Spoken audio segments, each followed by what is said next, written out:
Chapter 1908. Swish. Gazing at the sudden, petite fist that was like a cannonball tearing through the air, a sense of crisis suddenly surged in Borel's heart. It told Borel that if he was hit by this petite fist, he wouldn't have a good ending. At that moment, Borel's expression changed. He didn't even think about it as he used the special ice dough chi of the Saito family to wrap around Borel's body like an ice blue fog. Borel's body flashed and retreated backwards. The fist that was aimed at Borel smashed heavily into the seat that Borel had been sitting on. Bang! Along with a muffled sound, the dazzling seat made of pure gold was instantly shattered into pieces by the fist that was hundreds of times smaller than it. Like a bullet, the shattered pieces scattered in all directions. Bolu, who had hastily retreated, was naturally unable to retreat far away. Although he managed to avoid the terrifying punch that was hurtling towards him, he was still caught up by the fragments that spread out like bullets. In the next moment, the shattered back of the chair smashed into Borel's chest. Bang! Humph! With a muffled sound, Borel let out a muffled groan as he was struck by the back of the chair, made of pure gold. His body that was retreating suddenly accelerated as he flew backwards. He crashed into a wall not far away. Carter, Lei Wang, Yak, and the others who didn't expect Borel to be attacked all of a sudden turned pale. Cough, cough. Borel slid down from the wall and staggered. It took him a lot of effort to stabilize himself. With one hand on the wall and the other on his chest, he felt the blood in his chest rushing to his face, causing his face to turn red. He couldn't stop coughing. Oomph. Unknowingly, Kanahita Sai, who was standing in front of Borel's seat, retracted her fist that was surging with air and stared at Borel. She snorted coldly. Then, she said in disdain, "You're just an old man who flaunts his seniority. You've turned into this half-dead state after taking a punch from me, but you're so arrogant that you dare to comment on the owner of our capital of a different generation? You must be tired of living. Do you think your superpower is on par with his?" This sentence had only been slightly modified. The content was more or less the same. It was just that the target had changed, and the words were returned to Borel, causing an angry expression to appear on Borel's face. Seeing the anger on Borel's face as Borel's old rival, the Thunder King, who understood Bolu's character the best, was immediately shocked and shouted loudly, "Stop!" However, Bolu completely ignored the Thunder Lord.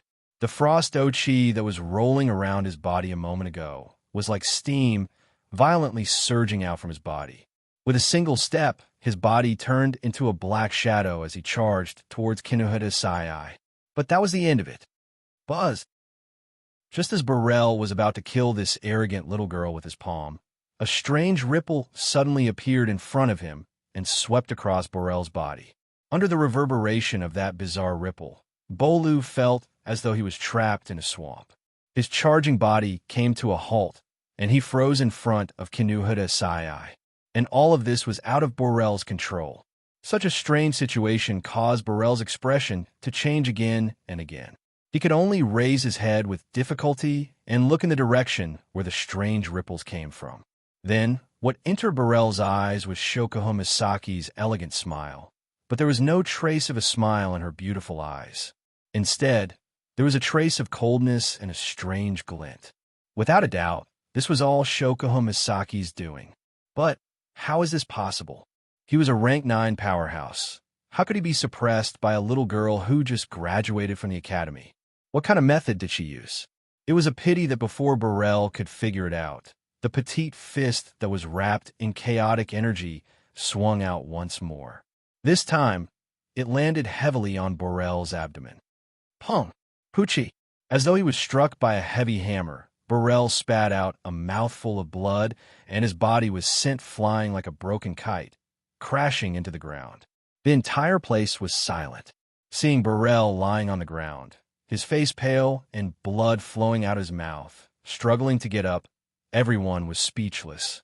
They could only look at Shokuho Misaki, Kinuhita Sai, and the rest of the girls in shock. There was nothing they could do about it. A veteran 9-stage powerhouse had been knocked down by these young girls who were not even 20 years old, right in front of their own eyes. It seems that you're not wrong to say that you're taking advantage of your seniority. Kinuhatasai retracted her fist and mocked. Can't you see our strength? After hearing Kinuhatasai's words, everyone realized that the aura of these young ladies, which they could still see through not too long ago, was now like a dense fog in the rain, unable to be clearly sensed. What does this mean? It means that Shokuho Misaki, Kinuhatasai, Frenda, Takitsubu Riku, and Astria's strength is not something they can easily discern. There are only two possibilities in this situation. 1. The other party has cultivated some kind of secret technique or battle technique that allows them to hide their strength. 2. The other party's strength is on the same level as them, or even higher. Once the other party retracts their aura, they can't clearly sense their strength. Looking at how Kinuhatasai was able to knock Boru to the ground with just a wave of her hand, wasn't it obvious whether it was the first possibility or the second one? Thinking up to this point, Carter and the rest were stunned and couldn't react in time. How hateful! Lying on the ground, Bolu, who was in severe pain, spat out words full of hatred with difficulty. No matter how he struggled, he couldn't get up. However, he still ignored the severe pain in his body and desperately supported himself with his trembling hands, intending to stand up. It was obvious that Burrell didn't want to let this matter rest. However, it wasn't hard to understand. As a Type 9 powerhouse, since when did Burrell receive such treatment? Not to mention being knocked to the ground by a little girl who looked like she had yet to reach adulthood. With Bolu's pride, he would never allow that to happen. Stop right there. Burrell's voice, which was full of hatred, woke Carter up.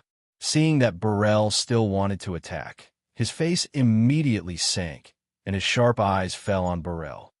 Haven't you embarrassed yourself enough? Burrell's body froze, and he couldn't move anymore. Kinuhada-san, please don't get angry, Carter said as he turned to look at Shokuho Misaki. This is a matter of life and death for humanity. Isn't it foolish to fight among ourselves? So everyone knows. Shokuho Misaki smiled coldly. If that's the case, why didn't this old man who flaunts his seniority think about the survival of mankind? Why did he mock his companions at this time? Burrell's expression turned ugly. Carter and the rest were speechless. Shokuho Misaki, who was acting nonchalant just a moment ago, still had a faint smile on her face. However, her gaze was so cold that it was scary. She looked around with Kinuhatasai, Frenda, Takitsubu Riku, and Astria. Your Majesty, Carter, there's something I have to say. Shokuho Misaki looked straight at Carter. Actually, we don't care even if the humans of the Spalier world are wiped out. Everyone's expression changed when they heard that. The only reason we came here is because that man wanted us to. That man is just like us. He doesn't want to be the savior of the world. He just couldn't bear to see his friends suffer such a calamity. Shokuho Misaki stroked her hair and turned around. So, don't let our good impression of you go to zero. Otherwise, we won't stand by and do nothing. After that, Shokuho Misaki turned around and left as if she had nothing else to say to Carter and the rest. Kinuhatasai, Frenda, Takitsubu Riku, and Astria leaped up and followed after Shokuho Misaki. Looking at the group of girls gradually leaving, and then looking at Burrell, who was still lying on the ground with a pale face and coughing up blood, everyone fell silent.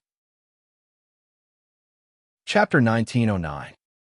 Carter and the others watched Shokuho Misaki, Kinuhatasai, Frenda, Takitsubu Riku, and Astria leave the hall in silence. If it were another group of people who said something like, I have nothing to do with the extinction of mankind, Kai would definitely regard them as an unstable factor.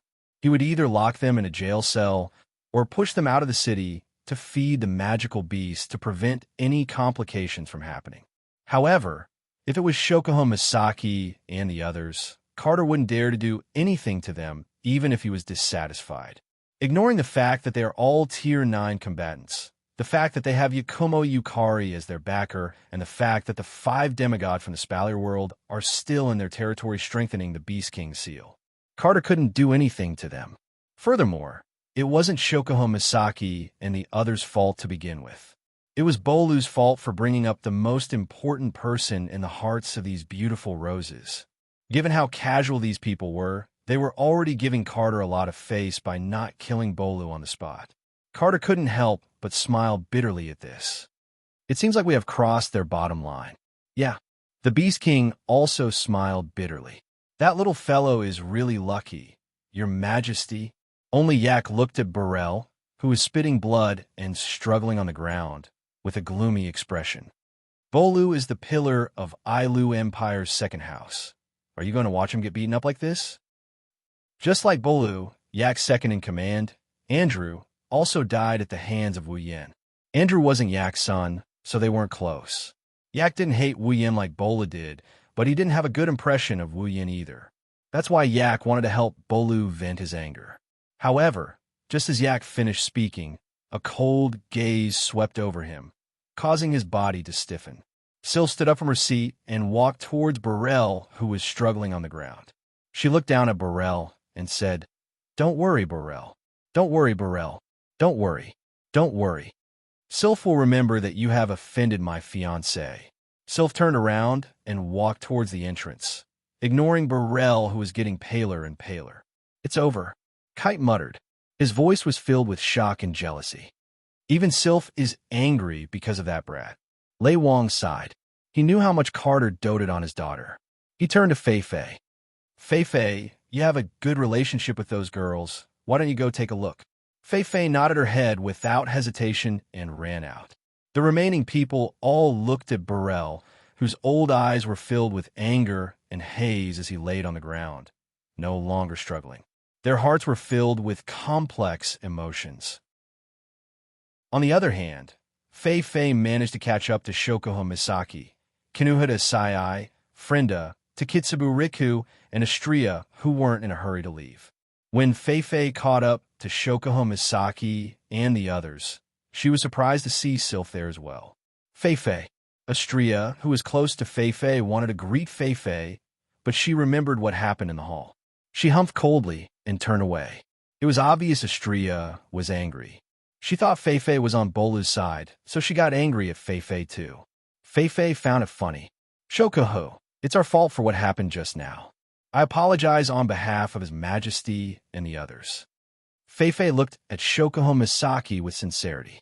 "No matter what, we are now comrades in the same faction. Even if you don't care about me, please don't make things difficult for His Majesty and the others for Yan's sake. Okay?" Shokuho Misaki didn't know whether to laugh or cry. Sylph said the same thing just now. "Princess." Fei Fei looked at Sylph in surprise. She didn't expect Sylph to speak up for Shokuho Misaki. It was obvious that Sylph was on Shokuho Misaki's side, not Wu Yan's. "I didn't mean to speak up for them," Sylph said expressionlessly when she saw Fei Fei's surprise. "I just don't want Father's relationship with them to deteriorate too much." Fei Fei knew that Sylph was telling the truth. She couldn't help but reveal a troubled expression. "It's fine, don't worry. We're not that petty. His Majesty and the others are His Majesty, and that old bastard is that old bastard. We won't blame you because of that old bastard," Shokuho Misaki said in an annoyed tone.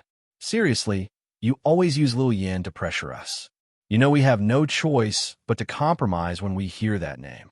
In the end, you couldn't have been worried that we would run away, right?" Frenda mocked with a grin. "Do we look like we're going to run away?"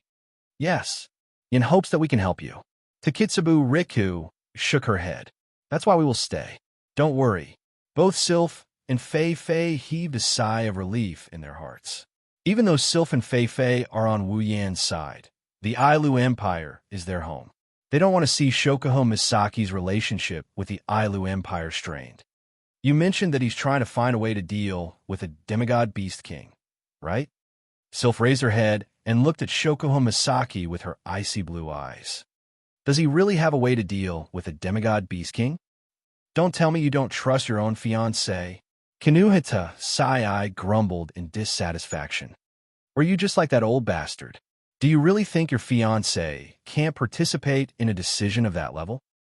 "I'm just curious." Sylph didn't try to explain herself. Her expression was as cold as ever. "I want to know, is there anything I can help you with?" Astria looked at Sylph with a surprised expression. Help? Shokuho Misaki looked at Sylph and saw her cold expression. She knew this was the most direct emotion in her heart. She couldn't help but smile. The only thing we can do is to trust him. Trust him? Fei was shocked. Trust him. Sylph lowered her head and remained silent for a while. When she raised her head again, she nodded calmly with an unchanged expression. Understood. Seeing this, Shokuho Misaki muttered in her heart. It seems like Wu Yin found himself an interesting fiancé. I guess that's the only thing we can do. Fei nodded after a while. Then, we'll leave the matter of the demigod Beast King to Lord Yin, Lord Yukari, and the other demigods. Let's focus on the enemies in front of us. Shokuho, Fei asked, how do you think we should deal with the demonic beasts? Deal with the demonic beasts? Shokuho Misaki chuckled. Are you talking about the demonic beasts that are attacking the capital? Let's forget about it then. Not only Fei, but even Sylph was taken aback when she heard this. Forget about it? What does she mean by that? Have you all forgotten that the reason why the magical beasts attack the humans is all because of the Beast King's command? Shokuho Misaki's words woke them up from their reverie. As long as we can get rid of that half-baked Beast King who relied on the power of a false god to climb to the top, then the magic beasts outside will collapse on their own. Why waste time on those magic beasts? Deal with the Beast King? Sylph repeated the same words. That's a demigod we're talking about. Fei's expression darkened. Even if the other party is just an irregular demigod who took a shortcut, he's still not someone ordinary people can deal with. To deal with such an existence, we'll need at least 3 peak-tier, 9th-order powerhouses to fight to a draw. Only with 5 would we have a chance of winning, right? So, Shokuho Misaki's eyes glowed with excitement. We'll have to play some tricks. Tricks? This time, it wasn't just Sylph and Fei. Even Kinuhara Sai, Frenda, Takitsubu Riku, and Astria were paying attention. While everyone was focused, Shokuho Misaki finally spoke. Hey, can you help me find something? R1152. Chapter 1910. The night came quietly. However, the war was still going on. Demonic beasts are not inexhaustible. Even if the demonic beasts follow the orders of their king, stamina is not something they can force. Although the magical beasts were physically much stronger than humans, the magical beasts that were constantly attacking Royal City were tired when night fell. In addition, many magical beasts' magical powers, vision, and other factors were affected by the darkness. The tide-like magical beasts finally stopped their attacks at a certain moment. It was as though someone had given them an order. They roared and retreated in an orderly manner. But as mentioned earlier, even if night falls, the war will continue. There are many types of demonic beasts. Some move during the day, some are affected during the night. Of course, there are also those that move during the night. Compared to the day, there are more powerful nocturnal demonic beasts. This was something that the people on the walls of Royal City, who were already exhausted after a hard day of guarding the city walls, were aware of. It won't be long before the nocturnal demonic beasts take over the retreating demonic beasts and continue to attack the city. Therefore, the war will continue for both humans and demonic beasts. It's just that the demonic beasts will change batches and the guard will also change shifts. Thus, the demonic beasts took advantage of the night to hide themselves.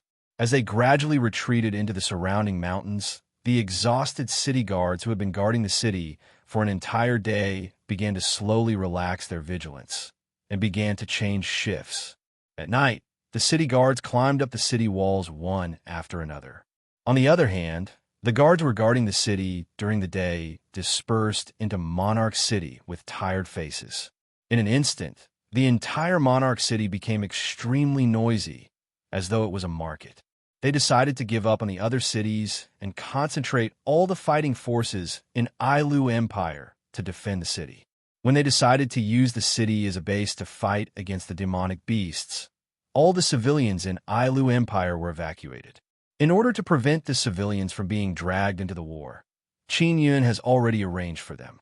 Carter had already made arrangements to gather all the ordinary people in the city and those in need of refuge and send them overseas to seek temporary refuge. If the humans win this war, they will return to Ailu Empire. Then, the Ailu Empire would bring them back from overseas. In the end, if the humans were to lose this war, then these refugees would be the last hope of the human race. They would have to shoulder the task of reclaiming the continent of Silveria and engage in a war of attrition against the demons that would last for an unknown amount of time. That's a bit far-fetched. In short, it's because of this. Currently, there are no civilians in the city. Everyone is at least rank 5 warriors and magicians. There's not a single rank 4 in sight. In other words, these people in King City were the strongest faction the Ailu Empire could muster. There was no other faction that could match up to them. The Baruba Empire and the Fea Empire should be in the same situation. Compared to the past, today's war against the demonic beasts went smoothly. There's no other reason. Because there's a new group of soldiers. 5,000 Misaka girls. No matter who these girls were, they all looked exactly the same. Anyone in the Spalier world would have heard of them. After all, the Misaka sisters had never hidden themselves. Not only did they hunt in the giant beast forest, they even fought against demonic beasts in the giant beast forest campsite for a period of time. Furthermore, they looked exactly the same as the Misaka sisters and possessed the ability to control electricity. Even the people of the other 2 empires had heard of the Misaka sisters' existence. So how could the people of the Ailu Empire not know of them? It was only today that the people in the capital knew what kind of power this rather famous legion, whose members looked exactly the same, had. Disregarding everything else, just the performance of the 5,000 Misaka girls in the city today was enough to shock many people to the point of disbelief. There was no other reason other than the fact that all 5,000 Misaka sisters could display strength comparable to a stage 8 powerhouse. Yes, 5,000 rank 8 powerhouses. That's the reason why everyone was shocked to the point of disbelief. At this moment, almost all of the rank 8 powerhouses in the Ailu Empire have gathered in the city to participate in this war that will decide the fate of the empire. Although the number of rank 8 powerhouses in the city isn't all of the rank 8 powerhouses in the Ailu Empire, it's at least 95% of the total number of rank 8 powerhouses in the empire. Then, how many rank 8 powerhouses are there in the city? Rank 8 powerhouses are very important in the battle. That's why the number of rank 8 powerhouses in the city has already been calculated. Since the start of the war, there's a total of 1,188 rank 8 powerhouses in the city. How many rank 8 demonic beasts are there?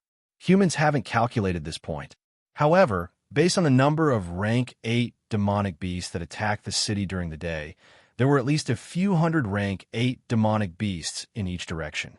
The total number of demonic beasts from all 4 directions is about 2,000 to 3,000 rank 8 demonic beasts. If you include the nocturnal demonic beasts that attack at night, then there's about 5,000 rank 8 demonic beasts.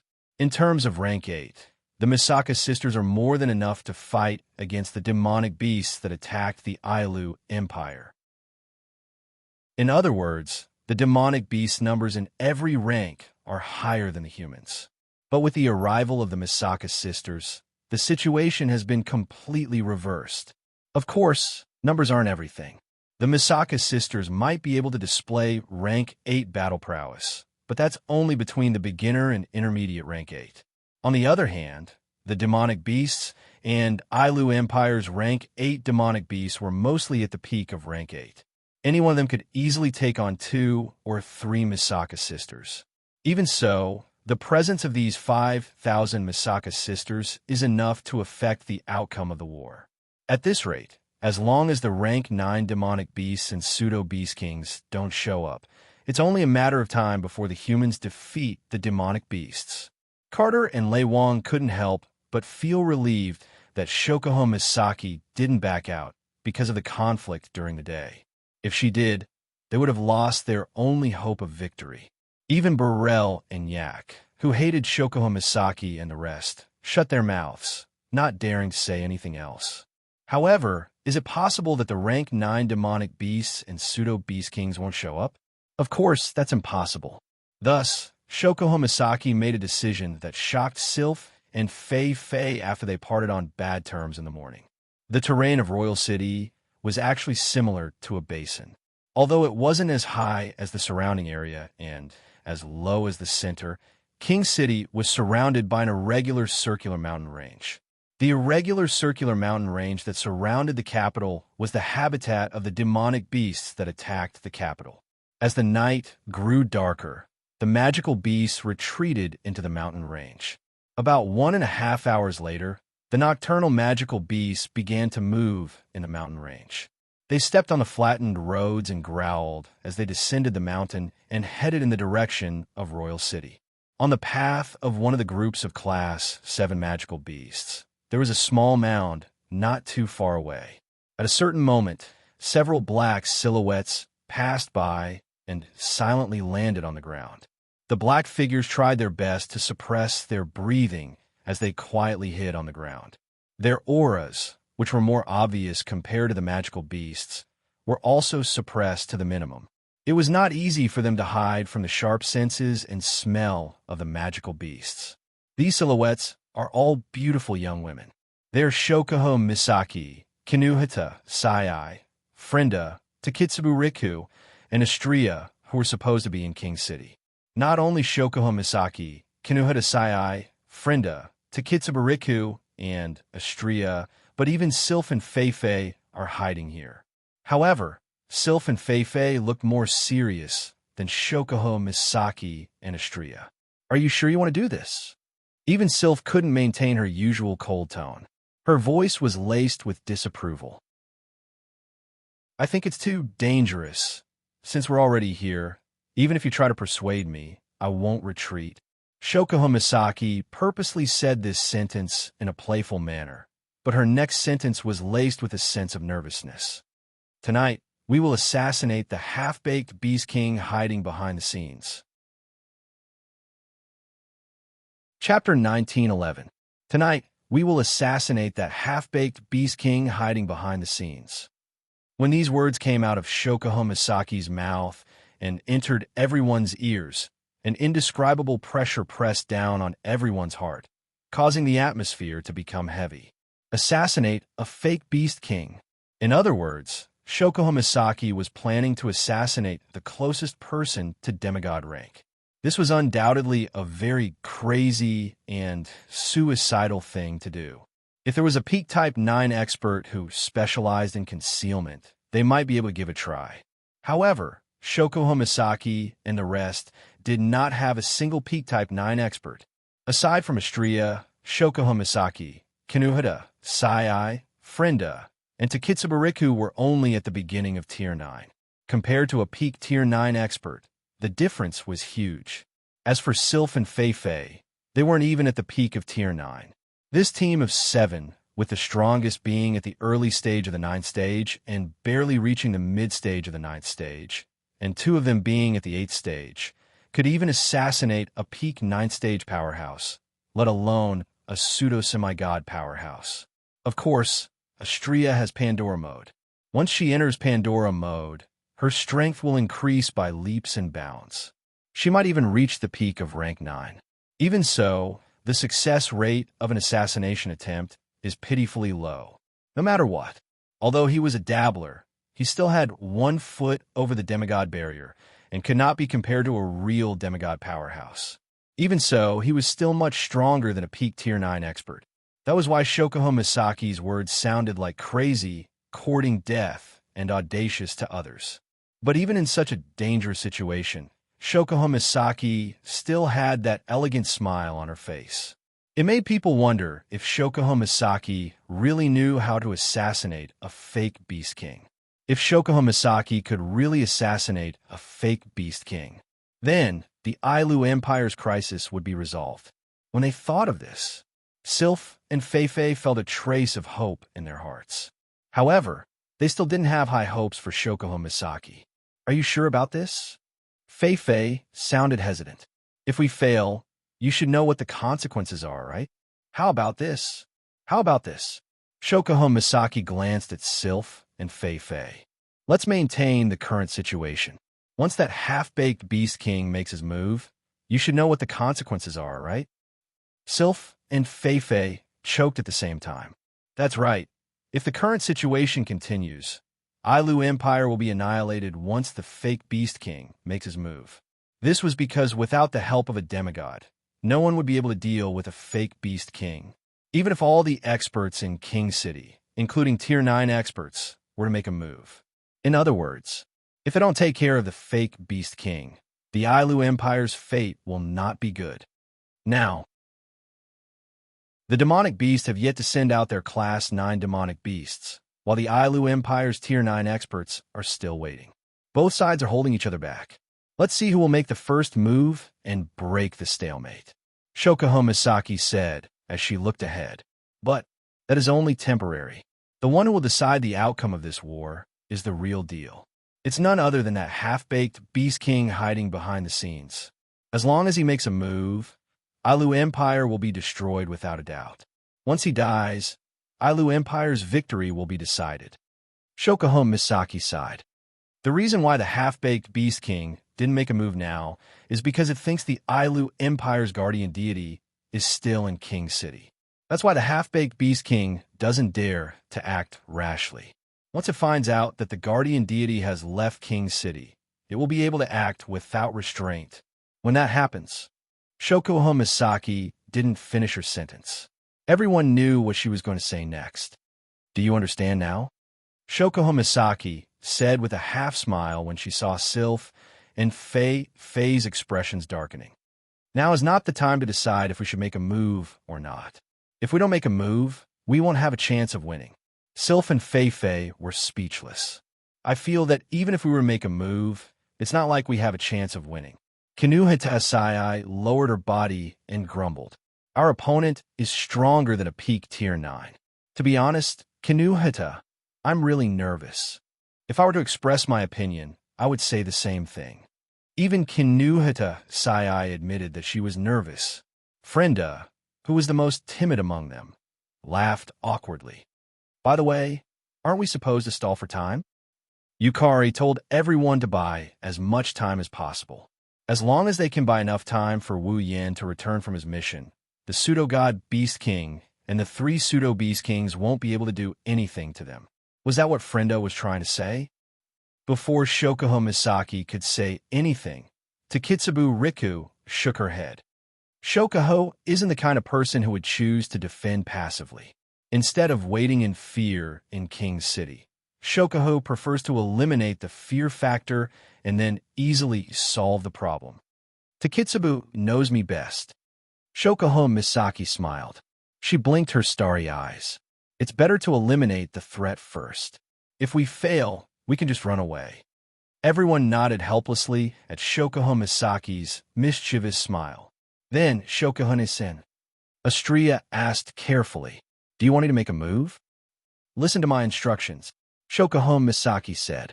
She looked at Sylph and Fei. "You two stay here. Regardless of whether we succeed or fail, the demonic beasts will riot. I will need your help then." Sylph and Fei nodded solemnly. "Be careful." Shokuho Misaki smiled and nodded. She looked at Takitsubu Riku, and their eyes met. Takitsubu Riku understood what Shokuho Misaki meant. For some reason, her eyes started trembling as if she was electrocuted. Frenda's eyes twitched. She raised her hand and waved it. Shokuho Misaki, Kinuhita Asai, Frenda, Takitsubu Riku, and Astria all disappeared into thin air. That's Takitsubu Riku's ability, personal reality interference. He could enhance, weaken, exchange, and change other people's superpowers as he wished, and could even create a multi-ability user. Just now, Takitsubu Riku had used this ability to interfere with Frenda's personal reality, giving Frenda the ability to deceive the 5 senses of all creatures and prevent them from sensing her own existence. Now, even the demonic beasts with super-sensitive senses won't be able to sense Shokuho Misaki's group. While Sylph and Fei were looking around in shock, Shokuho Misaki Xianxia, Frenda, Takitsubu, Riku, and Istria carefully crossed the small hill and headed deeper into the mountain range. Although he doesn't know where the Beast King that led the demonic beasts to attack Ailu Empire is, high-level demonic beasts have habit. No matter where they are, they will always find a place deeper than the lower-level demonic beasts. The higher the level, the more arrogant demonic beasts will be. They won't tolerate the fact that their habitat is shallower than the lower-level demonic beasts. That's why they will be able to find the Beast King if they go deeper. Roar, roar, roar. Shokuho Misaki and her party ignored the roars of the nocturnal magical beasts that were heading towards the king's city. Shokuho Misaki and her party made sure not to touch any of the magical beasts as they made their way deeper into the mountain. Got to say, the demonic beasts have a keen sense of smell. Even with Frenda and Takitsubu Riku's combined efforts, the demonic beasts couldn't detect Shokuho Misaki and her group.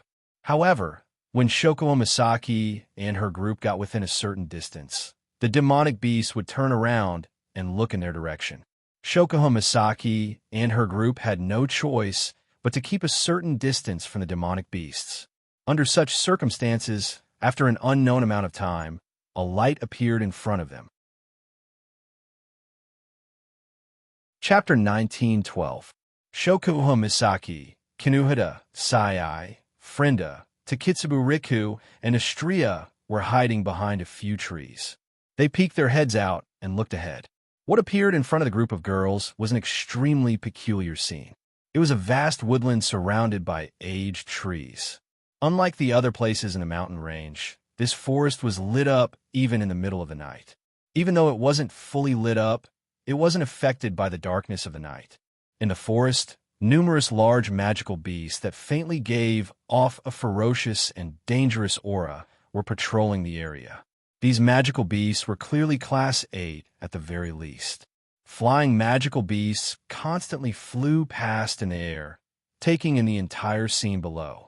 Between the trees and the forest, there were also magical beasts with exceptional night vision keeping watch. Their sharp eyes that shone with either scarlet or green colors frequently swept across the surrounding dark corners.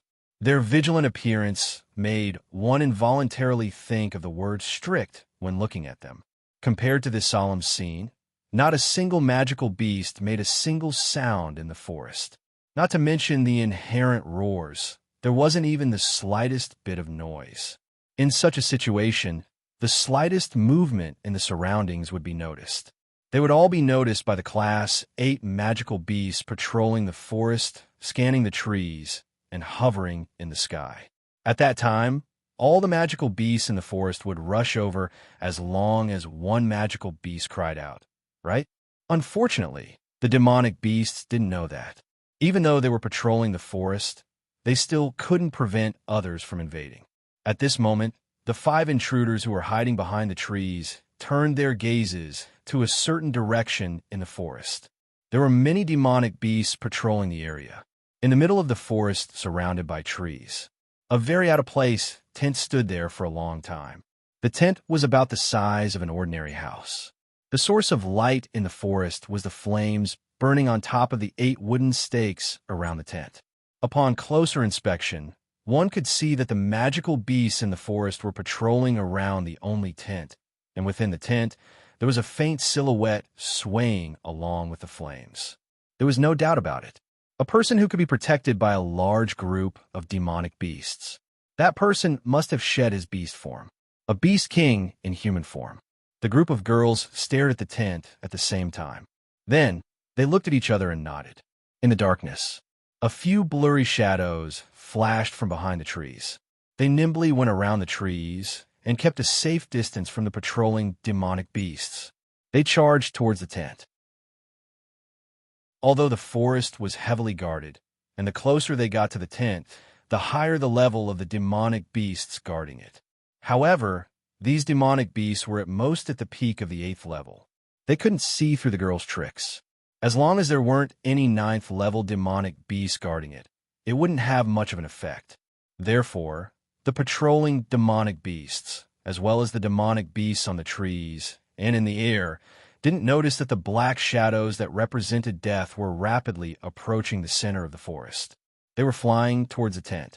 Of course, the girls could only get close to the tent when they were 200 meters away, because on the ground 200 meters around the tent, magical beasts that were even larger than the patrolling magical beasts were lying there.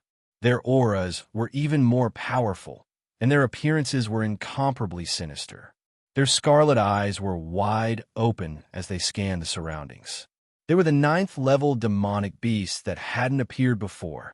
There were a total of 10 9th-level demonic beasts lying around the tent. Some of them were in the form of snakes, some of them were half-human, half-dragon, some of them were in the form of wolves, and some of them were in the form of cats and tigers. They were the last line of defense. The girls came to a stop in unison. Even the clumsy Xianxia came to a screeching halt. She stopped in midair and held her breath. She didn't want to startle the powerful Tier 9 demonic beasts. Shokuho Misaki, who didn't have the best physique, was carried by Xianxia.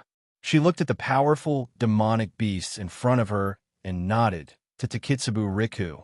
Takitsubu Riku immediately understood, and her already trembling pupils trembled even more. A ripple that no one else could sense spread out from Takitsubu Riku to Shokuho Misaki and Kinuhata Sai. Takitsubu Riku had to maintain her ability, so she couldn't interfere with her personal reality.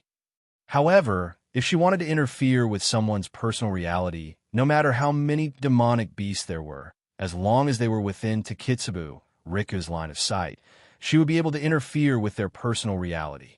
And so, Shokuho Misaki and Kinuhata Sai were granted the ability to conceal their 5 senses under Takitsubu Riku's ability, just like Frenda. In front of a Class 9 magical beast, Frenda would be in danger of being discovered if she was alone.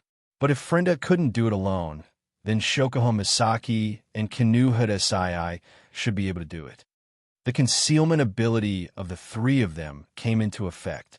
The girl's presence became weaker until it was as weak as a rock. Only then did the group of girls start moving again. With Shokuho Misaki in her arms, Xianxia glided past the Tier 9 demonic beasts without causing any disturbance in the air. Kinuhata Sai, Frenda, and Takitsubu Riku might not be able to fly, but in Academy City, the 3 of them used to be members of the Black Ops, so they had done a lot of assassinations. Thus, they were quite good at hiding. Not even a single Class 9 demonic beast noticed them. It didn't take long for the girls to arrive at the 2 sides of the tent. As Ri looked at the tent in front of him, the group of girls exchanged glances with each other before turning their attention to Kinuhata Sai. Kinuhata Sai squinted her eyes and stretched out a finger. A small whirlwind appeared on her finger and stuck it into the tent. Then, a few tiny holes appeared in front of the girls. The situation inside the tent was exposed to the girls' eyes. In a brightly lit tent, there was only one figure sitting inside. It was a very tall and sturdy man, as tall and sturdy as a bear. At this moment, the strong man was sitting on a tiger skin rug on the ground. In front of him was a shapeless beast that was dripping with blood. The robust man directly stretched out his hand and tore off a piece of meat from the bloody beast in front of him. Then, he ate it with relish, causing his rough mouth to be stained with blood. It was obvious that the muscular man was eating. The girls outside the tent frowned at the sight of the man eating raw beast meat. Xianxia even had a disgusted look on her face.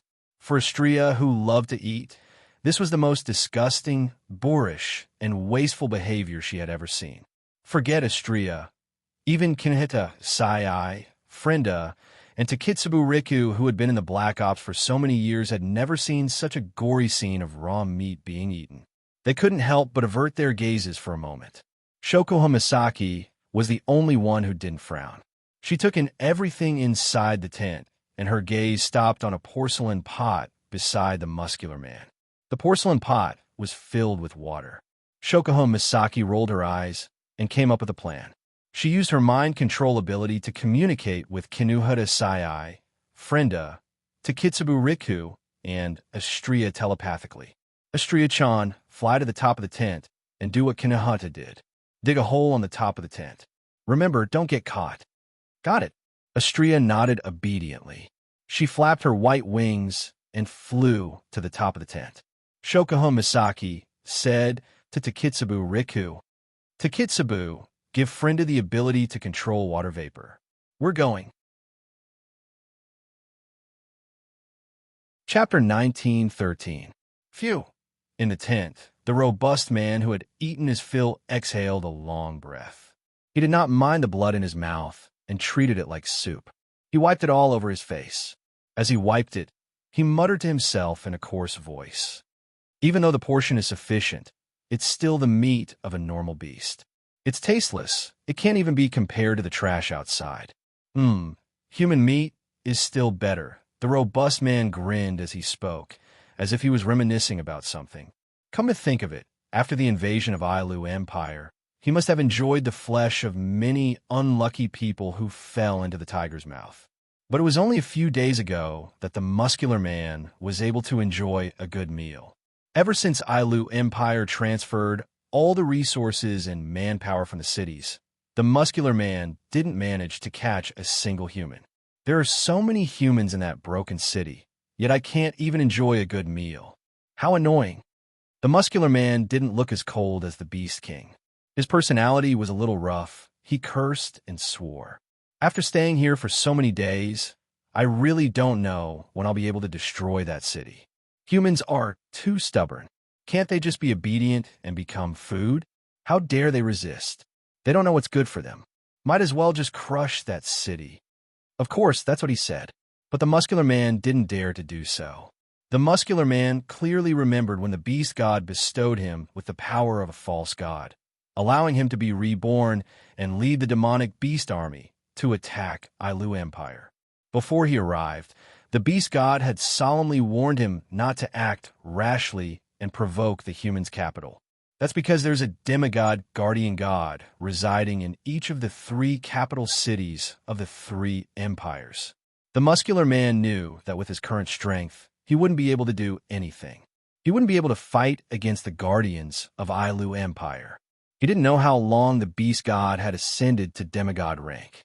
His current strength is definitely not as simple as a demigod. The muscular man knew his family's strength. Naturally, he also knew that he, who took a shortcut, wouldn't be a match for the veteran guardian god. The Beast King also knew this. That's why he ordered the 3 Beast Kings to lead the demonic beast army to attack the human world. As for other matters, they could do whatever they wanted. However, once they encountered the 3 protectors of the 3 empires, it would be fine if they were entangled, but they couldn't continue fighting. Otherwise, they would definitely die a horrible death. If it was just a simple entanglement. Even if the 3 Beast Kings were only half-baked pseudo-Beast Kings, as long as the 3 guardian gods were not demigod pinnacle, there would not be much of a problem. The Beast King had never expected these 3 fake Beast Kings to defeat the 3 guardian deities. His main goal was to let these 3 fake Beast Kings hold back the 3 guardian deities and lead the magical beast army to attack the human world. In that case, if the guardian deity was entangled with the fake Beast King, it wouldn't be too difficult for the magical beasts, who were generally stronger and more numerous than humans, to win. Therefore, no matter how impatient the strong man was, he had to endure it. At the very least, he had to endure it and not take the initiative to attack.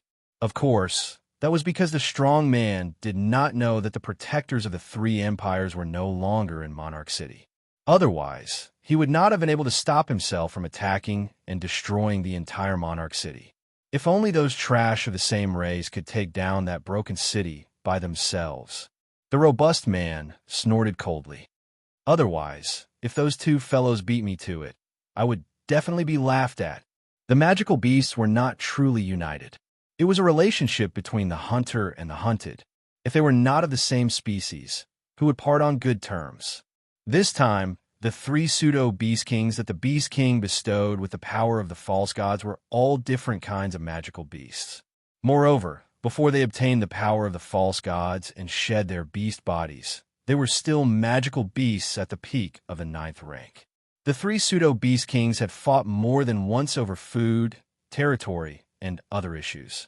Of course, The relationship between the three fake Beast Kings was not any better. This time, the magical beasts had attacked the three empires. If the strong man was the last to succeed, he would definitely be laughed at in front of the other two fake Beast Kings in the future. He would also be subjected to a lot of cold words in the future.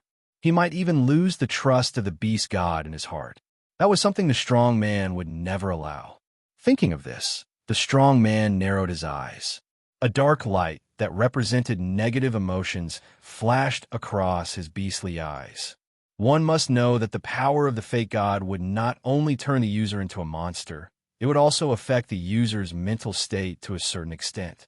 Back then, whether it was Marcus or Bing Mian, after using the power of the fake god, the dark and ugly side of their hearts were completely exposed. The strong man was also affected.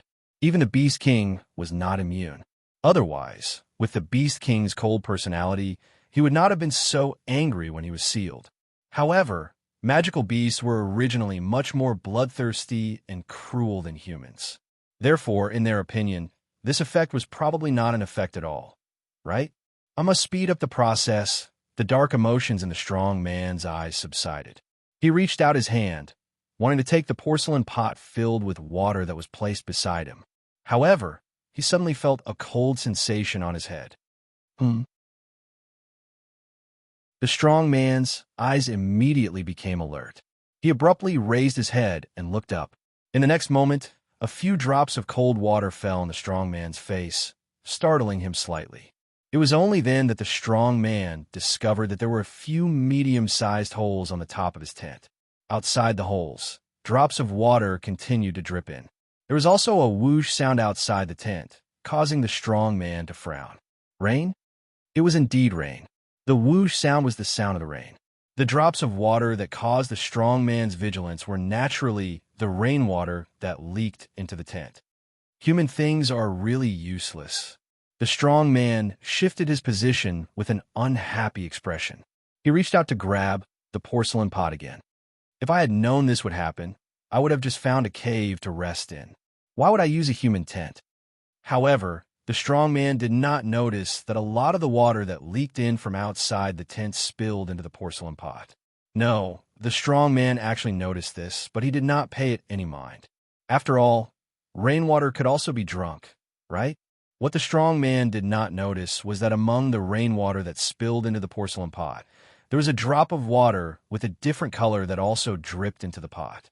At that moment, the strong man straightforwardly poured all the water in the porcelain pot into his mouth and swallowed it into his stomach.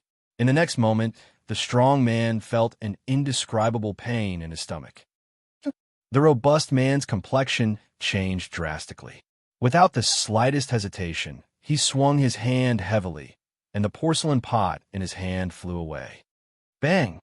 When the sound of the porcelain pot breaking resounded throughout the tent, the robust man's body began to twitch. His face began to turn black and purple. At this moment, even if the strong man was stupid, he realized it. He was poisoned. Bang! Just as the robust man's face turned black and purple, the side of the tent suddenly exploded. A figure wrapped in a swirling airflow rushed towards the robust man with a fierce collision sound. Looking at the figure that rushed towards him, the strong man's pupils shrunk slightly. He finally understood. He was plotted against. "You're courting death," the strong man furiously roared. At the same time, a turbid black gas surged out from his body. He raised his huge fist and fiercely punched the figure that rushed towards him. Whoosh! The sturdy man's physical strength was clearly at the top level, even among the magical beasts. The heavy punch that was thrown out was mixed with a violent sonic boom and the sound of wind. In just a blink of an eye, it was like a cannonball that heavily bombarded the figure that was rushing over. PFFF. Even after receiving the strong man's ferocious blow, the expected tangible feeling did not reach the strong man's nerves. There was not even the slightest sound of collision. Under the bombardment of the huge fist, the figure that was rushing over actually trembled violently. Then, under the strong man's narrowed pupils, the figure directly dissipated with a strange sound. Although he had not been in human form for a long time and had not fought with humans for a long time, the strong man, who had fought with other magical beasts in the behemoth forest, knew what was going on in the next second. An afterimage?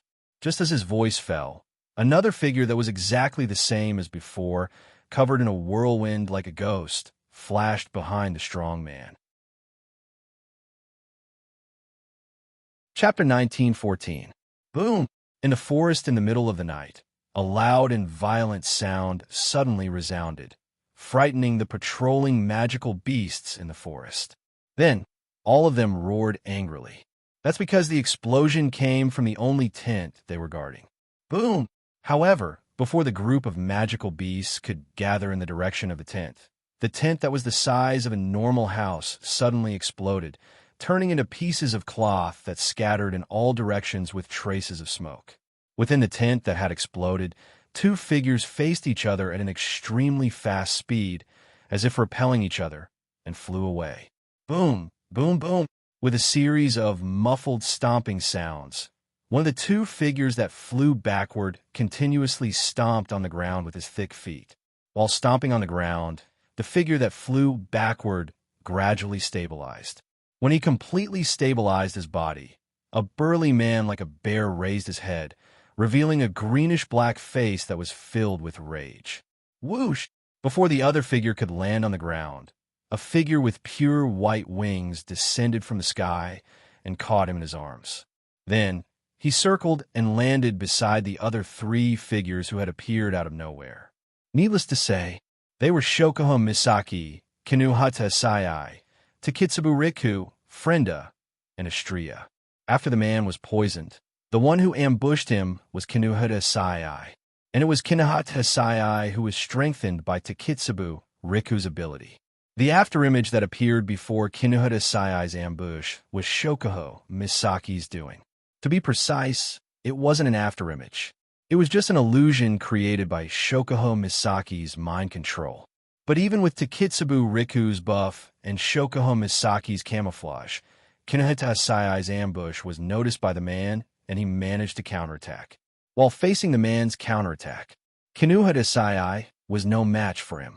Thus, Frenda threw a bomb doll into the tent and blew it up, allowing Kinuhata Sayai to escape. In other words, the assassination attempt by the group of girls had failed. No, well, it wasn't a failure. At least, the man was indeed poisoned by Shokuho Misaki's water vapor. When it started to rain, the poison mixed into the rain and sprinkled into the water that the strong man drank. That poison, it's the poison Shokuho Misaki asked Sylph and Feifei to prepare. It's the most potent poison in the Spalier world. Under the influence of the violent poison, the robust man's body was constantly on the verge of collapse. His face was constantly alternating between green and black, but the robust man still managed to hold on. Looking at the group of girls in front of him, a furious and ferocious roar suddenly rang out. Humans, you're courting death. Roar, roar, roar.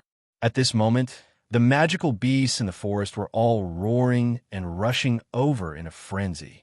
Capture them, dead or alive. The strong man's roar resounded through the entire forest. Just as the strong man's roar fell, many black shadows shot out from the sky and trees surrounding the group of girls. Among them were the 10 Class 9 demonic beasts. Looking at the numerous huge black shadows that were shooting towards them from all directions, the expressions of the group of young ladies changed slightly. With the help of the system, the girls could clearly sense that there were more than 10 Class 9 demonic beasts. There are also countless Class 8 demonic beasts. Even if Shokuho Misaki, Kinuhata Sayai, Frenda, Takitsubu Riku, and Astria worked together, they had no choice but to retreat. But even if the girls wanted to retreat, the demonic beasts wouldn't let them. The magical beasts here had already surrounded the entire forest, so as soon as they came out, the flying magical beasts blocked the sky, and the surrounding magical beasts also rushed over. There was no way out. Therefore, if the girls wanted to escape, they could only force their way through. Astria-chan, Shokuho Misaki shouted. Astria raised her head abruptly. A sci-fi illusory frame appeared in her crimson eyes. An angelic halo appeared above her head. She flapped her pure white wings and shot into the air. The girls hurriedly followed. "Stop them! Kill them!" The strong man who was on the verge of collapse roared. "Roar! Roar! Woo!" All of a sudden, the eyes of the surrounding magical beasts glowed with a ferocious light. Their beast-like pupils were dyed red. One by one, the magical beasts roared and madly charged towards the group of girls. Xianxia flapped her pure white wings and dodged the charge of a Tier 9 demonic beast. She swung her laser sword at the head of a Tier 8 demonic beast that was following behind her. Puffed. The Tier 8 flying demonic beast didn't even have the chance to react to Xianxia's all-out attack. Her sword flashed, and the demonic beast's head was severed from its neck. Blood splattered down from the sky. Xianxia's crimson eyes turned even colder after killing the Tier 8 demonic beast. She charged towards a swarm of flying demonic beasts.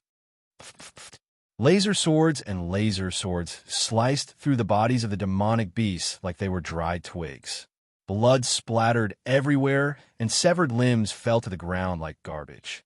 It didn't take long for a gap to open up in the sky above the army of flying magical beasts that blotted out the sky. Xianxia led the way while Kinuha carried Takitsubu Riku in her arms. Shokuha Misaki and Frenda were also granted the ability to fly by Takitsubu Riku. They followed behind Xianxia and charged out of the monster encirclement. "Kill them all! Kill them all!"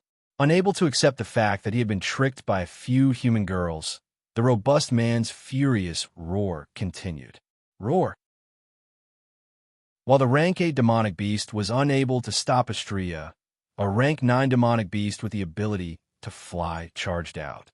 It spun in the air and rammed into Xianxia with its jaws wide open. Clang! In the next second, Xianxia's laser sword clashed with the Tier 9 demonic beast fangs.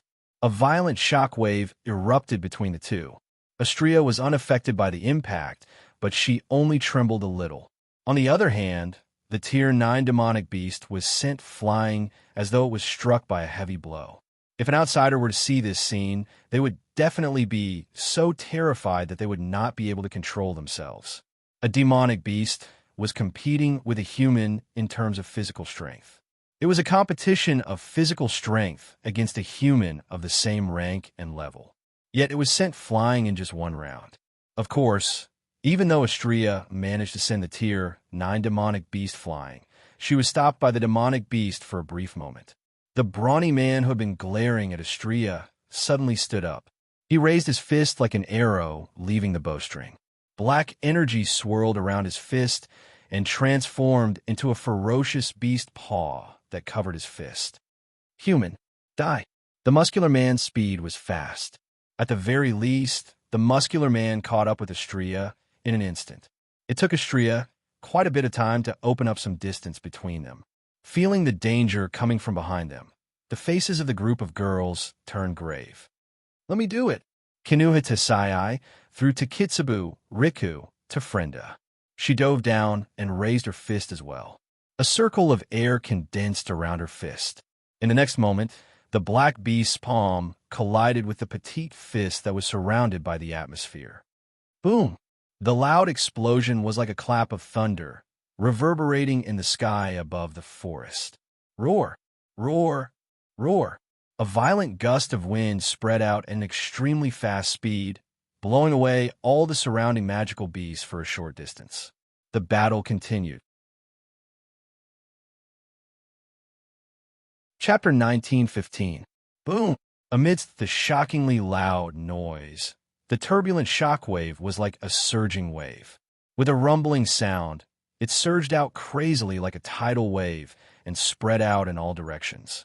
Under such an astonishing collision, the entire space in the forest slightly trembled.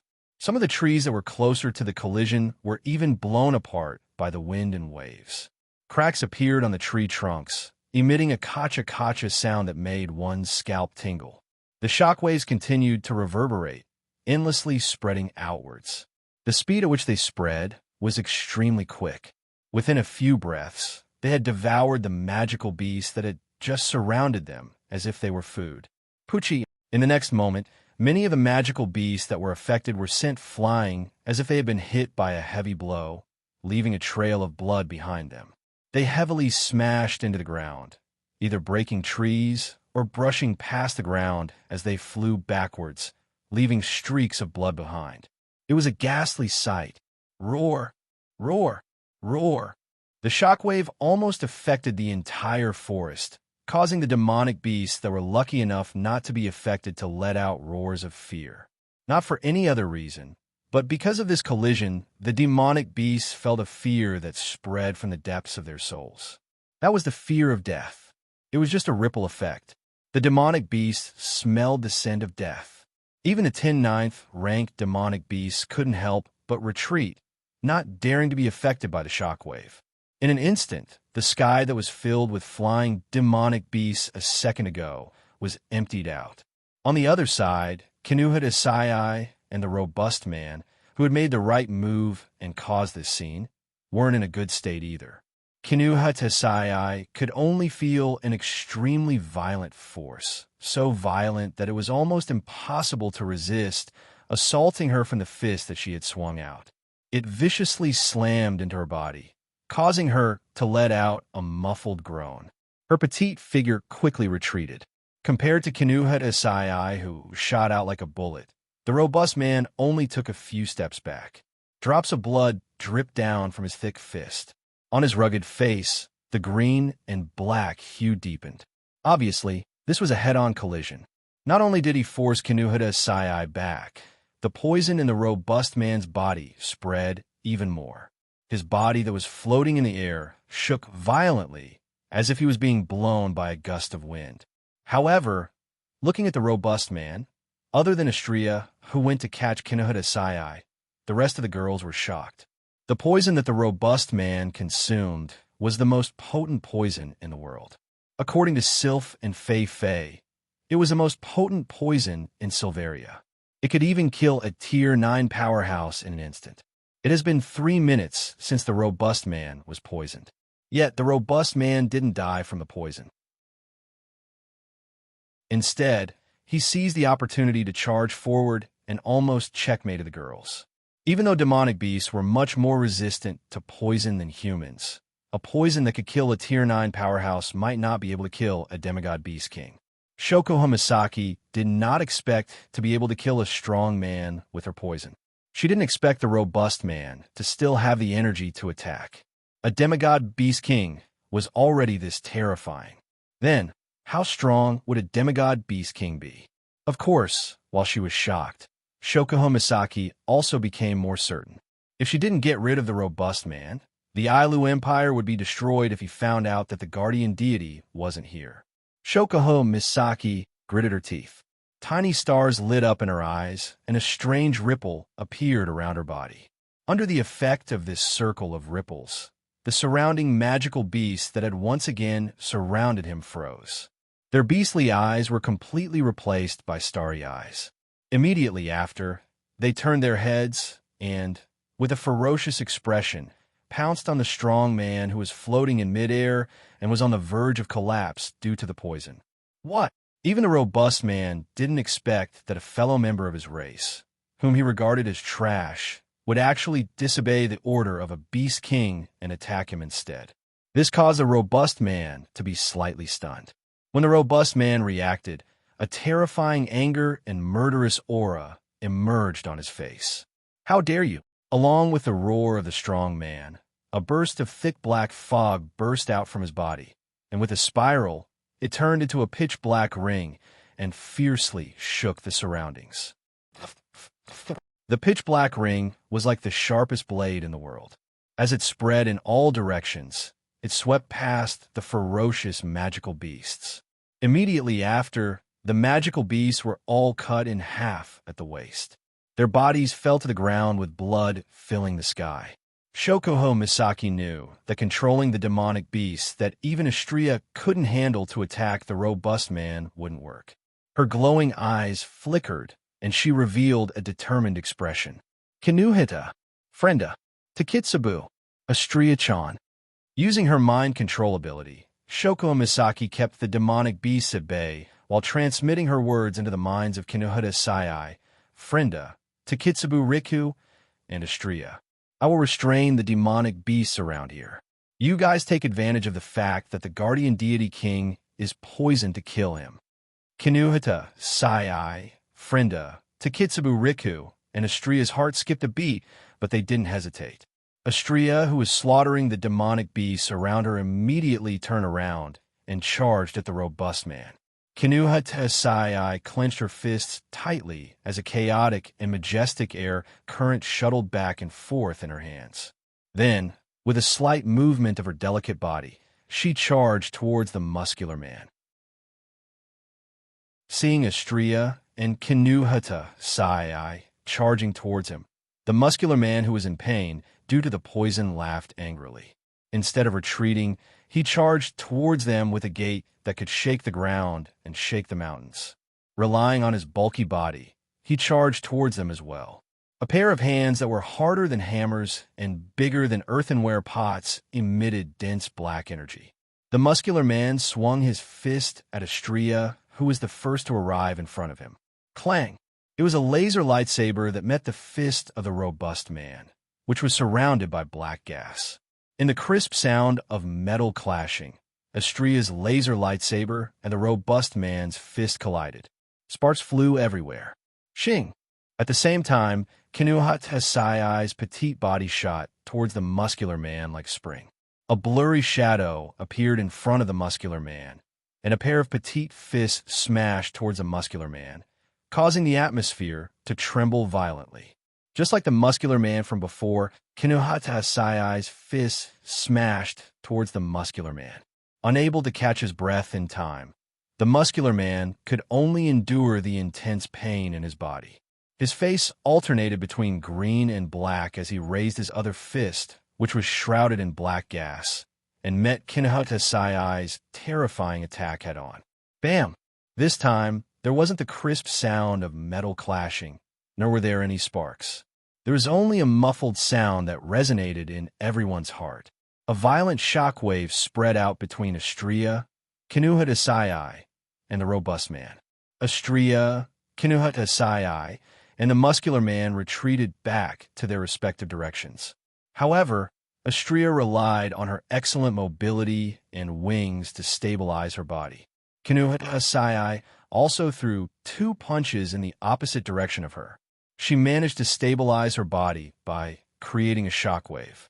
The robust man, on the other hand, was in a sorry state. Under the influence of the poison and after exchanging blows with Astria and Kinuhata Sai, the robust man's vision started to distort and he started to feel dizzy. It was obvious that the poison in the robust man's body was getting worse and worse. The robust man staggered and crashed into a tree. With a loud bang, the tree collapsed and the robust man's face turned pale. Of course, it wasn't Astria or Kinuhata Sai's credit. It was all due to the poison.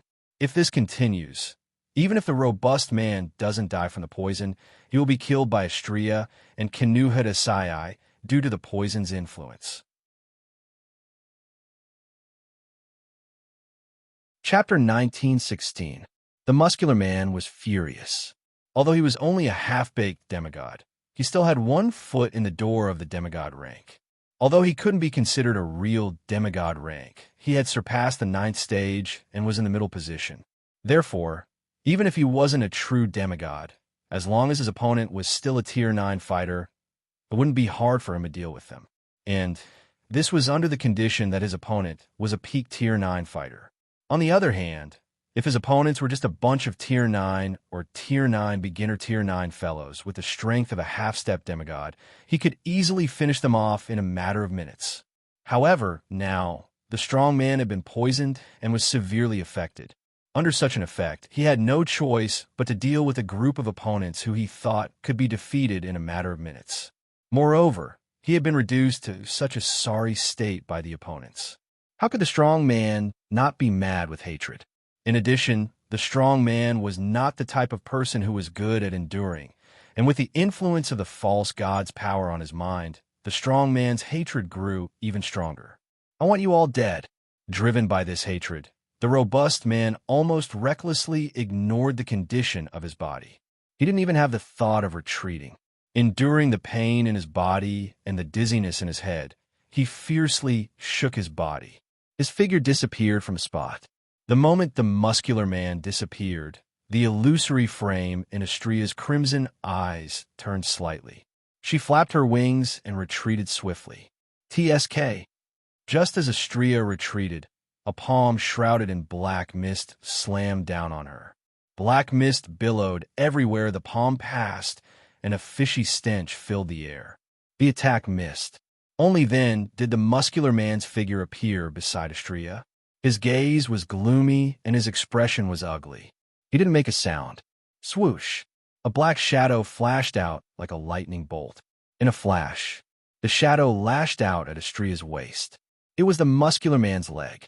The muscular man lashed out with his leg like a whip, leaving a trail of afterimages behind him as he aimed for Astria's waist. Swoosh! But before the muscular man's leg could land on Astria's waist, an ear-piercing sound came from the other side of her body. Something flew towards the muscular man's leg. Bam! With a muffled thud, a petite fist caught up with the man's leg before it could land on Astria's waist.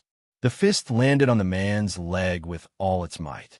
As a result, the robust man's leg was repelled, and the owner of the petite fist was also pushed back. It was Kinuha Tesai, without a doubt. Damn it! A sharp light flashed in the sturdy man's eyes. He faced upwards and issued a loud and clear roar. Roar! As the roar spread, the demonic beast that surrounded them seemed to have received an order and rushed over. BZZ. However, before the magical beast could charge over, an invisible wave spread out like ripples. In the blink of an eye, it came into contact with the charging magical beasts. Soon after, the magical beasts that had been charging with great momentum became chaotic. Their bodies swayed as their eyes became somewhat lifeless. Seeing this, the strong man's furious eyes immediately turned towards the center of the ripple. There, Shokuha Misaki's eyes flashed with a strange light as she stared at the flying demonic beasts. Human woman, what did you do? Shokuha Misaki didn't care about the man's question. Or rather, Shokuha Misaki was sweating profusely. She didn't have the energy to care about the muscular man. There were at least 1 million demonic beasts here, and this didn't include the demonic beasts that could only roar on the ground. They couldn't even fight in the air. With such a large number of demonic beasts, and all of them were at the 8th rank, Shokuha Misaki was barely able to control them. Otherwise, she would have ordered all the flying demonic beasts to attack their king. Not to mention, there were 10 9th-ranked demonic beasts among them. Shokuha Misaki couldn't control it. She could only influence it. Fortunately, among the 10 9th-ranked demonic beasts, only 3 of them had the ability to fly. Although she couldn't control them, Shokuha Misaki was still able to influence their mental state. Fortunately, demonic beasts that haven't reached the demigod rank have lower intelligence than humans.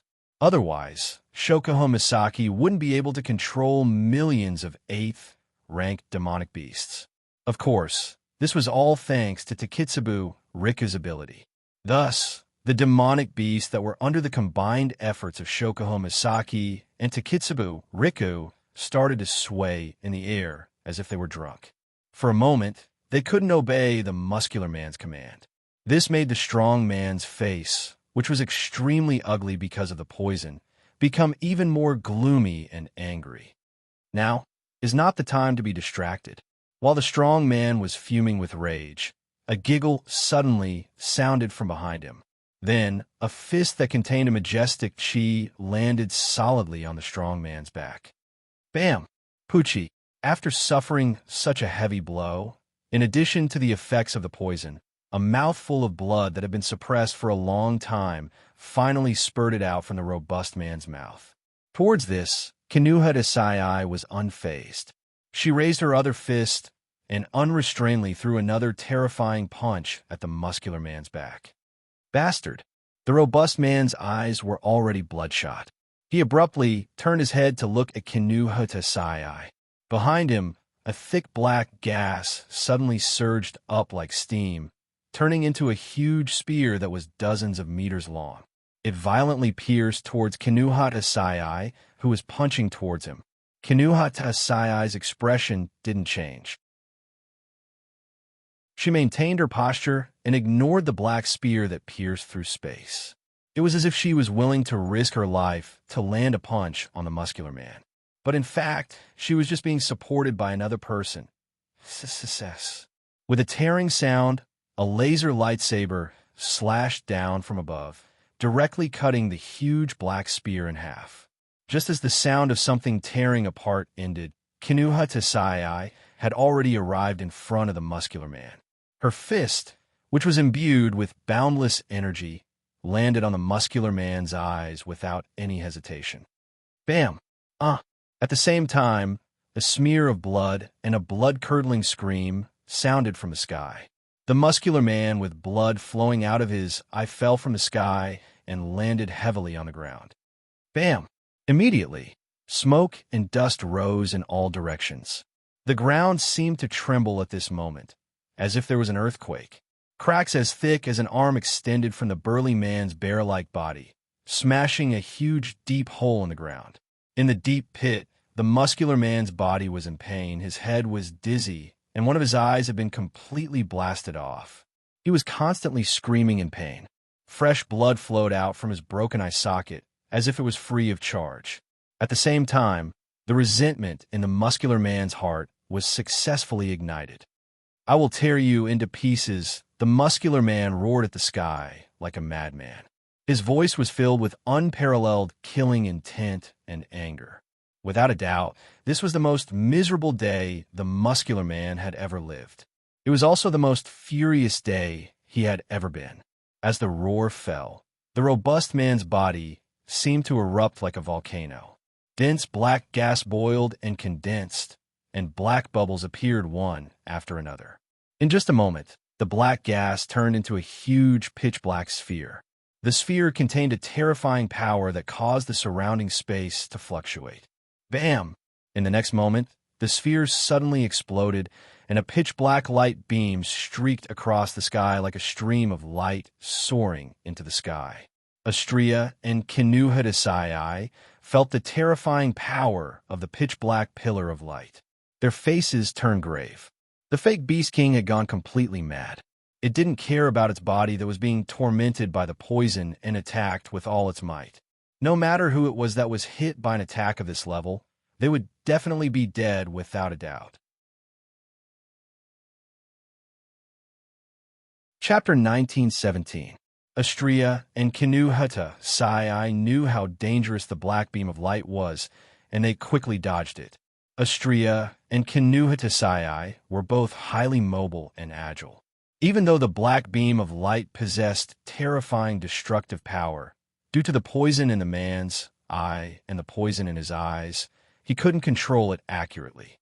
The black beam of light pierced through space and disappeared into the night sky. Xianxia-chan. Frenda was the only one who had time to spare. She was prepared to support either Xianxia or Shokuho Misaki. She couldn't stand by and watch any longer. She yelled out in a sweet voice, "I will help you guys trap him." "Okay." Xianxia and Kinuhatasai nodded. It couldn't be helped. The fake Beast King was really hard to deal with. Even if it was poisoned, it could still hold on for so long. It could even fight Xianxia and Kinuhatasai for so long. Xianxia and Kinuhatasai couldn't do anything to it. It was better to have another person to help. "Takitsubu, please." On the other side, Frenda shouted as she spread out her hands. In the next instant, Takitsubu Riku's expected support interference landed on Frenda's body, granting her a new ability. That ability was the ability that shocked Tokuwadai's princess, Electromancer. However, Frenda didn't intend to use it to shock the man. She wanted to use it to control the iron sand. Beep, beep, beep. In an instant, streaks of bluish-white lightning flashed around Frenda's body. At the same time, a thick wave of pitch-black iron sand also surged out from the ground and into the sky as if it was being pulled by something. Then, under Frenda's control, The waves of iron sand swirled and formed a huge black net. It whistled down and covered the muscular man who was still clutching his bleeding eye on the ground. It's not over yet. When the iron sand net came into contact with the man's body, before the man could react, dense electric arcs appeared on the net. Waves of electric current crackled and flashed, passing through the sturdy man's body and producing a series of sizzling noises. The sudden pain caused the man to struggle madly. But no matter how hard he struggled, he was unable to break free from the net. The huge iron sand net could not be shaken off. It was like maggots in a tarsal bone, firmly sticking to his body and trapping him. "Watch out!" Xianxia swooped down from the sky like a small cannonball. Chaotic airflow surged around her body as she landed heavily on the muscular man who was much larger than her. Boom! The terrifying impact on the sturdy man's body caused the ground beneath him to collapse with a loud bang. The sturdy man also let out a painful howl and a furious roar. The black aura around his body transformed into a pitch-black whip shadow. With a ferocious swing, he lashed out at Xianxia, who was on top of him. Seeing this, in the sky, Frenda waved her hand, and a thick bolt of lightning shot down like a bolt of lightning. With a chi sound, it landed on the black whip that was lashing out at Xianxia, causing the black gas on the whip to be electrified. As he stood up stiffly, a series of sizzling sounds could be heard. Xianxia stood on top of the man and raised her fist that was surrounded by chaotic air currents. Without any hesitation, the punch landed solidly on the muscular man's head.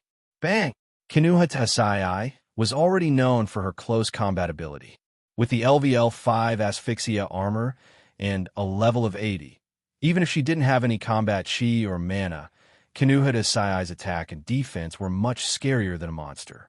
Now, with such a punch, even the strong man with the strength of a pseudo-demigod let out a shriek of agony. The ground behind him had already collapsed and sunk deeply. On the other hand, Xianxia, who had punched the muscular man into the rock plate, quickly retreated. Now, Astria-chan. Buzz! In the sky, an aurora shot out from Astria's body and rushed into the night sky, scattering the thick clouds. The aurora in the middle of the night was naturally glaring to the extreme. Be it the group of girls or the magical beast present, they couldn't help but close their eyes. The surrounding space also started to vibrate along with the aurora. Within the aurora, Astria's figure turned into a flash of light. She released a blinding light that illuminated the dark forest, mountain range, and even the sky. After an unknown amount of time, the light pillar that shot into the sky slowly seeped into Astria's body. The surrounding light also seeped into Astria's body. When all the light disappeared, Astria looked like a completely different person. Golden specks of light floated around her like a golden rainbow hanging high in the sky. She wore a blue princess-like dress that fluttered in the wind. Her abdomen was exposed, and there was a set of white armor on both sides of her body. The gauntlet was pulled down from her neck to her arms. Her shoulders were exposed to the air and shone with a white luster. The pure white wings on Astria's back split into 3 pairs. Her ankle-length blonde hair was tied into 2 bundles on the right side of her head. The ends of her hair fluttered in the wind as her dress fluttered in the wind. It was an eye-catching sight. Of course, the most eye-catching thing was the weapon in Astria's hand. It was a giant sword that was about 20 meters long. It was as long as a skyscraper, and its surface was shrouded in a purple glow. Pandora mode. On top of that, it was Astria's second evolution, Pandora mode. In this mode, Astria would remove all defenses and her attack power would be incomparably terrifying. The muscular man seemed to have noticed this as well. The muscular man was horrified to find out that as Astria evolved and the great sword appeared, a deadly aura of death slowly seeped out from the bottom of his heart like a tidal wave. It enveloped him, and he could feel it. The next moment, he will die. How is this possible? How is this possible? How is this possible? How is this possible? How is this possible? How can I die in the hands of a woman who isn't even a demigod? Even though such thoughts were spinning wildly in his mind, the shadow of death still shrouded the robust man. At this moment, the robust man could not help but feel fear. But it was too late for him to feel fear. The moment the muscular man was poisoned by Shokuho Misaki and didn't choose to run away, he was destined to end up like this. Astria, who had transformed into a goddess, raised her lightsaber and pulled it behind her back. She swung her lightsaber without hesitation at the horrified man who was trapped in the iron sand net. Astria swung her lightsaber down without hesitation. Clang! A clear whistling sound reverberated between heaven and earth. It was the sound of a sword ray tearing through the air. In reality, a sword light had indeed descended from the sky. It was in the shape of a crescent moon. It descended from the sky and slashed down viciously. It tore through the air and split the heavens and earth. Astria's unstoppable greatsword slashed through the space below.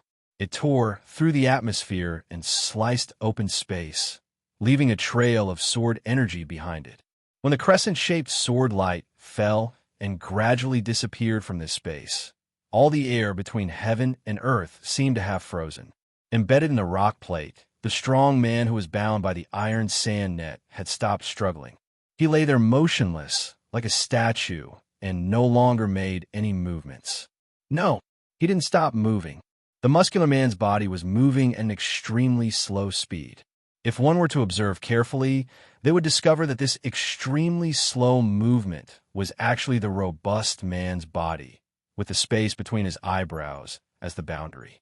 The left and right sides of his body were simultaneously parting in two directions.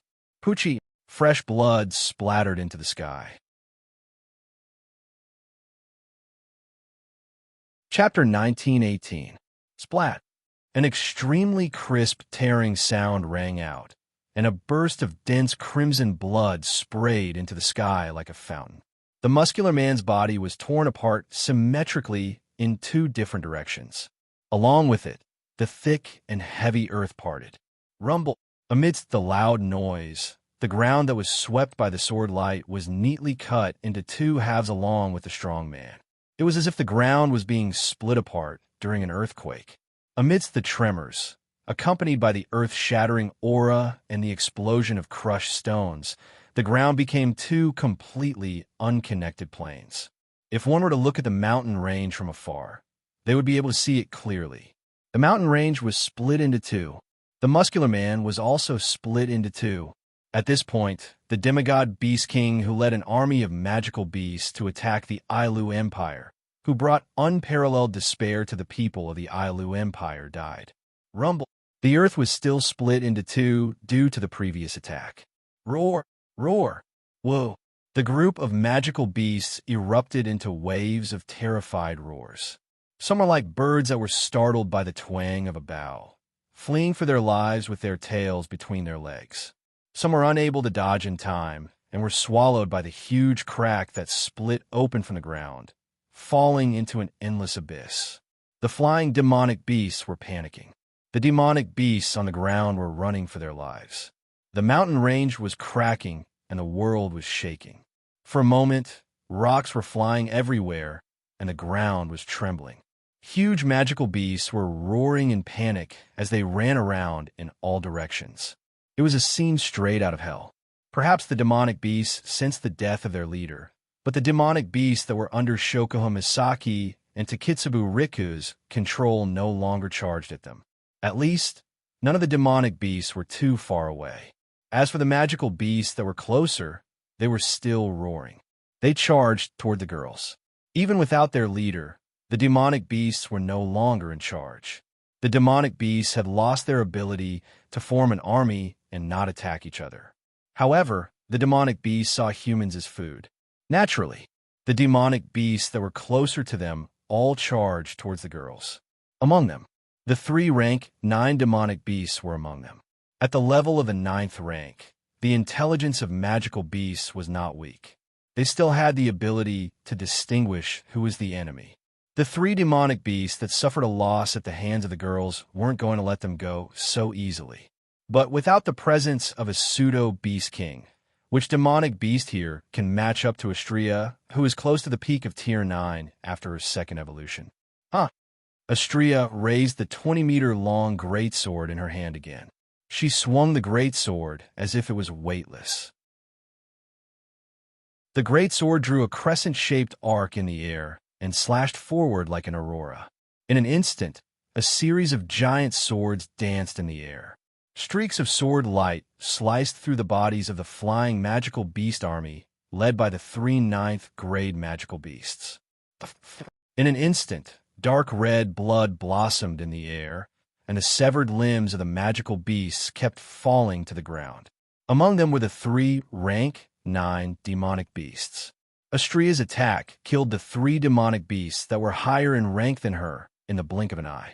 This was the true power of Xianxia after her second evolution. She had abandoned all her defenses. It was terrifying. However, without the leader of the demonic beasts were nothing more than a bunch of ferocious beasts. They didn't retreat after smelling the scent of blood. Instead, they became even more frenzied. Even the demonic beasts in the distance were attracted to them. Xianxia-chan, don't get caught up in the fight. Shokuho Misaki, who saw the situation clearly, quickly called out. There's no need to waste time on these headless flies. Let's charge out. Without the humans around, these demonic beasts will disperse. As long as all the girls left, there would be no beast king to restrain them. Without a common enemy, the magical beasts would return to the state they were in when they were in the giant beast forest. They would no longer form an army. Instead, it was very likely that they would kill each other because of natural enemies, food, and other issues. That's why as long as the girls leave, the demonic beasts attacking Ailu Empire will no longer be a threat. Got it. Xianxia nimbly retrieved the greatsword that was 10 times bigger than her. She pointed it in a direction and dashed out like an arrow. The sound of tearing continued, but it wasn't the same as before. This time, the demonic beasts that blocked Xianxia's path were skewered into meat skewers by the giant swords. Kinuhita, Frenda. Shokuho Misaki carried to Kitsubu Riku, who had been buffing the girls, and followed behind Xianxia. Follow them. Hearing this, Kinuhita Sai sent a Class 8 demonic beast flying with a punch. Frenda also used an electric shock to turn the demonic beast into charcoal. Then, she turned around and followed up. Roar! Roar! Ugh! Without their leader, the demonic beasts went berserk and charged at the girls. But to the girls, these demonic beasts were no longer a threat. If there's a word to describe the current situation, it would be chaos. They weren't able to form an encirclement, nor were they able to have a clear target like before. Now, the magical beasts couldn't be described as an army. They were just a large group of wild beasts that were rioting. They weren't a threat at all.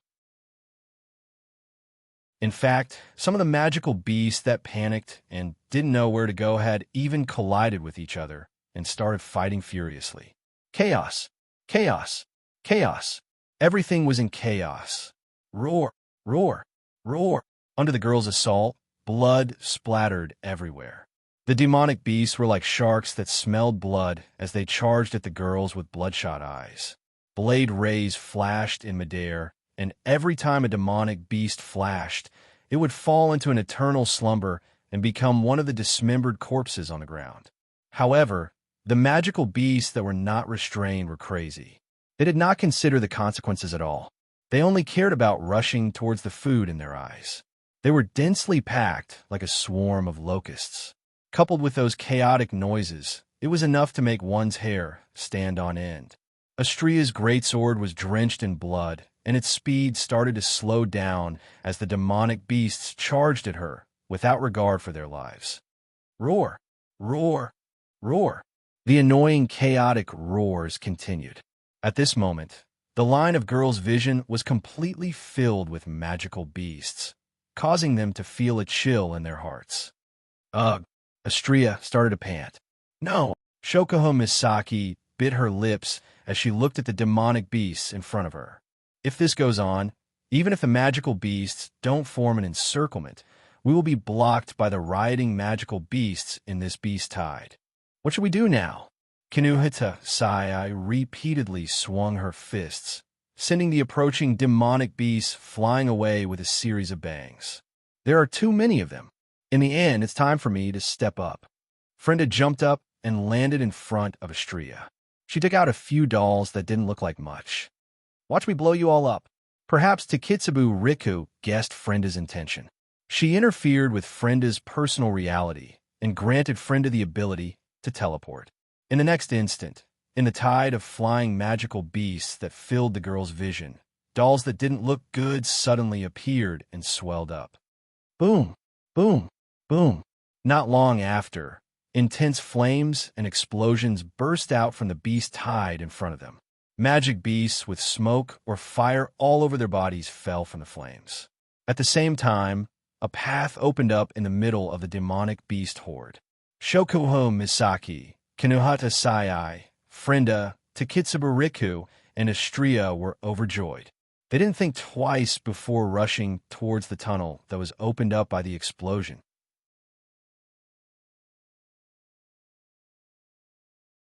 Chapter 1919. While Shokuho Misaki, Kinuhata Sai, Frenda, Takitsubu Riku, and Xianxia were working together to slay the Beast King, Sylph and Feifei were waiting on a small hill not far from the forest. Sylph raised her hand as she looked at the group of nocturnal magical beasts rushing down the mountain in an orderly manner. Some of them were excited, some of them were mad, some of them were bloodthirsty, and some of them were ferociously roaring. Her beautiful face was filled with frost. Feifei felt that Sylph's actions were a little unethical, but she could understand. The magical beast's sense of smell and senses were extremely sharp. Nocturnal magical beasts that could move freely at night had a much sharper sense of smell than those magical beasts that were active during the day. If Sylph were to use her mana in such a manner, she might be discovered by the demonic beasts. Feifei wasn't confident she could escape from the group of demonic beasts charging towards the two-tier 8 girls. That's why Sylph secretly mobilized her mana.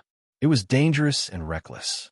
However, looking at the group of magical beasts rushing down the mountain, Feifei almost activated her Do-Chi. It couldn't be helped. The demonic beasts that Sylph and Feifei saw weren't going to put on a show. They were going to attack the last remaining human territories of the Ailu Empire. This was the only human territory left in the Ailu Empire.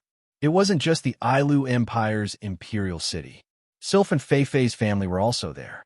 Now, these roaring demonic beasts are going to attack the Ailu Empire's capital and threaten Sylph and Feifei's families. No one could remain calm at the thought of this. If it wasn't for the fact that Shokuho Misaki, Kinuhata Sai, Frenda, Takitsubu Riku, and Xianxia were in a situation that was 1,000 times more dangerous than hers, Sylph would have rushed out and caused a ruckus if she wasn't worried about saving the Empire. Even so, Sylph did not hold back. He had been secretly mobilizing his magic power. He looked like he could rush out at any time, which was really a headache. As for Feifei, she was more worried about Shokuho Misaki, Kinuhata Sai, Frenda, Takitsubu Riku, and Xianxia. I wonder how Shokuho and the others are doing. Feifei couldn't help but whisper. At the same time, there was a worried look in his eyes. Leaving such a dangerous task to them, was there really no problem? Strictly speaking, Shokuho Misaki, Kinuhata Sai, Frenda, Takitsubu Riku, and Xianxia weren't from the Ailu Empire. It was just that Wu Yin had a good relationship with the royal family and the Lori family. That was why he was closer to Sylph and Feifei. It was just as Shokuho Misaki said. Whether it was the Ailu Empire or the Spalier world, they wouldn't feel the slightest bit of heartache, even if the humans were to be wiped out. The only reason they were willing to risk their lives to help was because they had a good relationship with Wu Yin. That's why Feifei felt guilty when she thought about how the survival of the Ailu Empire was in the hands of 5 girls who had nothing to do with her. Sylph seemed to have the same thought when she heard Feifei's words. The icy blue magic power in her hand slowly stopped. She pondered for a moment before speaking. If it's them, they should be fine. but the opponent is a beast king that's close to becoming a demigod. Fei Fei's worry didn't lessen. There's also a large number of Tier 9 demonic beasts. Even if Shokahu and the others are all Tier 9 demonic beasts like His Majesty said, it's still very dangerous. Generally speaking, that's true, Sylph said expressionlessly. But if it's them, they should be fine. Fine? Fei Fei hesitated for a moment and asked. Sylph's tone was firm and confident. Why are you so sure, Princess? Sylph didn't answer immediately. Instead, her gaze softened. Because they are that man's most trusted subordinates. When Fei Fei heard Sylph's words, the image of that man appeared in her mind. The man's carefree, willful, and confident smile on his face calmed her down a little. That's true. Fei Fei chuckled. Since they're the women of that man who's good at creating miracles, there shouldn't be any problems. What we need to do is to trust them. Sylph nodded. Then, all we have to do is to wait for news of their success. Fei Fei nodded. Both of them calmed down a lot after listening to Sylph's short conversation. They turned to look at the demonic beasts that were still rushing down the hill. Their emotions calmed down. Rumble. At this moment, the ground suddenly trembled like a volcano that was about to erupt, and there was a loud noise that sounded like the earth was quaking and the mountains were shaking. The sudden change startled Sylph and Fei Fei. However, compared to Sylph and Fei Fei, the demonic beasts that were rushing down the hill reacted even more violently.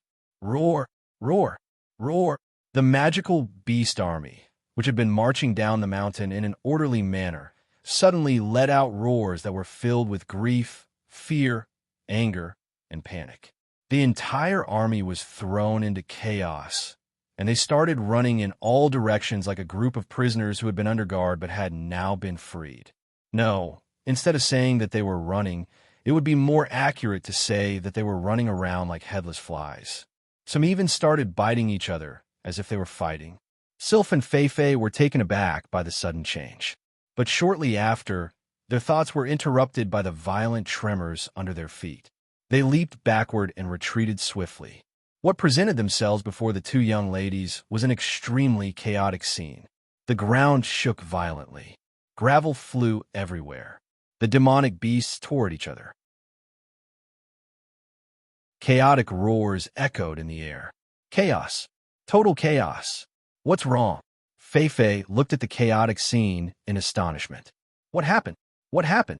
Sylph, on the other hand, calmed herself down and her icy blue eyes glowed. Could it be that they succeeded? Fei Fei seemed to have thought of the same thing, and her pretty face became rosy, which was caused by excitement.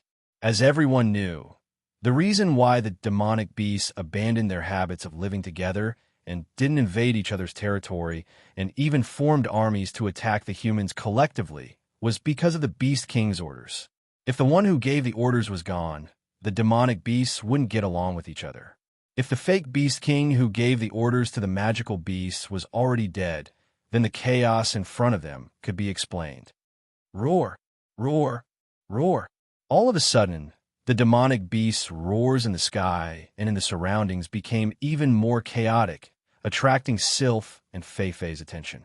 Then, Sylph and Fei Fei saw it at the same time.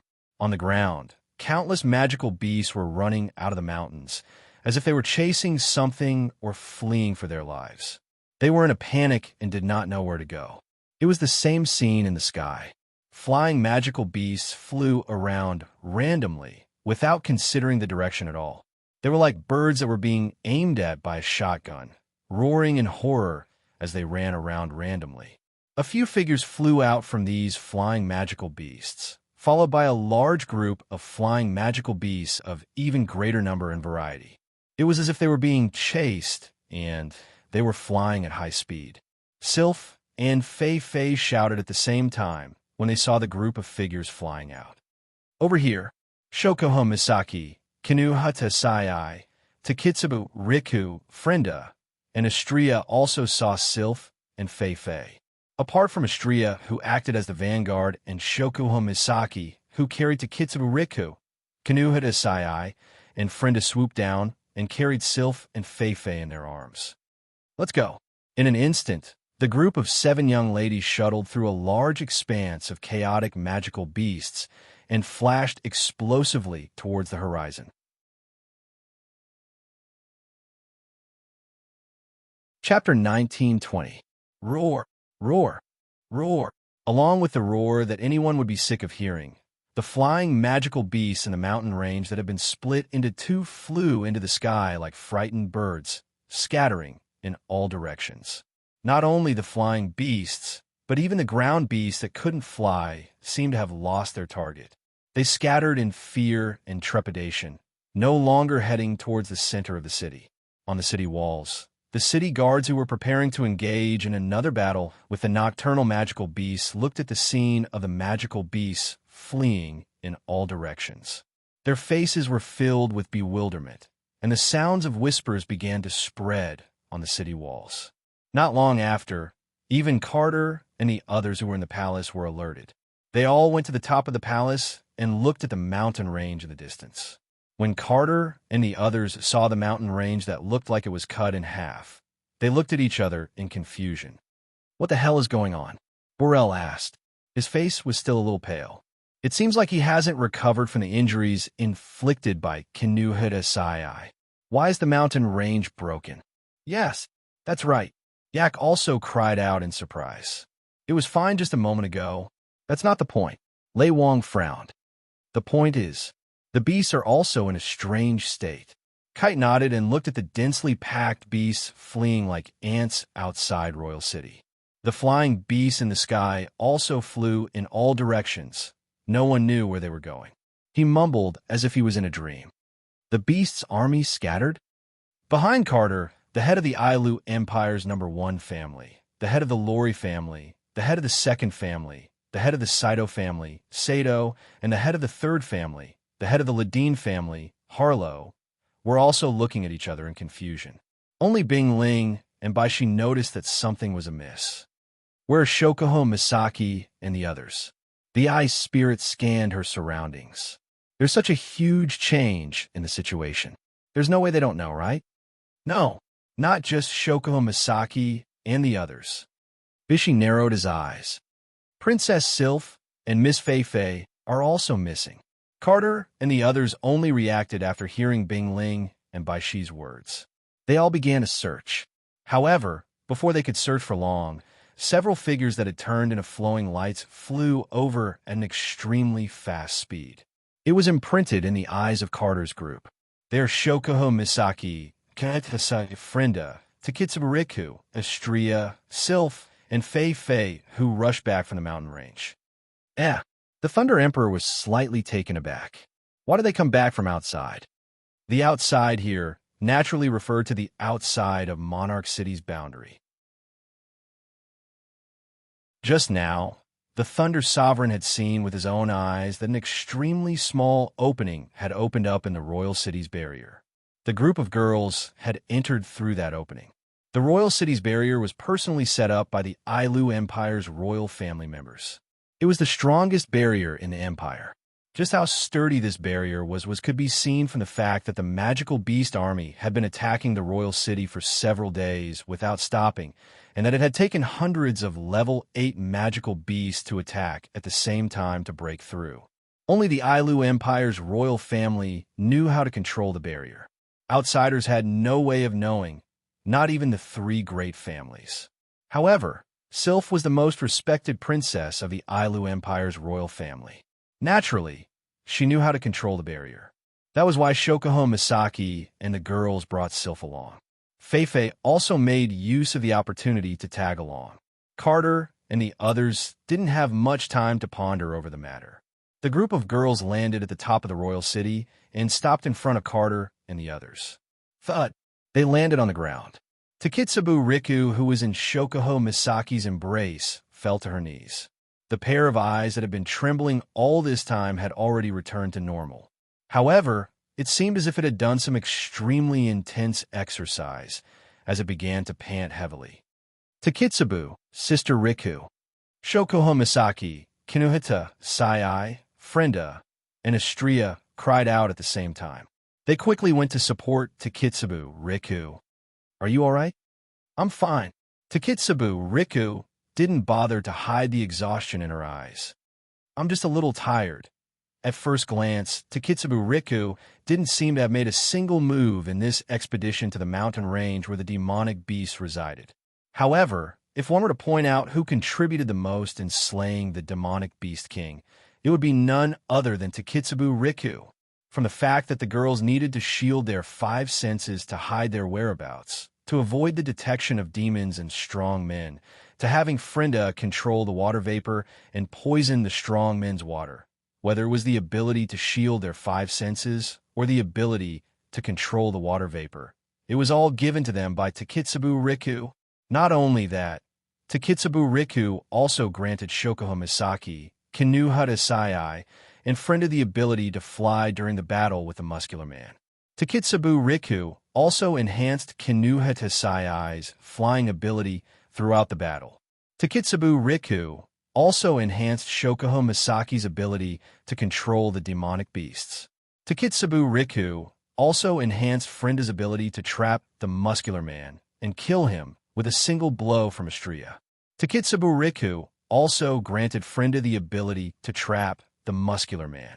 On top of that, Takitsubu Riku also strengthened Shokuha Misaki, Kinuhata Sai, and Frenda's abilities. She also maintained the ability of the three girls to fly. Isn't Takitsubu Riku's contribution a lot? If it wasn't for Takitsubu Riku, the mission to assassinate the demonic beast king wouldn't have succeeded. That's why Takitsubu Riku's contribution is at least 70%. Of course, Takitsubu Riku also used up all of her computing power. It's only natural that she's exhausted. Thank you for your hard work, Takitsubu. Shokuha Misaki gently patted Takitsubu Riku's back. Rest well now. Takitsubu Riku forced a smile and nodded. Kai wanted to step forward, but was stopped by Sylph. Let me explain the details. Sylph shook her head and spoke in a gentle tone. Our heroes are already very tired tonight. Let them have a good rest. Heroes? Everyone was stunned by her explanation. Kite was the only one who made the connection between the girls and the magical beasts outside and Sylph's words. He had a vague idea of what was going on. Leaving aside Kate, Kinuhata, Sai, Frenda, and Xianxia helped Takitsubu Riku into the palace to rest. Shokuha Misaki followed behind Kinuhata Sai, Frenda, Takitsubu Riku, and Xianxia. She suddenly stopped and looked at the sky. Her eyes sparkled as she revealed an elegant smile. We aren't vases. We don't have to wait for you to come back to deal with these half-baked people. Did you see that? After saying this, Shokuha Misaki turned around, smiled, and walked into the palace. Outside the palace, the demonic beasts are still rioting. They're scattering in all directions.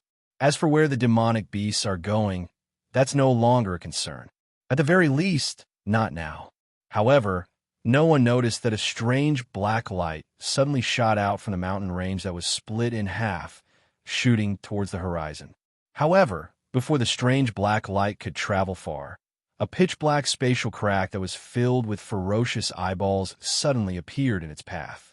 A flawless white hand reached out from within and grabbed the black light, pulling it into the crack. Then, the pitch-black spatial crack filled with ferocious eyeballs slowly closed, as if it had never appeared in the first place. Capital of a different era, Hall of the Heart of a different era. Yuran smiled as she looked at the strange black light that was constantly struggling in her hands. It wanted to escape, but was unable to do so. It wanted to burrow into her skin, but was obstructed by a layer of invisible force. In order to capture you, I almost made the cage disappear because I used too much demonic energy. You should feel honored. Chapter 1921. 7 hours after the girls parted ways at the supply town and headed to their respective destinations. In the boundless sky, a huge airship that couldn't be seen by the naked, I was flying forward at an extremely terrifying speed with a sharp sound of breaking the air. This airship was none other than Fraxinus, which had departed from the supply town and was heading towards the capital of the Baruba Empire. The behemoth forest is located in the middle of the three empires. Leaving from the supply town closest to the behemoth forest is the fastest way to enter any of the three empires. Even so, Fraxinus still hasn't reached the capital of the Baruba Empire even after 7 hours of flying. What's displayed on the screen in the command center is a desert. Yes, a desert. In the Spalier world, Ailu Empire and Fea Empire don't have deserts. Only the Baruba Empire has deserts. More than 80% of its land is deserts. As a result, Kodori, Kurumi, Toka, Miko, Yoshino, and Origami only saw a desert the moment they entered the Baruba Empire. Of course, along the way, I also came across many cities in the desert. But those cities are empty. Only a group of magical beasts are left. Over time, Miku started to feel tired. Meijio, who was already experiencing visual fatigue, couldn't help but rub her eyes as she muttered, "Still not there? Still not there?" 10 Fragrances gradually lost her patience. The bow that tied her purple hair into a ponytail seemed to shake with the impatience in her heart. "I'm hungry." "Hungry?" On the side, Kurumi's expression became somewhat helpless. "Toka-san, you just ate 3 puddings, right? Is food the only thing left in your head?" Origami also said expressionlessly, "I'd rather raise a sow than raise you." "Who are you calling a sow?" "Kite Origami." 10 Fragrances, who had a grudge with Origami for a long time, retorted loudly, "I'm a human." "A human?" A 4th bunny holding a rabbit plushie in his hand blinked his big watery eyes and said in a daze, "Aren't you an elf?" "Looks like Toka is getting used to being a human," the rabbit plushie Yoshino said in a sharp and sneaky voice. She giggled as she danced with joy. "Do you want to try out a human's lifestyle? Do you want to do something perverted?" "Miss Toka, do you want to do something perverted?" Miku's eyes lit up.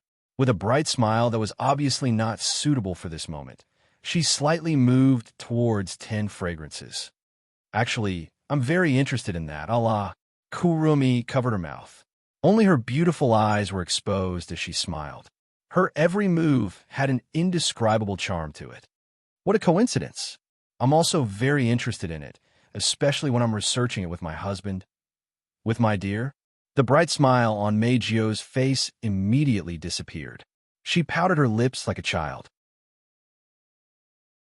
"That's great. I also want to study perverted things with my dear. Ugh." Yoshino's face turned red.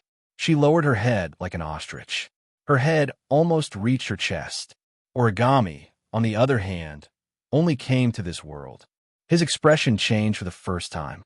"This is discrimination," Origami said in a rash tone. "We're all summons. It's not fair to only study philosophy with you." Toka, who was about to blush, was stunned by Origami's words. "Philosophical knowledge? Perverted things? For an elf whose brain doesn't exist in her head, I don't have to answer. I don't think I need to answer." Origami glanced at Toka. "You better find a pigsty to hide in and wait for us to feed you, you so." "What? What did you say?" Toka widened her beautiful big eyes and stared at Toichi Origami fiercely. Toichi Origami didn't want to be outdone and met Toka's fierce gaze with a calm, yet strange gaze. There seemed to be an electric current colliding fiercely in their eyes. The timid Yoshino grabbed Kurumi's clothes with tears in her eyes. Her body timidly hid behind Kwang-san's back. Kwang-san and Meijio's expression became helpless. This scene, in fact, in the 7 hours since they set off, it happened 3 or 4 times every hour. Due to her parents being saved, Origami didn't hate the elves anymore. She still treated the elves coldly, but that's only because of her personality. No matter who she is facing, even if it's Wu Yin, she's always like this. She can't be blamed for this. However, perhaps it was due to their incompatibility, but even though Origami no longer resented elves, she still treated Toka the same as before. It was as if she still had a deep grudge against her. She would mock her at the slightest provocation and even spit out malicious words. She would mercilessly seize every opportunity to attack Toka. Similarly, Toka didn't have a good impression of Origami, who tried to kill her in the past. Ever since they were still in the dating battle world, she had been bickering with Origami every day. Now, even if Origami had no reason to hate the elves, Toka would still put on a stern face whenever she saw Origami.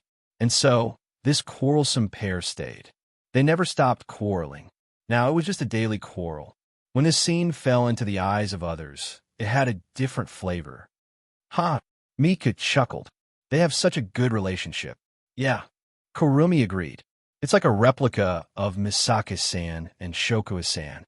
Indeed, Toka and Origami were like Mikoto and Shokuho Misaki. They would always go at each other's throats. If the way Mikoto and Shokuho Misaki interacted with each other was a sign of their unique bond, then Toka and Origami were probably the same, right? That's why this scene was completely different in other people's eyes. Only Yoshino and Yoshino looked at each other.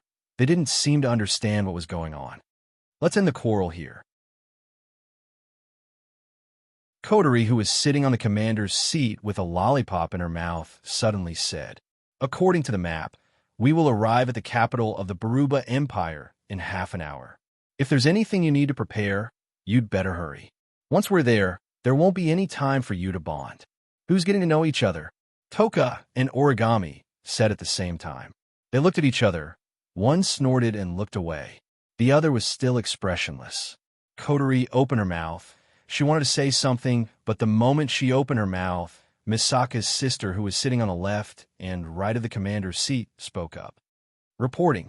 There's a reaction of a living being within 1,200 meters ahead. There's a 98% chance that it's a human. Misaka 10469 reminded. As soon as he finished speaking, the scene on the big screen in the command room changed, and a scene was shown. On the screen, a figure suddenly appeared in the middle of an endless desert. It's a person. No, it's not just one person. Not long after, two other figures appeared on the screen. They were quite a distance away from the first figure, and they were flying across the desert at breakneck speed. Seeing this scene, Kotori, Kurumi, and Origami frowned. Meijio said hesitantly, "The three of them are all humans?" It's normal for Miku to have this question. This was because the three figures in the picture did not seem to be moving together at all. Instead, it seemed like the figure in front was fleeing for his life, while the two figures behind him seemed to be chasing after the former. They had been following closely behind him the entire time. That's not right. Humans are currently in a war with demonic beasts. Why would there be humans chasing after them at this time? Something's not right. Kurumi said based on her intuition. Something we don't know about must have happened. Kotori nodded and waved her hand. Prepare to land. Chapter 1922. In a desolate desert, a young lady of about 20 years of age was panting heavily as she gritted her teeth. She forcefully supported her body that seemed like it could collapse at any time as she flew forward with all her might. The ones that caused this young lady to suffer such a miserable fate were the two figures that were following closely behind her. They were two middle-aged men that were undoubtedly older than the young lady. They were at least in their 30s. Furthermore, one of them had a sinister scar on his face, while the other was an extremely ugly middle-aged man. Looking at the scarred man and the ugly man who were chasing closely behind her, the young lady repeatedly used the tip of her foot to push off the ground. She erupted with what little dochi she had left, causing her body to abruptly shoot out a certain distance each time her foot touched the ground. However, the young girl's speed was much slower compared to before. This caused the young girl to bite her lips even harder. Even her complexion had turned pale. The young lady's name was Milena, and she was the direct disciple of the Mo clan, the #1 clan in the Baruba Empire. Her status was similar to Fei-Fei's. However, compared to Fei-Fei, although Milena was the direct disciple of the Mo clan, her treatment was not as good as Fei-Fei's. She was valued by her teacher, because the Baruba Empire was an empire where men were stronger than women. In the Baruba Empire, although not all men treated women as slaves, but when it came to status, women were looked down upon. Therefore, even the personal disciple of the Moma clan, the #1 family in the Baruba Empire, was not treated as well as Fei-Fei.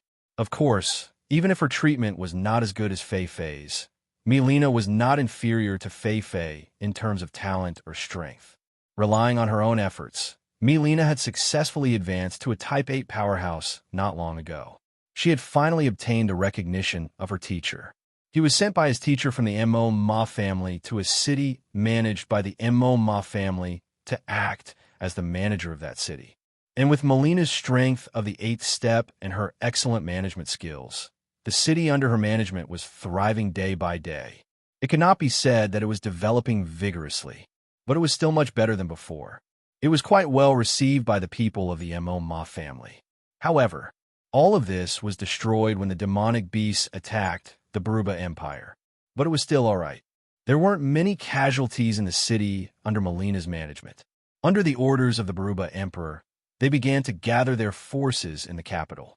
The ordinary people, on the other hand, retreated to the sea and prepared to use the capital as a base to fight against the magical beasts. Originally, Milena had to go to the Baruba Empire as well. However, at this moment, something unexpected happened. The 3 Type 8 powerhouses who had once been Milena's subordinates and were under her control had betrayed her. Yes, betrayal. These people took the initiative to seek out the Beast King and surrender to him in order to save their own lives. There is no doubt that this was a very foolish move. The magical beasts saw humans as food and enemies. How could they accept the surrender of humans and let them live? However, they didn't know what was wrong with the Beast King that led the magical beasts to attack the Baruba Empire.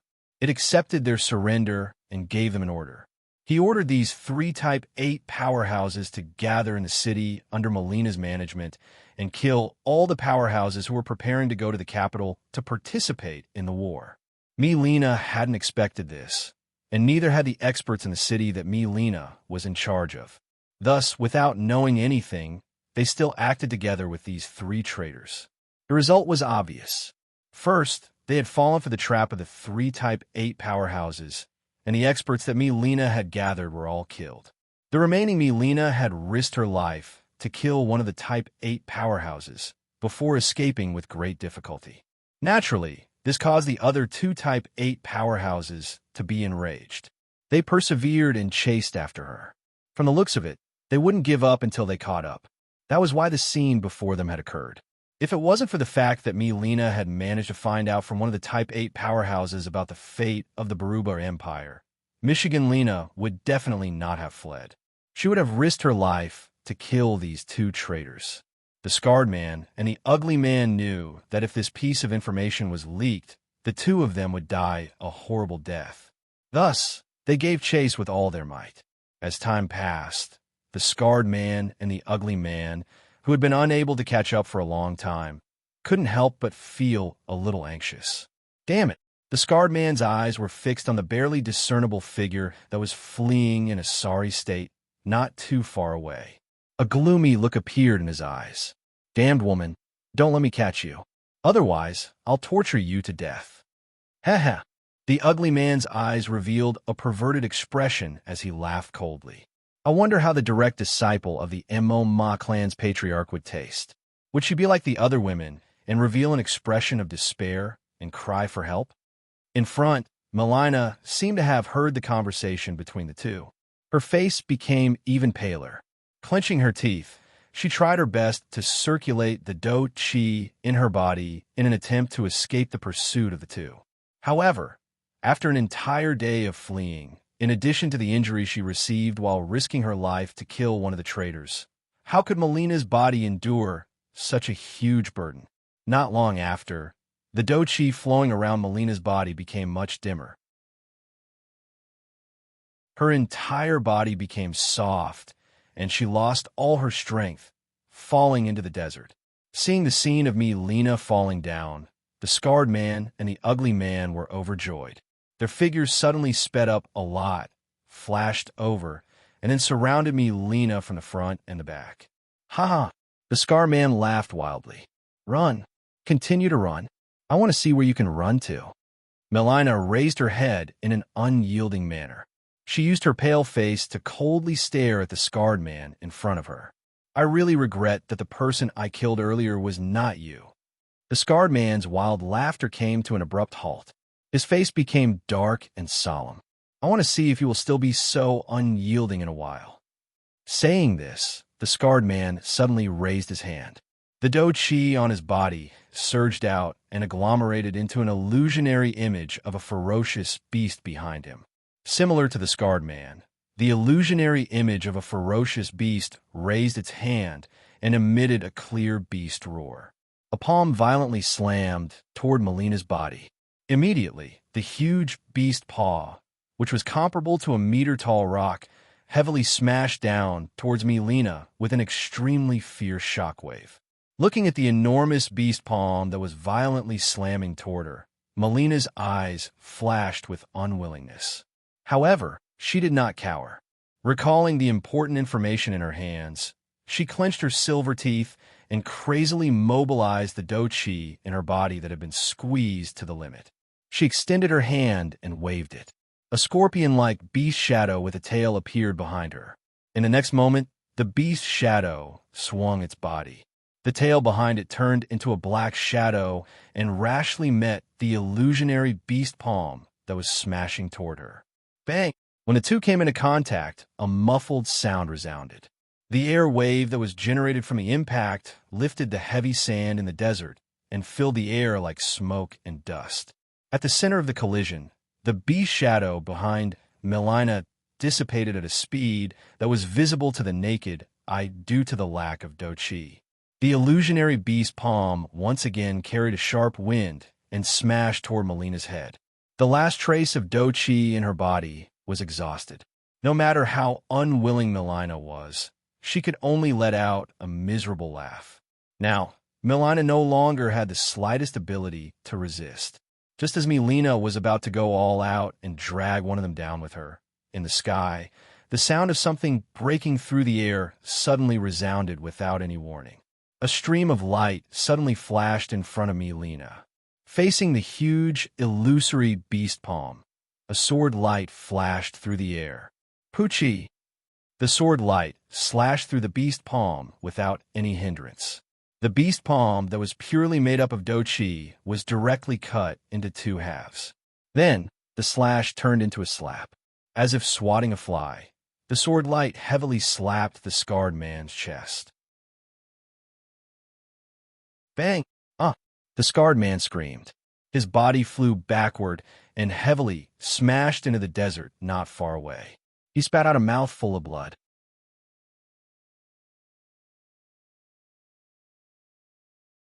Chapter 1923. The sudden turn of events shocked both Melina and the ugly man, who had sealed off Melina's escape route and hadn't been able to react from beginning to end. At this moment, Melina, the hideous man, and the scarred man who was knocked to the ground finally recognized the newcomer and were instantly immersed in her appearance. There was no other reason other than her beauty. Purple light particles undulated around her.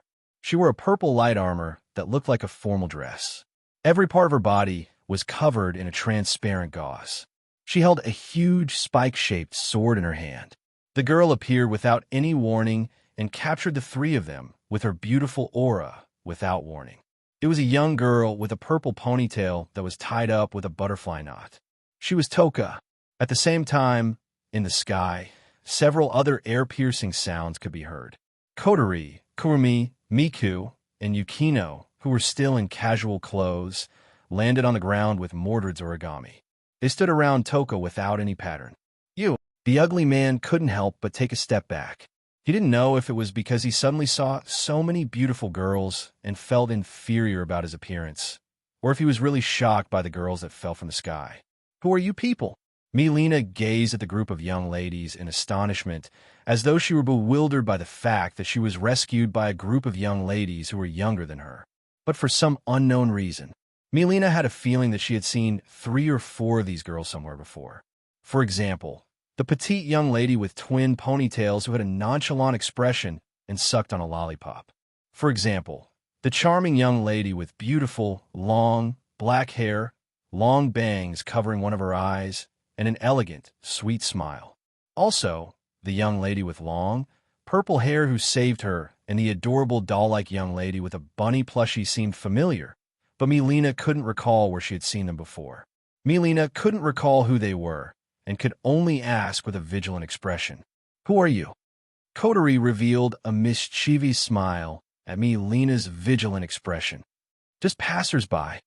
This sentence, Milena choked on her words. Fast *RD. At this moment, the scarred man struggled to stand up from the ground and clutched his chest. It seemed like he was injured. The hideous man stood up as soon as he saw the scarred man. It was as though he had found his backbone. He ran to his side hurriedly. "How dare you hurt me?" The scarred man stared at the group of young ladies with a gloomy expression. "Even if you beg for mercy, I won't let you go." The ugly man seemed to have calmed down from the sudden change. His gaze swept across Coterie, Kurumi, Toka, Meijio, Yukino, and Origami. The 6 of them were so outstanding that they couldn't be picked on, and a trace of lust appeared in his eyes. When Coterie and Origami saw this, their expressions turned gloomy. Toka, Meijio, and Yukino also showed disgust. Only Kurumi's expression didn't change. Instead, her smile became brighter. However, those who knew Kwang-san would know that Kwang-san was truly murderous at this moment. Let me tell you something. Not everyone can be saved, and not everyone can be intervened in every situation. The scarred man's eyes gradually filled with a cold glint. He yelled at his companions, "Kill them!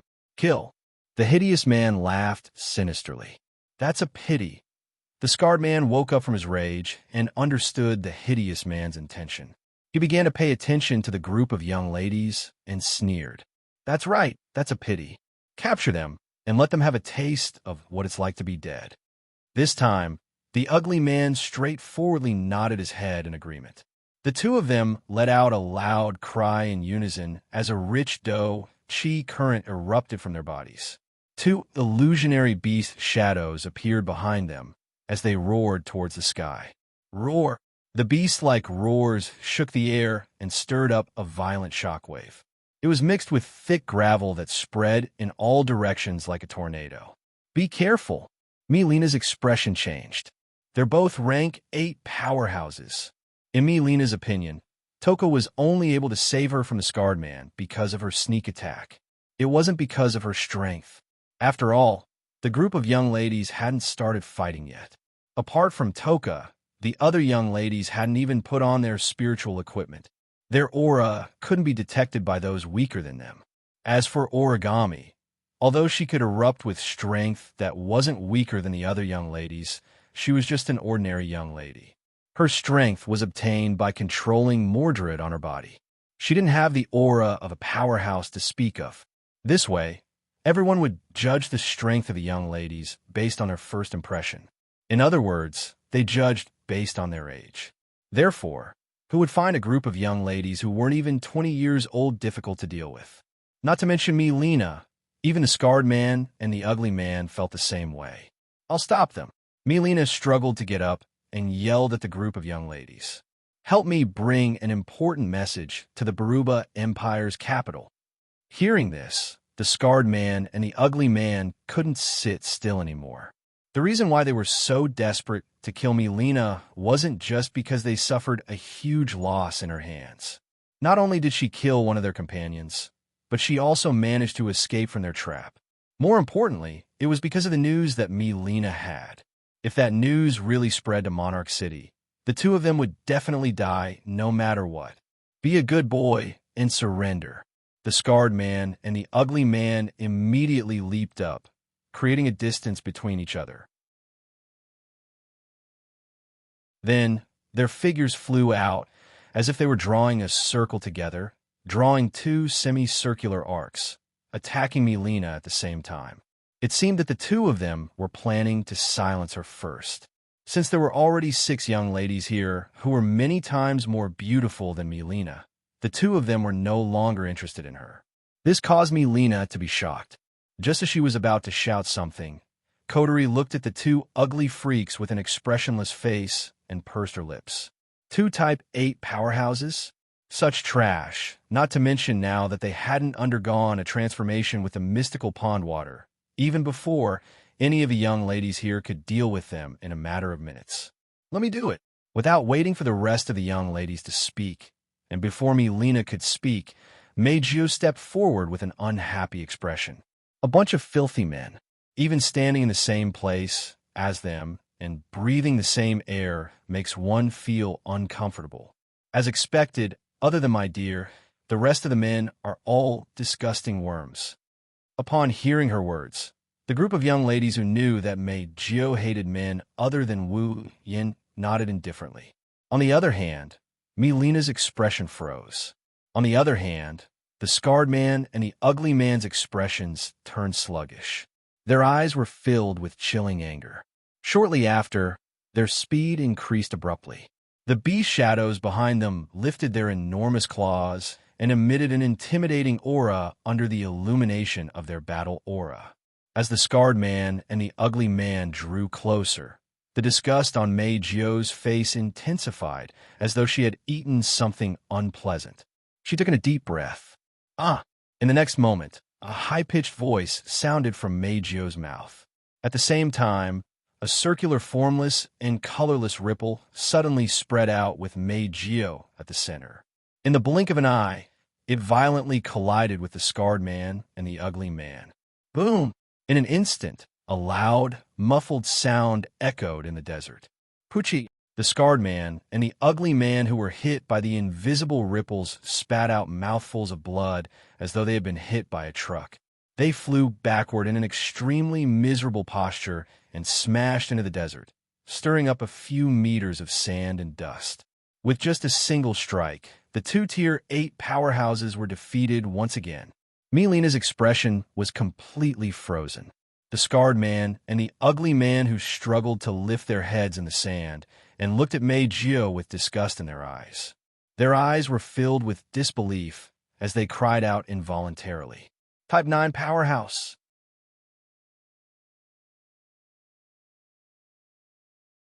Chapter 1924. Tier 9 powerhouse. These 4 words made Lena, the scar man, and the ugly man completely dumbfounded, not knowing what to do. Was this young girl who kept saying, "Apart from my dear, all other men are disgusting bugs even 20 years old"? She shouldn't be, right? A Tier 9 powerhouse who isn't even 20 years old? I've never heard of such a person before. He had heard of Melina, the scarred man, and the ugly man before. Currently, Ailu's princess, Sylph's fiancé, was the youngest person in history to reach the 9th order. But he was at least 20 years old, wasn't he? In front of them was an extremely beautiful young lady whose face was filled with disgust. She was at most 17 or 18 years old. If the other party was a powerhouse of the 8th step, perhaps Lena, the scar man, and the ugly man could still reluctantly accept it. But if the other party was a powerhouse of the 9th step, who could accept it? Since when did a Tier 9 powerhouse become so cheap?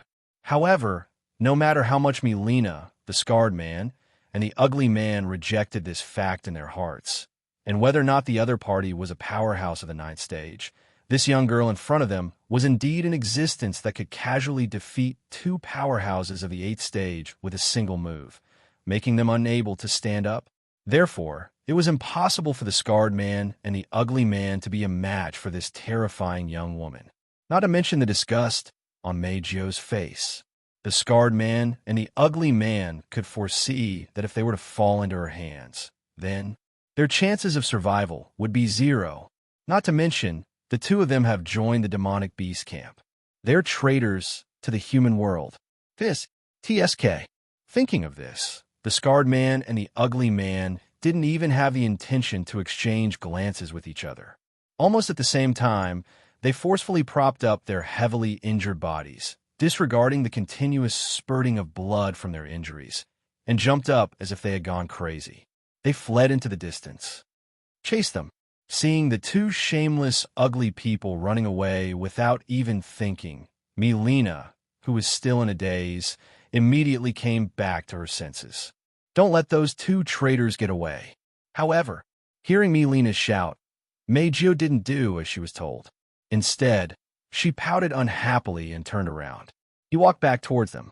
Only then did Lena remember that she wasn't even sure if the other party was a friend or foe. Immediately, she became a little nervous. After all, standing in front of me, Lena, was a terrifying existence that could defeat two powerhouses of the Eighth Order in an instant. Nine-stage powerhouse. That was an existence that even me, Lena, had to fear. Just as Lena was about to step back and distance herself from Meijio, Kotori, who had been observing me, Lena thoughtfully spoke up. All right, there are already people chasing after them. Hearing this, Lena stared blankly for a moment before she finally realized that something was amiss. Among the group of 6, there was a girl with a charming smile on her face. The beautiful girl whose eyes were covered by long bangs had disappeared from the scene at some point in time. She was nowhere to be seen. Discovering this, Lena could not help but be overwhelmed with shock. When Lena finally realized, to be able to move together with a 9-stage powerhouse and seem to have a good relationship, how could a group of mysterious girls be ordinary people? The answer was naturally no. Looking at the girls who were not older than her, Lena could not help but have a thought that made her want to laugh out loud. These girls, could it be that they were all 9th-stage powerhouses? This answer, no one could give Lena an answer, nor did they have the time to give her an answer. Not long after, a wriggling shadow suddenly emerged from the yellow sand, and within the shadow, 2 people slowly emerged from it. It was the scarred man and the ugly man who had fled for their lives. However, at this time, these 2 veteran powerhouses no longer had the aura of a living person. Their eyes were wide open, and their faces were filled with fear and despair. It was unknown what they saw before they died, or what kind of punishment they were subjected to, but it made people feel a chill in their hearts. At the same time, the elegant young lady, who only revealed a single wine-red eye, slowly emerged from the shadow. Only when her heels emerged from the ground did the squirming shadow solidify and transform into the shadow of the young lady. Arara Kurumi tilted her head. She did not even look at the ugly man and the scarred man on the ground. Her tone was still as elegant and seductive as before. I thought I could play for a while longer. Hearing these words, Lena could not help but feel a chill in her heart. She clenched her teeth and forced a smile. May I know who you are, sirs? Kurumi, Toka, Miko, Origami, and Yoshino did not speak. Only Kotori had a faint smile on her face. I am Itsuka Kotori. Itsuka Kotori? Lena had an idea. Her eyes widened as she looked at Kotori, Kurumi, Toka, and Yoshino. She cried out in surprise. It's you guys? As the direct disciple of the Moma clan, the #1 clan in the Baruba Empire, how could Lena not have studied at the Spalier World Academy before? In the Spalier World Academy, each of the 3 empires and 9 great houses had their own factions. For example, Sylph's Snow Song, Fei-Fei's Deadly Forest, Bingling's Sea of Frozen Ice, and Bishi's Crimson Land were among the 12 strongest factions in the academy. Before Lena reached the Type 8 realm, she was a member of the Mo family of the Baruba Empire. She was a special student of the Mo family, one of the 12 strongest factions in the Silveria World Institute. At that time, Lena was already at the peak of rank 7. She was on the same level as Fei-Fei, Bingling, and Bishi. However, due to the Baruba Empire's preference for males, she wasn't able to become the leader of the Moma clan. Even so, she still managed to occupy one of the top 10 spots. Good times didn't last long. Ever since Wu Yin led his summoned creatures into the Spalier World Academy and occupied a few spots in the Academy tournament, Lena was pushed out of the top 10. Later on, Lena witnessed how Wu Yin defeated Prince Jaffer of the Baruba Empire and Prince Kaya of the Fayer Empire, easily obtaining victory. At that time, she was filled with admiration for Wu Yin. It was a pity that after that, Wu Yin brought the girls by his side and applied to graduate from the Spalier World Academy, disappearing from Lena's sight. Later on, all sorts of news about Wu Yin reached Lena's ears. For example, he had become the fiancé of Princess Sylph of the Ailu Empire, or the youngest Type 9 powerhouse in history. This made Lena realize that the 2 of them were not from the same world. With a sudden epiphany, she broke through to the Type 8 realm and applied to graduate from the Spalier World Academy, becoming a city manager. In other words, Mileena's breakthrough to the Type 8 realm was largely due to Wu Yin. If Wu Yin knew about this, his jaw would drop to the ground. In all honesty, Wu Yin really didn't know that he had someone who admired him. He even helped her break through, and he didn't even know the name of this person. However, for Mileena, who had been paying attention to Wu Yin, she had naturally heard of the girls by his side. She had even caught a glimpse of them from afar. Just now, Mileena didn't think of it, but now she finally remembered. This was the reason why Mileena felt familiar with Kotori, Kurumi, Toka, and Yoshino. Kotori also remembered that she had seen Mileena a few times when she was dealing with the 12 factions in the Spalier World Academy. That was why she had such an expression and saved Mileena from the scar-faced man and the ugly man. Looking at Kotori's expression, Mileena's expression became awkward. "I'm sorry, I didn't recognize you." "I don't mind."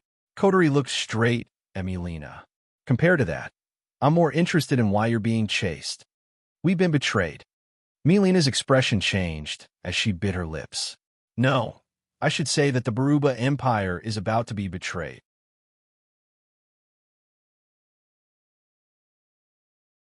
Chapter 1925.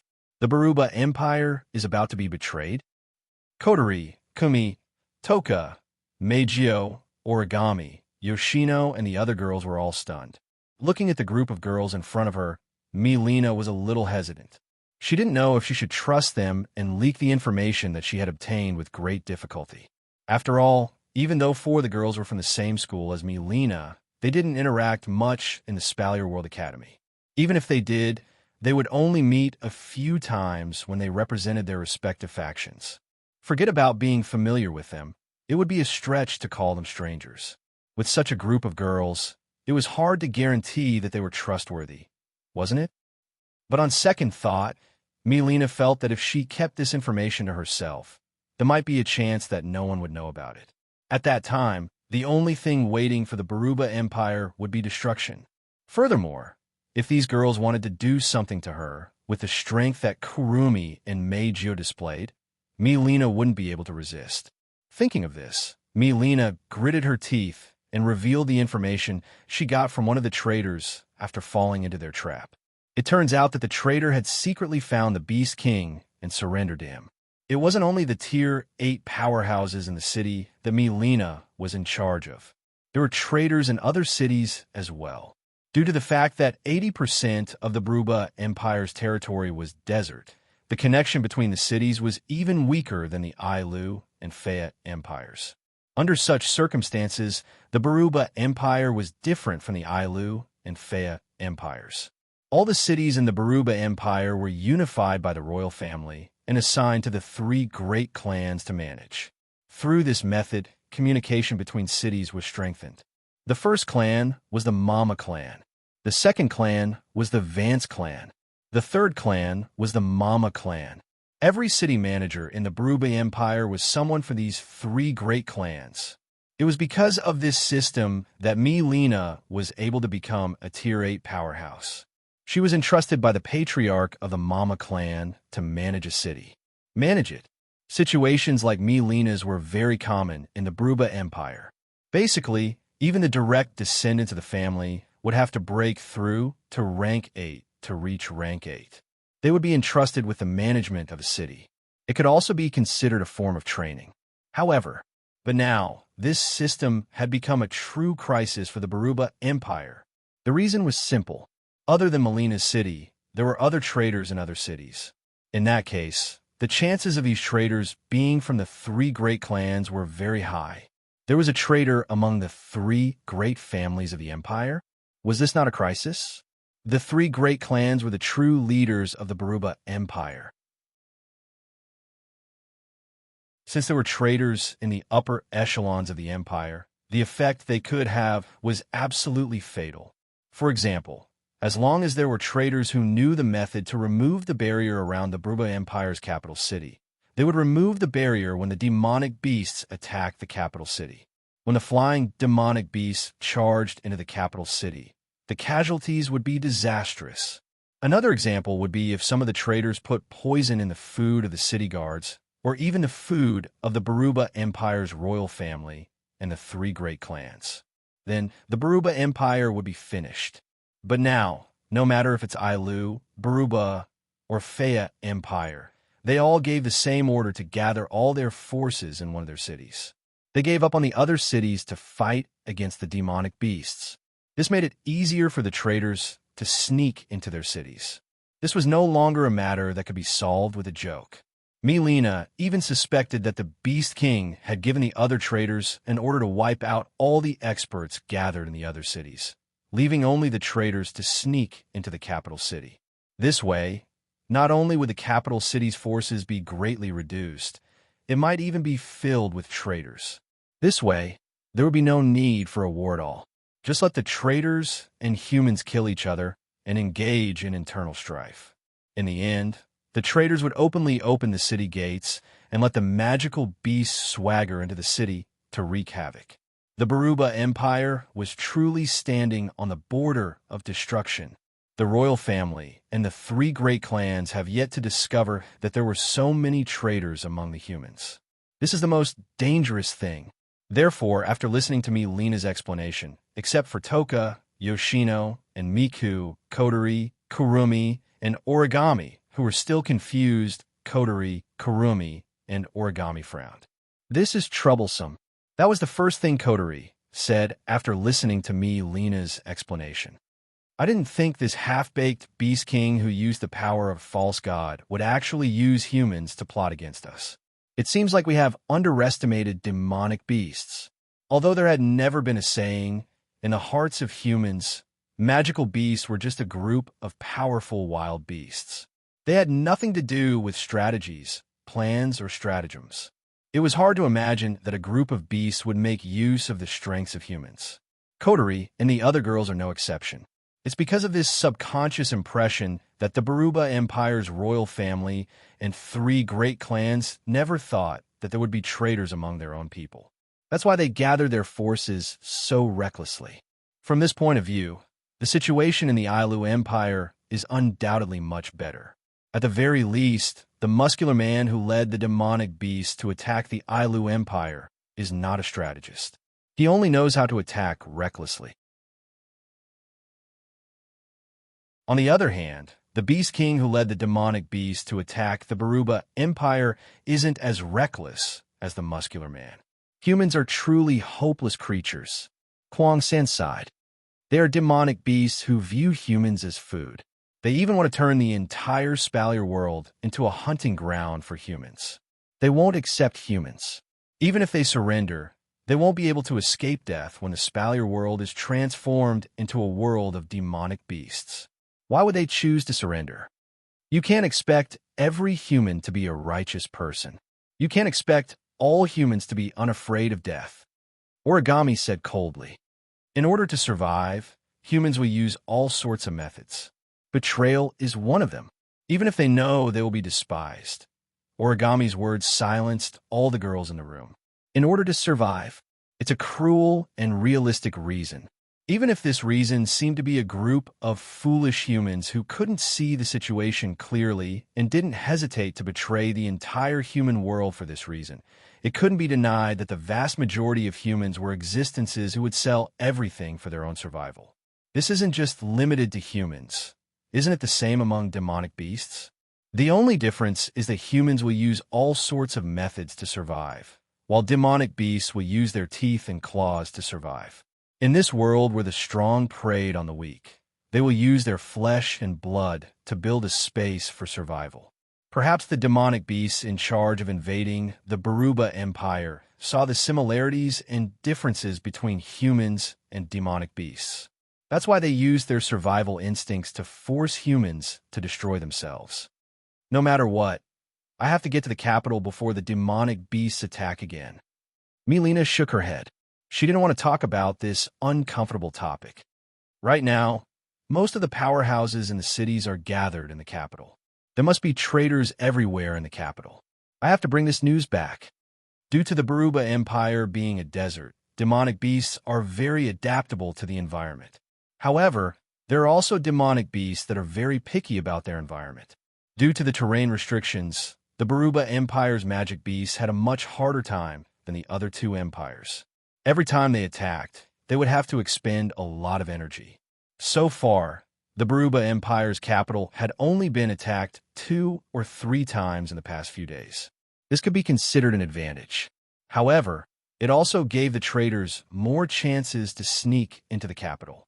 Milena could imagine the disaster that would befall King City the next time the magical beasts attacked King City and colluded with the traders in King City from both inside and outside. The group of girls also looked at each other and nodded their heads.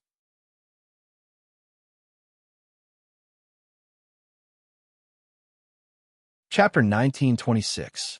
In the middle of the endless desert, there were 2 towering mountain ranges. The mountain ranges looked like deep valleys. They looked like 2 giant fingers clasped together, towering into the clouds. Between the gaps of the mountain range that looked like 2 fingers, an incomparably huge city was located here. It was like a bridge connecting the mountain range. It was very spectacular.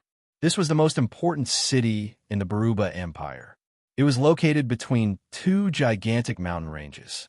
The Baruba Empire's royal city was different from the Ailu Empire's royal city.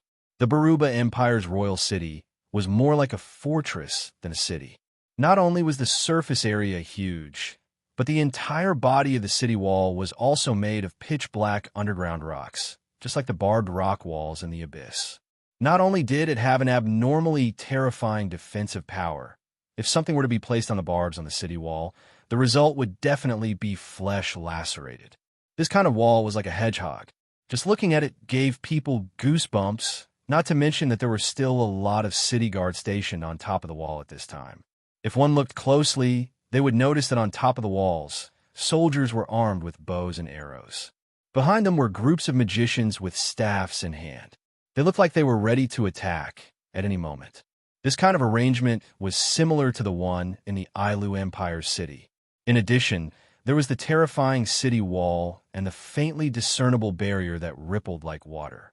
If either the Ailu Empire or the Faya Empire were to attack the Baruba Empire's city, they would have to pay a heavy price to break through the walls.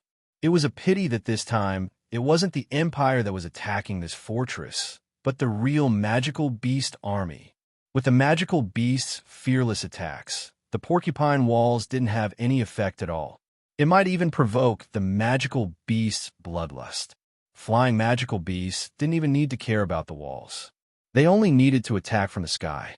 This was the worst enemy in history. Because of this, the warriors and magi on the walls of the Baruba Empire's royal city didn't relax for even a moment. Their faces were tense. They didn't know when the magical beasts would attack again. Fortunately, unlike the Ailu Kingdom's royal city, the Baruba Kingdom's royal city was built in the middle of 2 towering mountain ranges. Both sides were blocked by mountain ranges. Behind Monarch City, the 2 mountain ranges were directly connected. In other words, the capital of the Baruba Empire was located in the middle of a huge U-shaped mountain range. If the magical beasts wanted to attack the capital of the Baruba Empire, they would have to either attack from above or from the front.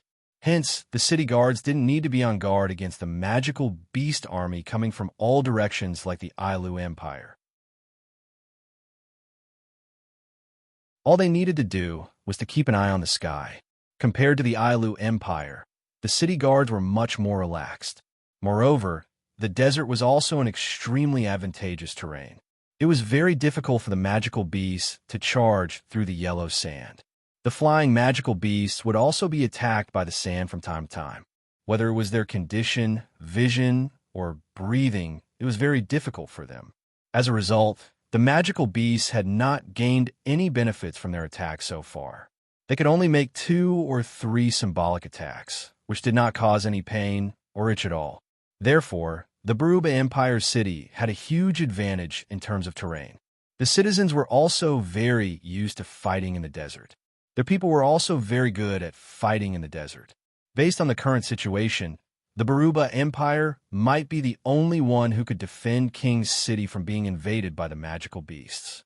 As long as there were no accidents, however, This accident was already buried in the Baruba Empire's city. The Baruba Empire's city, which was supposed to be the most difficult to attack, was now the most likely to be breached. At a certain moment, a flying ship that couldn't be seen with the naked eye broke through the heavy obstacles in the sky. The ship screeched in the air, and the engine roared as it headed towards the Baruba Empire city. "We're here." In the command room of Fraxinus, Melina pointed at the image of the Baruba Empire's city on the screen. "That's the Baruba Empire's city. Wow." Looking at the big screen showing the fortress-like King City sandwiched between two towering mountains, the girls all exclaimed in amazement. "So this is what they call a natural stronghold." Kurumi couldn't help but gasp in awe. With a city like this, the Beast King who led the attack on the Baruba Empire's magical beast army must have a headache. "This should make things a lot easier for us." Kotori sucked on her lollipop as she stared at the city on the screen. She nodded without a change in expression. "I finally understand why the Beast King needs the help of a group of traitors. If they want to rely on brute force to break through this fortress, unless that pseudo-demigod Beast King personally takes action, they won't be able to occupy this dangerous place, even if they use all of their magical beasts." After saying this, Kotori looked at Melina. "We're about to land. You'll be in charge of communicating with the city." "I understand." Melina nodded heavily. The engine on Fraxinus's back revved up, and Fraxinus shot forward at an incredible speed. It didn't take long for Fraxinus to appear in the sky above the Baruba Empire's capital. Fraxinus's figure slowly appeared in the sky above the Baruba Empire's capital. The sudden appearance of a giant airship in the sky naturally caused a commotion among the city guards. They were shocked out of their wits and almost launched an attack. Only after realizing that it was a rather peculiar airship did they calm down. After all, magical beasts wouldn't ride airships, right? Therefore, all the city guards knew that the intruder must be a human. At the same time, a black or white stream of light soared into the sky from the airship. Like fireworks, it directly exploded in the sky, forming a strange pattern of a beast's head. That was Melina's signal. Only by sending this signal would the Baruba Empire's barrier be opened. Only then would outsiders be able to enter the city. In fact, it was a signal used by the Moma family to communicate with each other. It's just that it's been used by the Baruba Empire's 3 major families to open the barrier. As expected, the guards let down their guard after seeing the signal. They sent someone to contact the people controlling the barrier. 5 or 10 minutes later, an entrance that was just big enough for Fraxinus to pass through opened. On the city wall, some of the city guards began to make hand gestures to guide Fraxinus's arrival. Kotori didn't act alone. She had the Misaka sisters, who were controlling Fraxinus, follow the directions of the city guards and enter the barrier at a constant speed. Originally, there was an oasis between the 2 mountains. The Baruba Empire was built on top of this oasis. Because of this, the interior of the Baruba Empire's capital was no different from a normal city. It had the usual streets and roads, unlike the yellow sand outside. Of course, there was also a floating plaza for airships to land and take off. After Fraxinus entered the barrier under the guidance of the city guards, 4 airships flew over from the floating plaza and stopped in front, behind, left, and right of Fraxinus. Like a prisoner being escorted, they led Fraxinus to the floating plaza and landed there. When Fraxinus landed, Kotori, Kurumi, Toka, Miku, Origami, and Yoshino brought Melina and 5,000 Misaka sisters out of the airship. They instantly filled up the floating plaza and gave the city guards another shock. "Why you?" A middle-aged man who seemed to be the leader glanced at the girls with vigilance. "Which city are you from?" "I am Melina of Garrus, Melina of the Emoma family." Melina quickly stood up. "I have an important matter to discuss with His Majesty."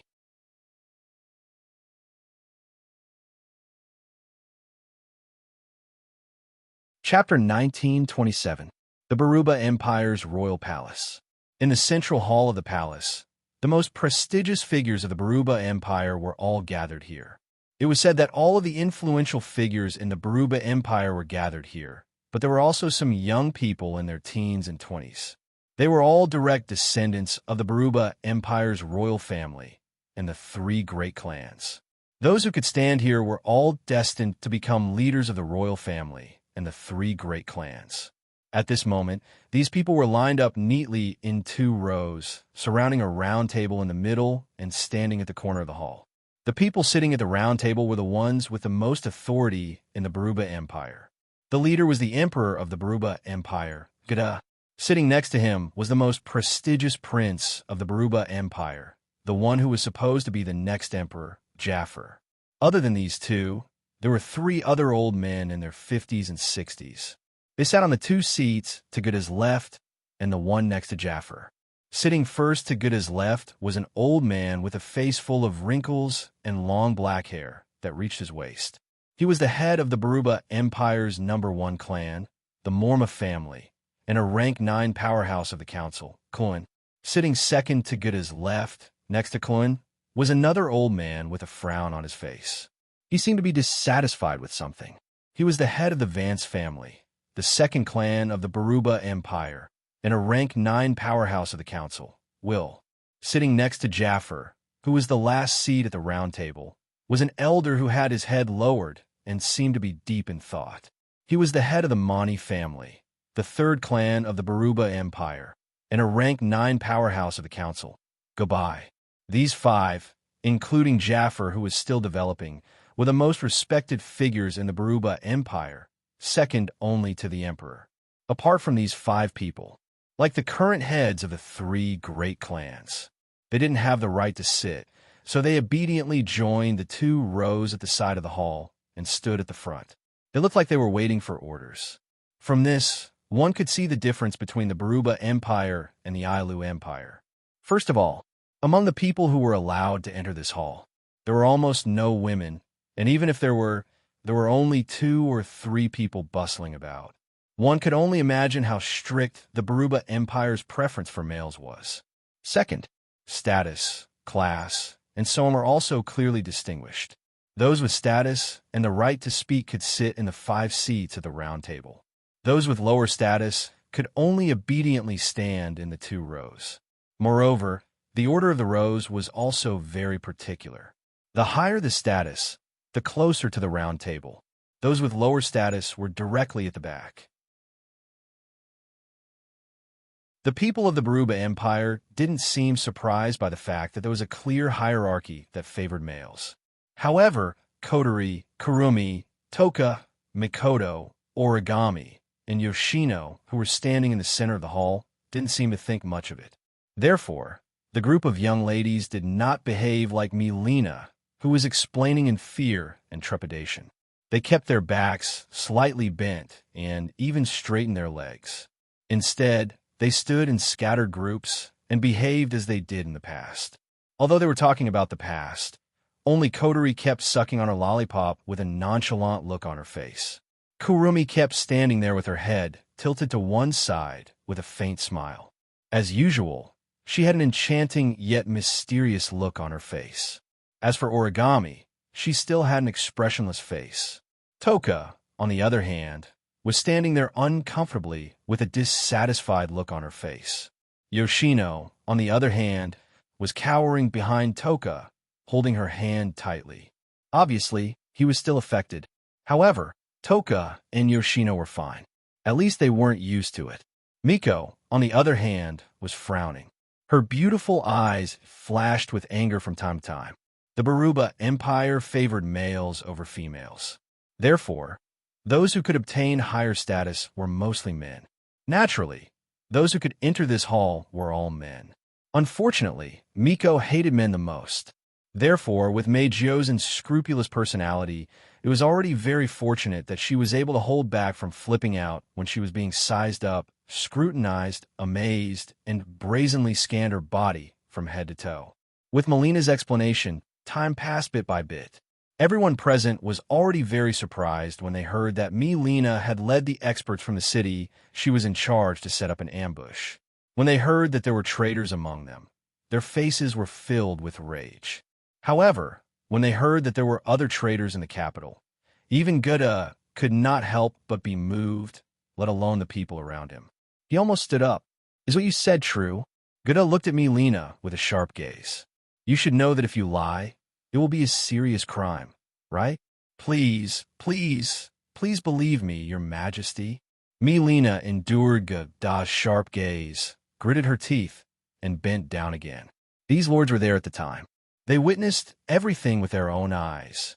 Hearing this, everyone's gaze once again gathered on the group of girls. There were still some who were sizing them up, some who were scrutinizing them, some who were stunned, and some who blatantly swept their eyes over the girls' bodies, causing the girls to frown one after another.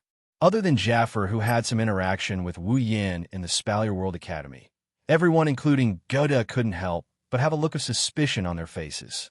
The people here were all people with status. Naturally, they had more or less heard of this group of girls. Gutta couldn't help but think of the young Rank 9 powerhouse he met on the Emperor Island. His expression softened and his tone relaxed. Ladies, is Milena's matter true? Among the group of girls, Coterie, who had a calm and sharp mind and was also the commander of Ratatoskr, was unsurprisingly the leader. Naturally, it was Coterie who stepped forward. Coterie didn't try to verify Milena's words. Instead, she spoke of what she was certain of. I don't know if Milena's news is true or not. However, when I arrived, there were indeed 2 Rank 8 powerhouses who wanted to kill Milena. Thus, we save her. Hearing this, many people frowned. However, this time, they frowned because of Coterie's way of speaking. Woman, pay attention to your way of speaking.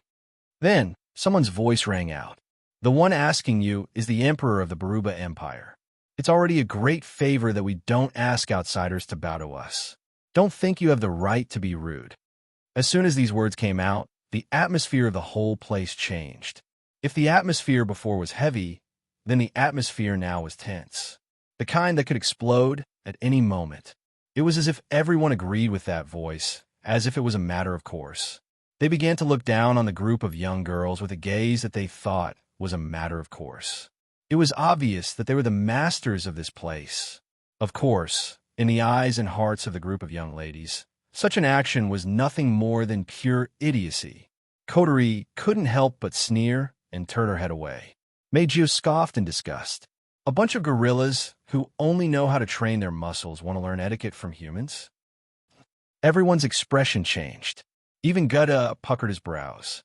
Jaffer was the only one who cursed inwardly. In the Baruba Empire, it was deeply ingrained in their minds that females were inferior to males. Wasn't Jaffer also hostile towards Sylph because she was more talented and powerful than him? Therefore, in the eyes of the people here, being offended by a group of little girls was simply the greatest humiliation to them. Buzz! In the next instant, apart from Gutta, Jaffer, Kun, Will, and Jebi, who were the 5 highest decision-makers, everyone else secretly circulated the combat aura in their bodies. They turned their auras into pressure that enveloped the group of girls.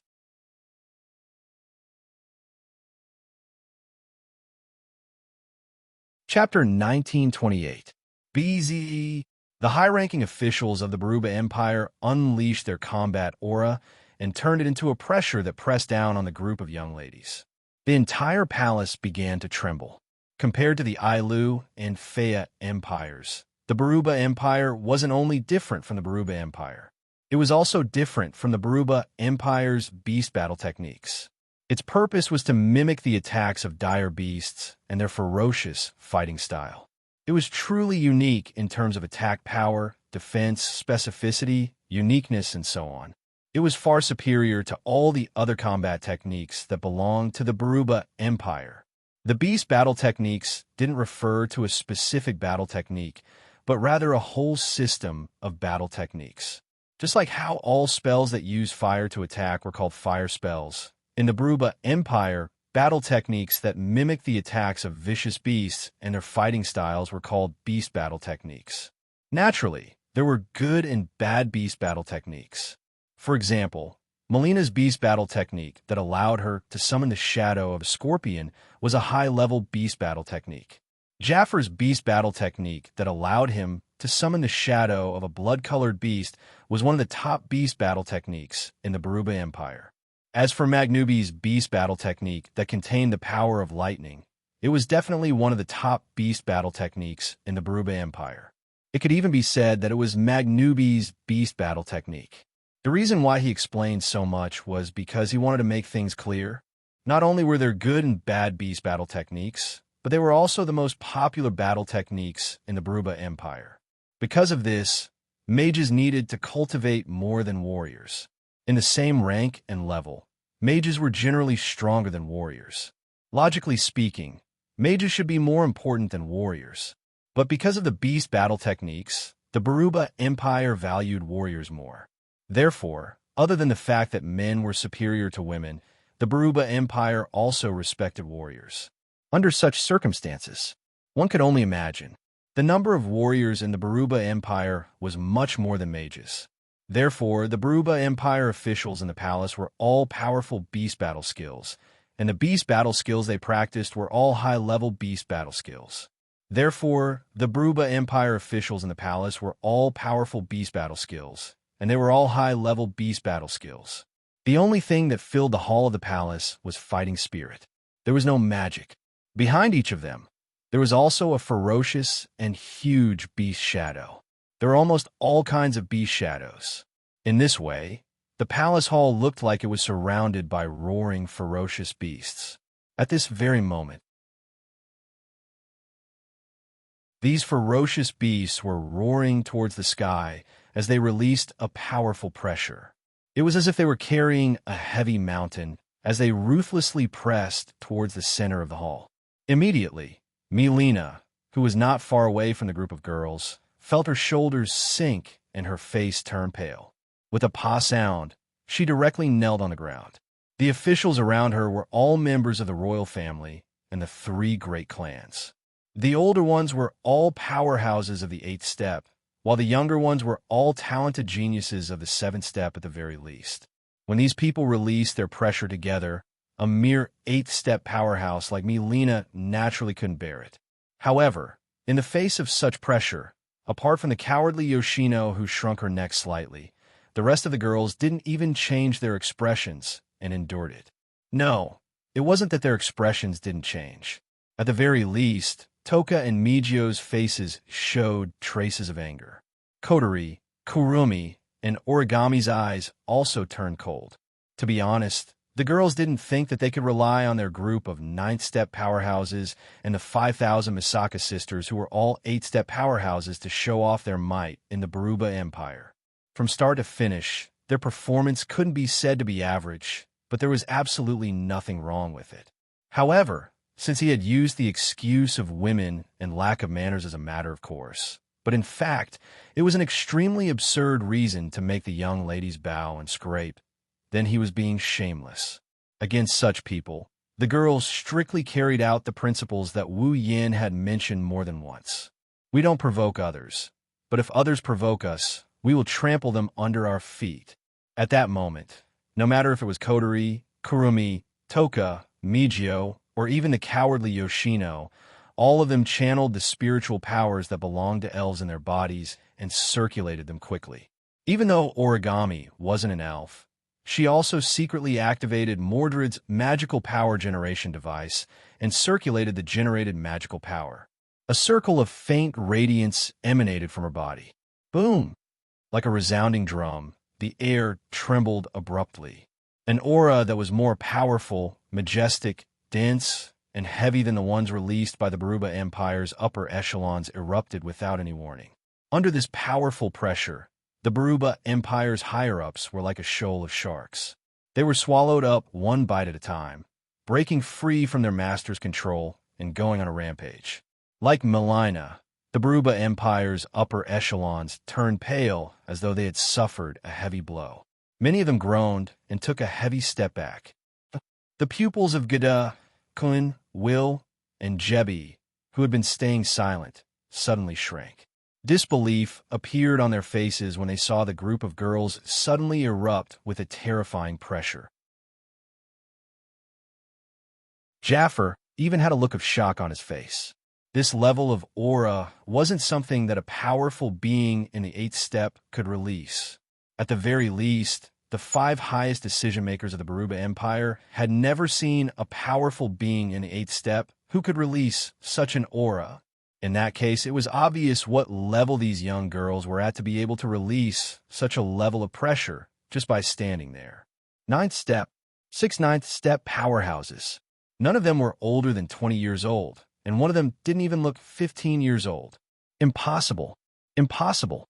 The old patriarch of the Baruba Empire's number 1 Ma family, Kluin, muttered absent-mindedly like a crazy old man. It's impossible for there to be such young 9th step powerhouses. Is this a lie? Will's expression changed drastically. Even if you're joking, there should be a limit. 6. Goodbye's lips trembled. 6 9th step powerhouses who aren't even 20 years old? Jaffer was even more astonished. When did they become so strong? Even Gooda was at a loss. It wasn't just the 5 highest decision-makers of the Baruba Empire. Even the upper echelons of the Baruba Empire were in disbelief as they watched the young ladies release such powerful auras. Even their breathing became labored. As time passed, the auras of the upper echelons of the Baruba Empire were completely swallowed up by the young ladies' auras. The beasts behind them also became illusory, looking like they could collapse at any moment. Their master's face turned pale and red. Breathing became more and more difficult, and his chest became more and more stuffy. Even cold sweat flowed down his forehead. In the end, Jaffer, who had dealt with Wu Yin before and knew how incredible the young ladies beside him were, was the first to calm down. Father. Gooda was also startled awake. He saw the faces of the upper echelons of the Baruba Empire changing between red and white. Stop! Kotori and Kurumi revealed different degrees of ruthlessness.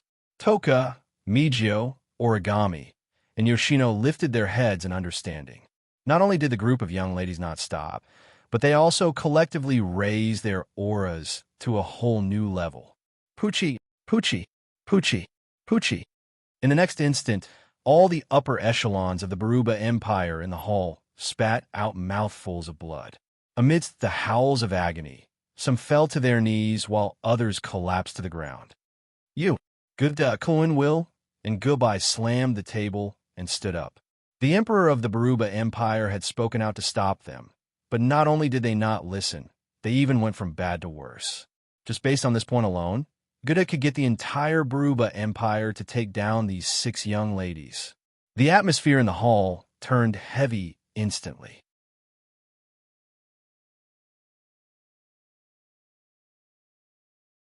Chapter 1929.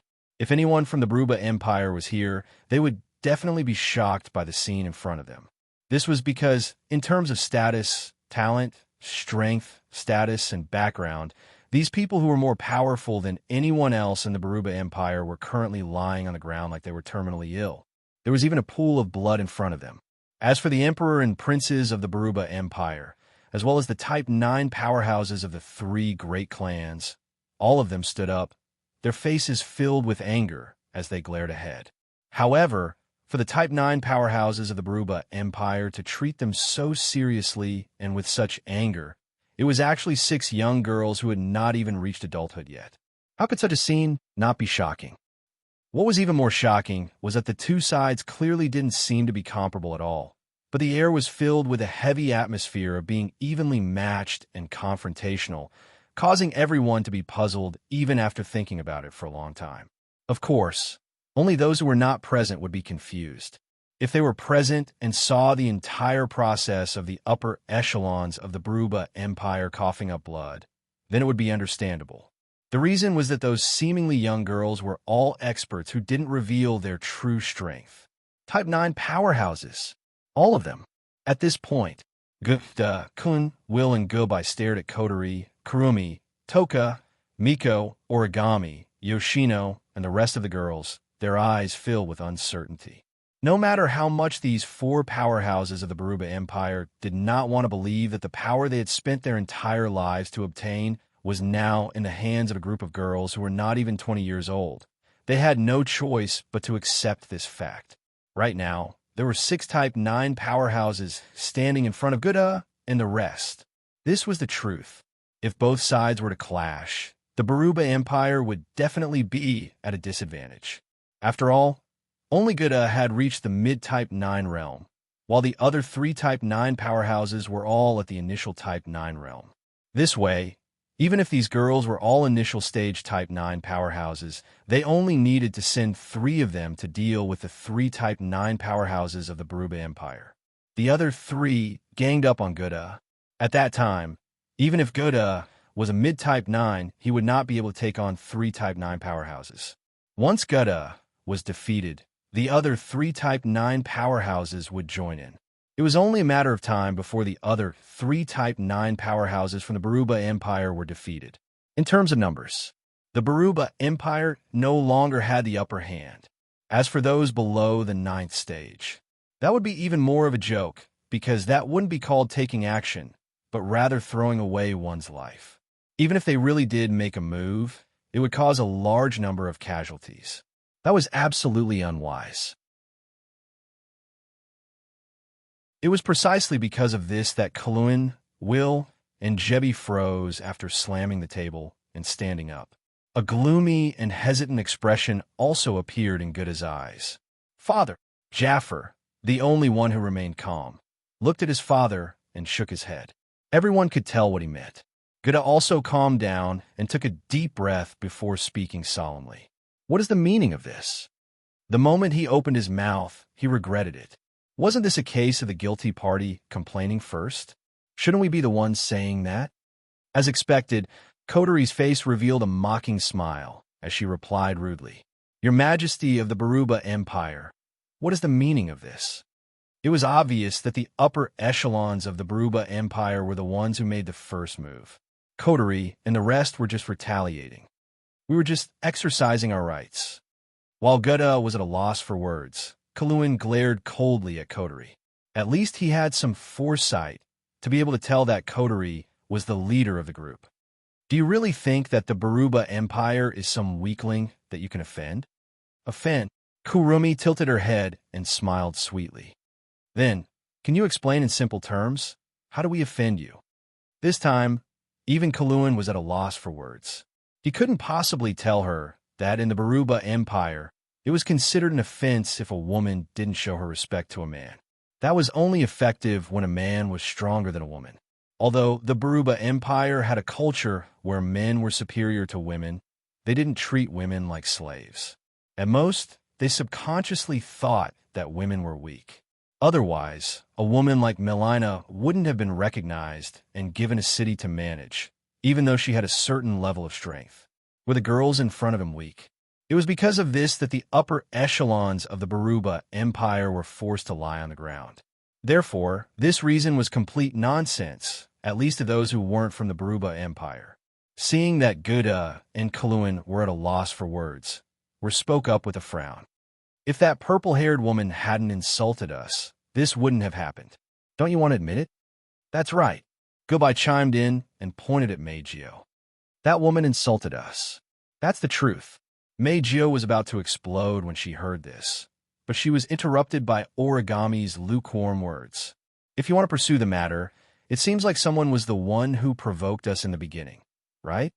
Toka, Meijio, and Yoshino nodded furiously. Although Meijio's words were a bit vile, the higher-ups of the Baruba Empire who looked down on women from the bottom of their hearts weren't any better. Enough, there's no point in saying anything more.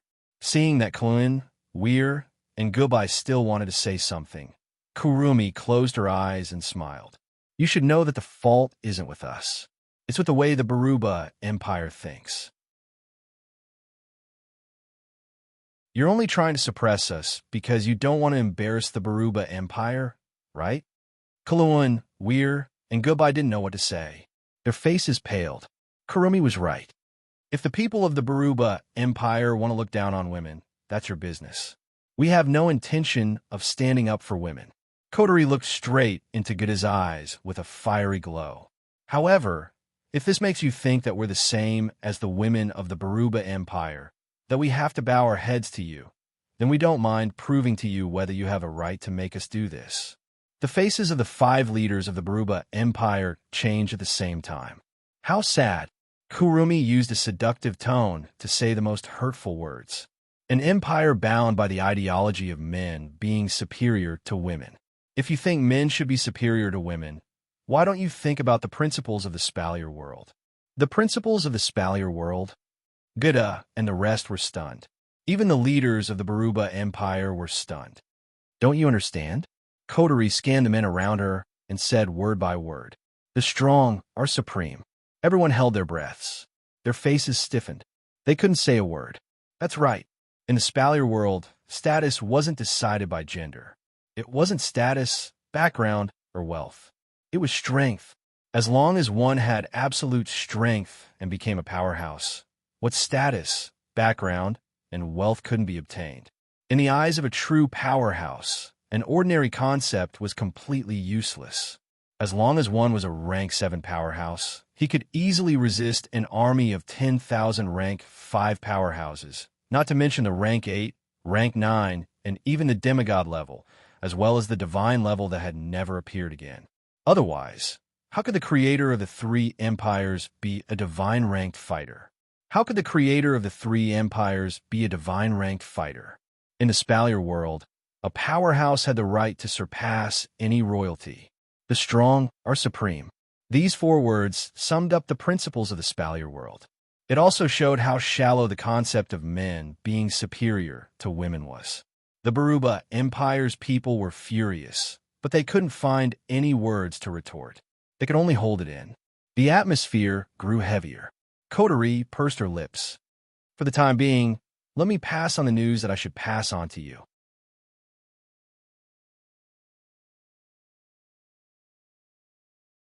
Chapter 1930. What did you say? When Coterie finished, Kluin, Will, and Jebi all cried out at the same time. The guardian deity is not in the palace, but sealing the Beast King in the capital of alternate generations. Father, Jaffer couldn't sit still anymore. He stood up abruptly and stared at Gouda, who was silent and had a dark look on his face. Is the guardian really not in the palace? Gouda didn't say a word. His silence was equivalent to a tacit acknowledgement of the accuracy of Coterie's information, which made the faces of the Baruba Empire's upper echelons turn pale. The Baruba Empire's demigod guardian wasn't in the palace, but the enemy had a Beast King. Although it was only a pseudo-demigod, it wasn't something a Class 9 powerhouse could compare to. It was said that the strong reigned supreme in the Spalier world. A rank 7 powerhouse could stop an army of 10,000 rank 5 powerhouses. If it was a pseudo-demigod, it could easily wipe out 10,000 rank 8 powerhouses. Of course, if it was a rank 9 powerhouse, they wouldn't need to mobilize so many people to stop a pseudo-demigod. But were rank 9 powerhouses so common? Even if Kotori, Kumi, Toka, Meijio, Origami, and Yoshino were included, the Baruba Empire would only have 10 rank 9 powerhouses. 10 rank 9 powerhouses. The strongest among them was only a mid-rank 9 powerhouse. The rest were all beginner rank 9 powerhouses. There was no way they could stop a pseudo-demigod. The higher-ups of the Baruba Empire had always thought that the guardian deity was in the palace. They also thought that the one who led the magical beast army to attack the Baruba Empire was the pseudo-divinity Beast King, who had been severely injured by Violet and was now sealed away. That was why they had been so relaxed, even when they heard that a large group of human traitors had sneaked into the palace. But now, the upper echelons of the Baruba Empire finally realized just how perilous the situation they were in. This was a crisis that could destroy the empire at any time. Your Majesty, Kaluan asked in a questioning tone. Your Majesty already knew that the guardian deity wasn't in the palace, right? Why did he keep such an important matter secret? So what if I did? Gouda looked at Kaluan coldly. Can you think of a solution if I tell you? Korin clenched his teeth tightly, and his face grew paler and paler. Indeed, even if Gouda were to announce the absence of the protector to the public, it would be useless. Not only would that not have any beneficial effects, but it would also cause the people of the Baruba Empire to waver and cause their morale to plummet. After all, the guardian deity was not around. However, the other party had a pseudo-demigod expert. the war the Baruba Empire was fighting wasn't really a war. It would be better to say that it was a deathbed struggle. Even if they managed to defeat the demonic beasts, the Baruba Empire's capital would still be destroyed as soon as the demigod Beast King joined the fray. This was the effect of being a strong cultivator. Therefore, the Spalier world had always believed that the strong were the most important, not the royalty. In front of the strong, the royalty was nothing. The current situation proved this point. The guardian god is not here, but the enemy has a pseudo-demigod expert. Not only that, the previous Beast King has actually advanced to the pseudo-demigod level. Even the combined efforts of 5 pseudo-demigod experts could only seal him. We'll side. If that's the case, even if we do have a way to deal with the Beast King, as long as the pseudo-demigod Beast King breaks out of the seal, the Spalier world will still be finished. It's not just the Spalier world. Even the Baruba Empire is in danger. Goodbye laughed bitterly. Don't forget, didn't Melinus say that there are traitors in our capital? The guardian deity was not here, but the enemy had a pseudo-demigod expert. Even if they had a way to deal with the pseudo-demigod Beast King, there was still the pseudo-demigod Beast King that all the demigods in the Spalier world could only barely seal. Not only that, but there were also traitors hiding in the capital. Each of these 3 factors could lead to the destruction of the Baruba Empire and the entire Spalier world. Originally, the Baruba Empire's higher-ups did not think that they would lose the war against the demonic beasts. The Baruba Empire's desert terrain was advantageous for the Baruba Empire's citizens to fight. The capital was also located in a natural stronghold. Compared to the demonic beasts that had left the behemoth forest to attack, the Baruba Empire had too many advantages in this war. If that was the case, how could they possibly lose? But now the Baruba Empire's higher-ups had finally fallen from their absolute confidence to the bottom of the abyss. If this continued, the Baruba Empire would definitely be destroyed. Father, Jaffar's voice was a little hoarse. What should we do now?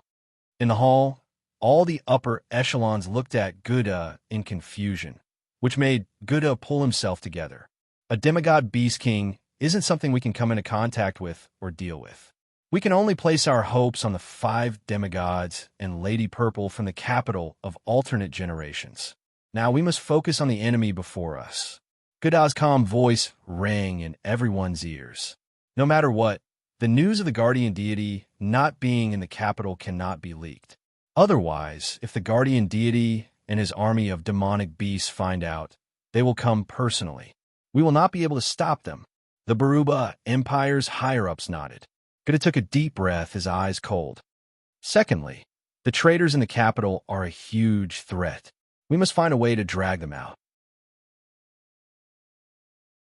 Otherwise, the capital will fall into their hands sooner or later. At this point, Gouda looked at Kaluin, Will, and Jebi. Since the betrayers came from other cities, they're either small fries who can't do anything, or they're members of your 3 clans. The 3 of you will be responsible for finding them. That's right. You must find all of them. Zhang Lixing sneered. That's right. Kaluin, Will, and Jebi's expressions turned serious. The rest of the Baruba Empire's higher-ups were also on edge. Yes. Seeing this, Gouda nodded and turned to look at Kotori, Kurumi, Toka, Miko, Origami, Yoshino, and the other girls. He hesitated for a moment, but in the end, he still looked at the big picture and sighed. This is a moment of life and death for the Baruba Empire. I hope that everyone can let bygones be bygones and help the Baruba Empire. When Kotori explained the situation of the 5 demigods and the pseudo-demigod Beast King in the Spalier world, she also revealed her own trump card. 5,000 powerhouses that could exhibit strength of the 8th level. This was definitely a great help. With the help of these 5,000 8th level powerhouses, at the very least, there was no possibility of losing in the war against the magical beasts. On top of that, these 6 girls were all Type 9 powerhouses. They were already more powerful than the Baruba Empire. Gouda would have to be out of his mind to think that men were superior to women and force them to give up such a huge help. The rest of the upper echelons of the Baruba Empire also thought of this point. They lowered their heads in sullenness. He had thought that they were just a bunch of pretty women. Who would have thought that in the blink of an eye, these women had turned into existences that even the emperor of the Baruba Empire would have to seek help from? This made the higher-ups of the Baruba Empire, who had just made things difficult for the Baruba Empire, feel awkward and ashamed. They were afraid that the other party would hold a grudge. If they let this huge help slip away right before their eyes, many of them would regret it so much that they wouldn't be able to sleep. It had to be said that the actions of these people did indeed make Kotori, Kurumi, Toka, Miko, Origami, Yoshino, and the other girls especially unhappy. However, the girls still knew the severity of the matter. The survival of the Baruba Empire didn't matter, but the pseudo-demigod Beast King was a real threat.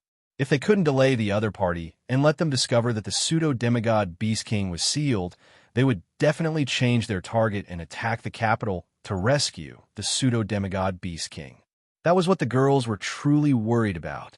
In order to prevent the capital from being destroyed, the girls would take the initiative to attack and delay the three Beast Kings. Thinking of this, the girls nodded.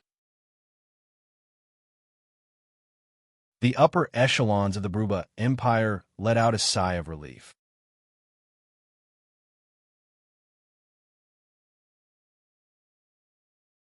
Chapter 1931. Sigh. After leaving the central hall of the Baruba Empire's palace, Toka sighed, as if a heavy burden had been lifted off her shoulders. Hey, Siwan, who had been tightly grabbing onto 10 fragrant sleeves and had a pitiful expression as if he had been bullied, spoke with some concern. No one would have thought that he was a 9th-level expert. Miss Toka, are you hungry again? Yes, I am indeed a little hungry. 10 Fragrance first rubbed her lower abdomen that did not have a trace of excess fat before shaking her head. And I feel a little tired. Tired? Kurumi looked at 10 Incense with a surprised expression. This is really strange. Toka's not exactly a lively person, but she's definitely a cheerful one. Therefore, in the past, when 10 Fragrances was tired, he would only sigh when he was hungry. It was indeed quite strange, because those people inside are really too annoying. 10 Fragrances wrinkled her little nose. Although I don't know why I feel that they are very annoying, but every time I see their eyes, I feel very annoyed. As expected of Miss Toka, I feel the same. Meijio nodded in agreement. Those men's gazes are really annoying. It's as if they treat people as snacks. They eat and throw them away as they wish. It's really unpleasant. No, I must take a shower when I get back. My skin feels rough after being stared at for so long. Although, I'm not as annoyed as Miss Toka and Meijio, for said shyly. But I don't really like those people. Well, I can understand your feelings. Kotori crossed her arms. The lollipop in her mouth seemed to have melted, leaving only a tube. She held it in her mouth like a toothpick. To be honest, I really want to leave. But even if it's for the otherworldly capital, it's fine. We have to stop the fake Beast King who led the attack on the Baruba Empire's beast army. So let's endure for now. Endure? Origami asked without changing his expression. How long should we endure? It's up to you, Kotori replied casually. Anyway, if you can endure it, then endure it. If you can't, then don't endure it. As long as they don't mess with us. Let's take it as though we were on an unpleasant excursion. But if you come knocking on my door, then don't be polite. Don't be so courteous. Is that so? The fourth boneless one looked a little timid. Are you going to fight? Looking at fourth shaman who seemed to be a little scared, except for the new member. Aside from Meijio and the slow-witted Toka, Kotori, Kurumi, and Origami, who didn't know much about the four Kino's past, all of them came to their senses. The group of girls had almost forgotten that before she met Wu Yin, this doll-like petite girl in front of them was a girl who was so kind-hearted that even if someone wanted to kill her, she wouldn't want them to feel pain from the bottom of her heart. She wouldn't blame anyone, let alone hate anyone. Even if someone wanted to kill Yoshino, Yoshino would not hold a grudge and would even think for this person. Now, if he told Yoshino that if someone came to find him, he should not be polite, Yoshino would probably feel very embarrassed, right? It seems a little difficult for a fourth shaman to do all this. Coterie looked at Toka. Toka, I'll leave 4th shaman in your care. No problem. Toka perked up and said confidently, I won't let 4th shaman be bullied. I want to protect the cute 4th shaman too. Mei Jiao immediately came over and hugged her sister-in-law, rubbing against her smooth cheeks. 4th shaman, let me protect you well, from the beginning to the end, from inside out. Yuwa. The group of girls gradually walked away amidst the banter. They did not notice that at this moment, at the entrance of the central hall, 2 pairs of eyes were watching them. It's a middle-aged man in his 40s and a young man in his 20s. If Milena was here, she would definitely recognize this middle-aged man and young man. That middle-aged man is the current head of the Baruba Empire's #1 family, the Moma family, and Milena's teacher, Mans. As for the youth in his 20s, he was Man's son, Kulun's grandson, and the young master of the Morma family, the #1 family in the Baruba Empire. Isaac. The 2 of them stood in the same spot and stared at the group of girls who were fooling around as they walked away. Only when the group of girls had completely disappeared did they withdraw their gazes. A Tier 9 powerhouse. Mans covered his chest that was still in pain from vomiting blood due to the counterpressure of the girl's aura in the hall. A trace of gloom appeared in his eyes. How can a group of young girls reach such a level? As the head of the Moma family, Man's strength has reached the bottom line of the heads of the 3 major families. He's weaker than the 9th shaman in his family, but stronger than the others. He's at the peak of the 8th shaman family. Come to think of it, it's been 10 years since Mans reached the peak of the 8th shaman family. 10 years ago, when Mans had advanced to the peak of the 8th order, Kulun had given him the position of patriarch. During the 10 years he had been the patriarch, Mans had never slacked off on his cultivation. Even so, for 10 whole years, Mans had not been able to cross the threshold and advance to the 9th order. Hence, when he saw that the young and beautiful girls had all reached the realm that he had always dreamed of, Mans felt a little indignant and helpless.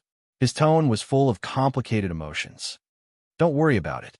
Of course, Mans wasn't the only one who felt complicated.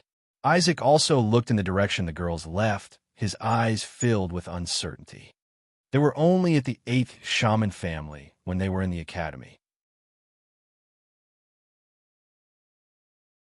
It hasn't even been half a year since they graduated. From the 8th shaman family to the 9th shaman family in half a year?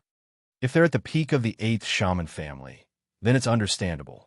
After all, there's only one step between the peak of the 8th shaman family. This step is so far away that it's despairing. At the very least, Mans hasn't been able to cross it in 10 years. However, if you want to say it's simple, it's also very simple. It's hard to say when you'll cross it. As the young master of the Moma family, the #1 family in the Baruba Empire, Isaac was also a student of the Silverio World Institute. He was also the leader of one of the 12 strongest factions in the Baruba Empire. Therefore, he was familiar with a group of girls. In Isaac's opinion, Kotori, Kumi, Toka, and Yoshino were only at the 8th shaman family when they were still studying at the academy. They were far from the peak of the 8th shaman family. It's unbelievable that they could reach the 9th shaman family in half a year. Of course, no matter who it is, it'd be strange if they weren't suspicious when they saw a group of young girls at the peak of the 9th shaman family. Hey, father. Isaac's eyes flickered. That Wu Yin reached the 9th shaman family at a young age. Now, these girls by his side have also reached the 9th shaman family. Say, do you think this capital of a different generation has a method to quickly reach the 9th shaman family?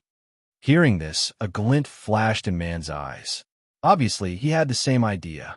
When Wu Yin reached Tier 9 in his 20s, he was already considered the youngest Tier 9 in history. Now, there are Tier 9 individuals younger than him popping up one after another. Moreover, they're all close to the youngest Tier 9 in history. It's hard not to be suspicious of him.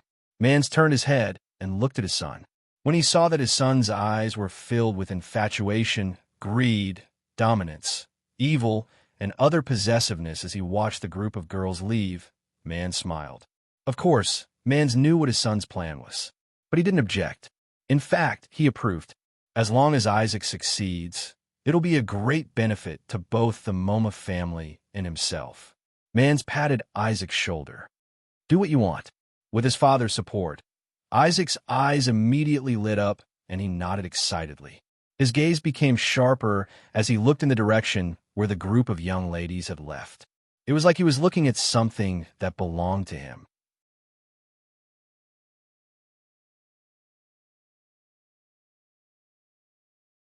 Chapter 1932.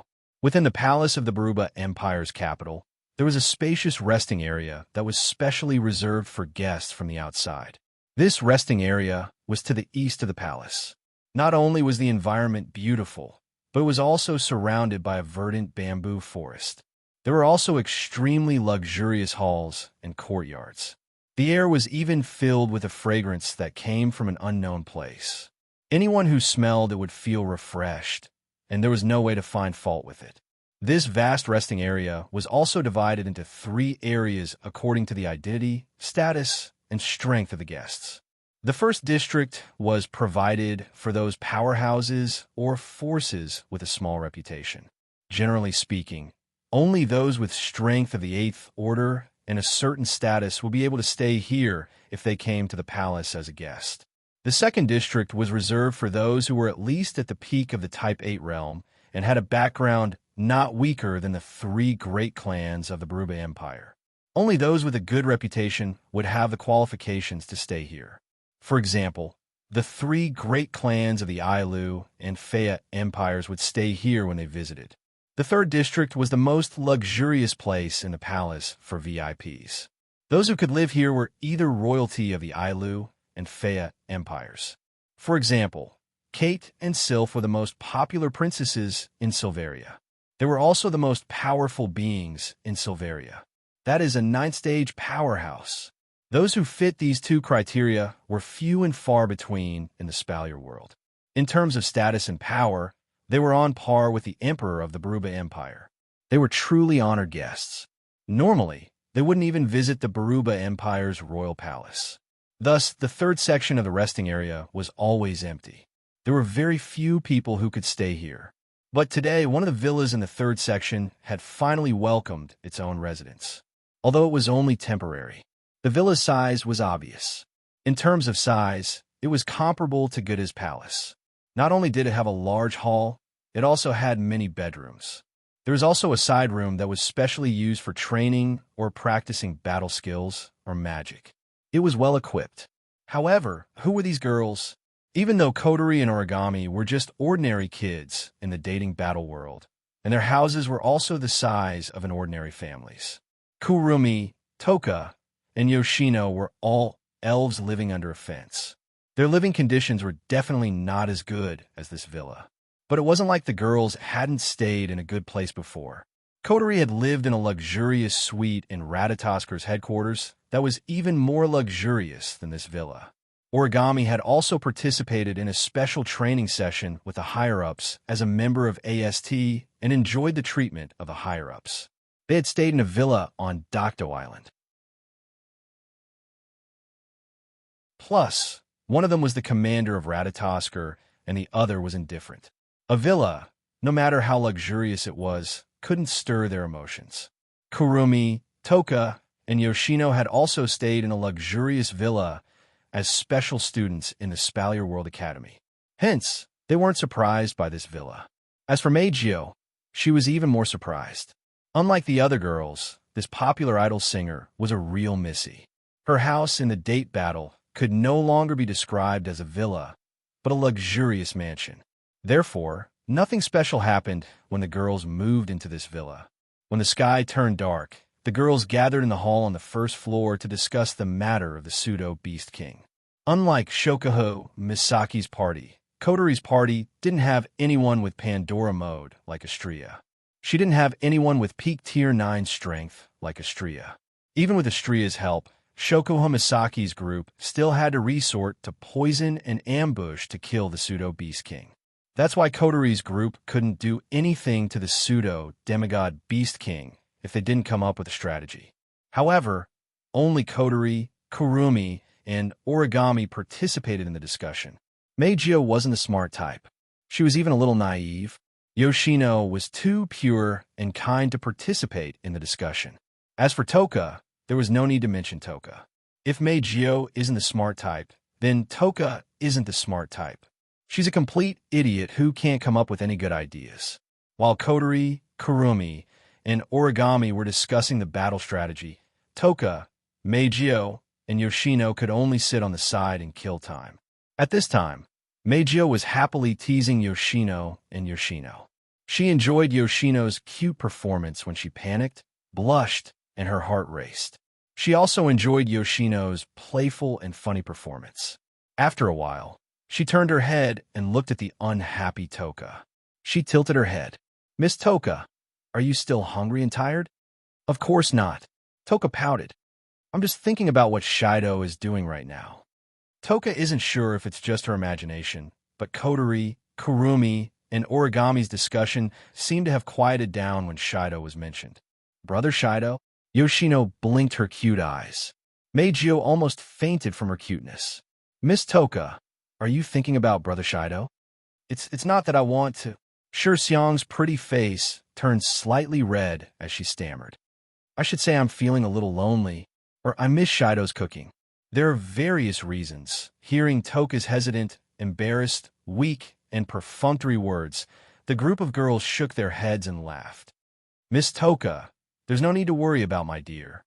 Mei Jio puffed out her almost invincible chest. Her tone was full of confidence and pride.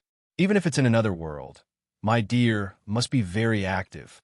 Maybe it's doing something very powerful that we don't know about. When it comes back, my dear will deal with all the demigod and demigod beast kings.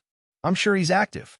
On the side, Kotori coldly interjected and told the girls just how much she cared about this topic. "Or rather, I'll be surprised if he's willing to settle down." Era.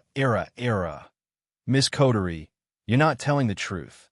Kurumi spread her hands. It was a casual action, but it had an indescribable beauty to it. "Miss Kotori, you must be missing your brother, right?" "Who's missing him?" Kotori raised an eyebrow and curled her lips in disdain. "I hope he doesn't return." Before Kotori could finish her words, the surrounding girls all cast curious and mocking gazes at her. Kotori's disdainful expression froze, and she couldn't continue her sentence. Instead, she revealed an angry expression. "Why are you looking at me like that?" Shido said. Origami's voice was emotionless as usual, but the content of her words almost made Kotori explode.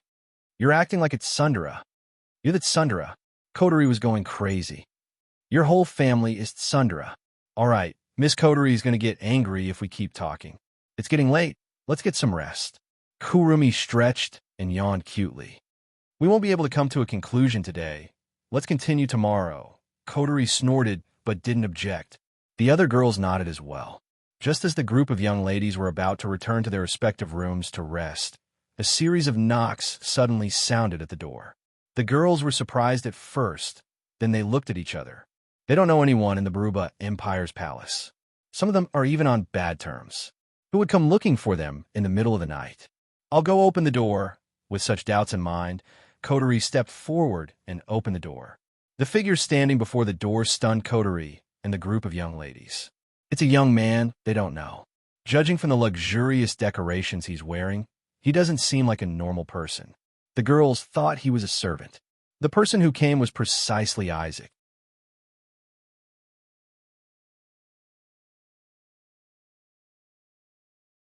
Chapter 1933. Standing at the entrance of the villa, Isaac looked at Kotori, Kurumi, Toka, Miko, Origami, and Yoshino, who were looking at him with surprise. Although he had a smile on his face, his heart was burning with passion. He couldn't help it. The group of girls in front of him had the best looks that Isaac had ever seen in his life. He couldn't help but be tempted. Let's not talk about Toka for now. This girl who was looking at him with a surprised expression had a dreamy appearance that others would only see in their dreams. Her long purple hair that naturally hung down to her shoulders and waist was tied into a ponytail that burst out like water under the binding of a bow-knot-like hairband. Her clear eyes reflected an indescribable and inconceivable color. That appearance that even a goddess would be jealous of was enough to snatch away a person's sight, attention, and even heart in an instant, revealing an extraordinary beauty. Who wouldn't be tempted by such an unbelievably beautiful girl?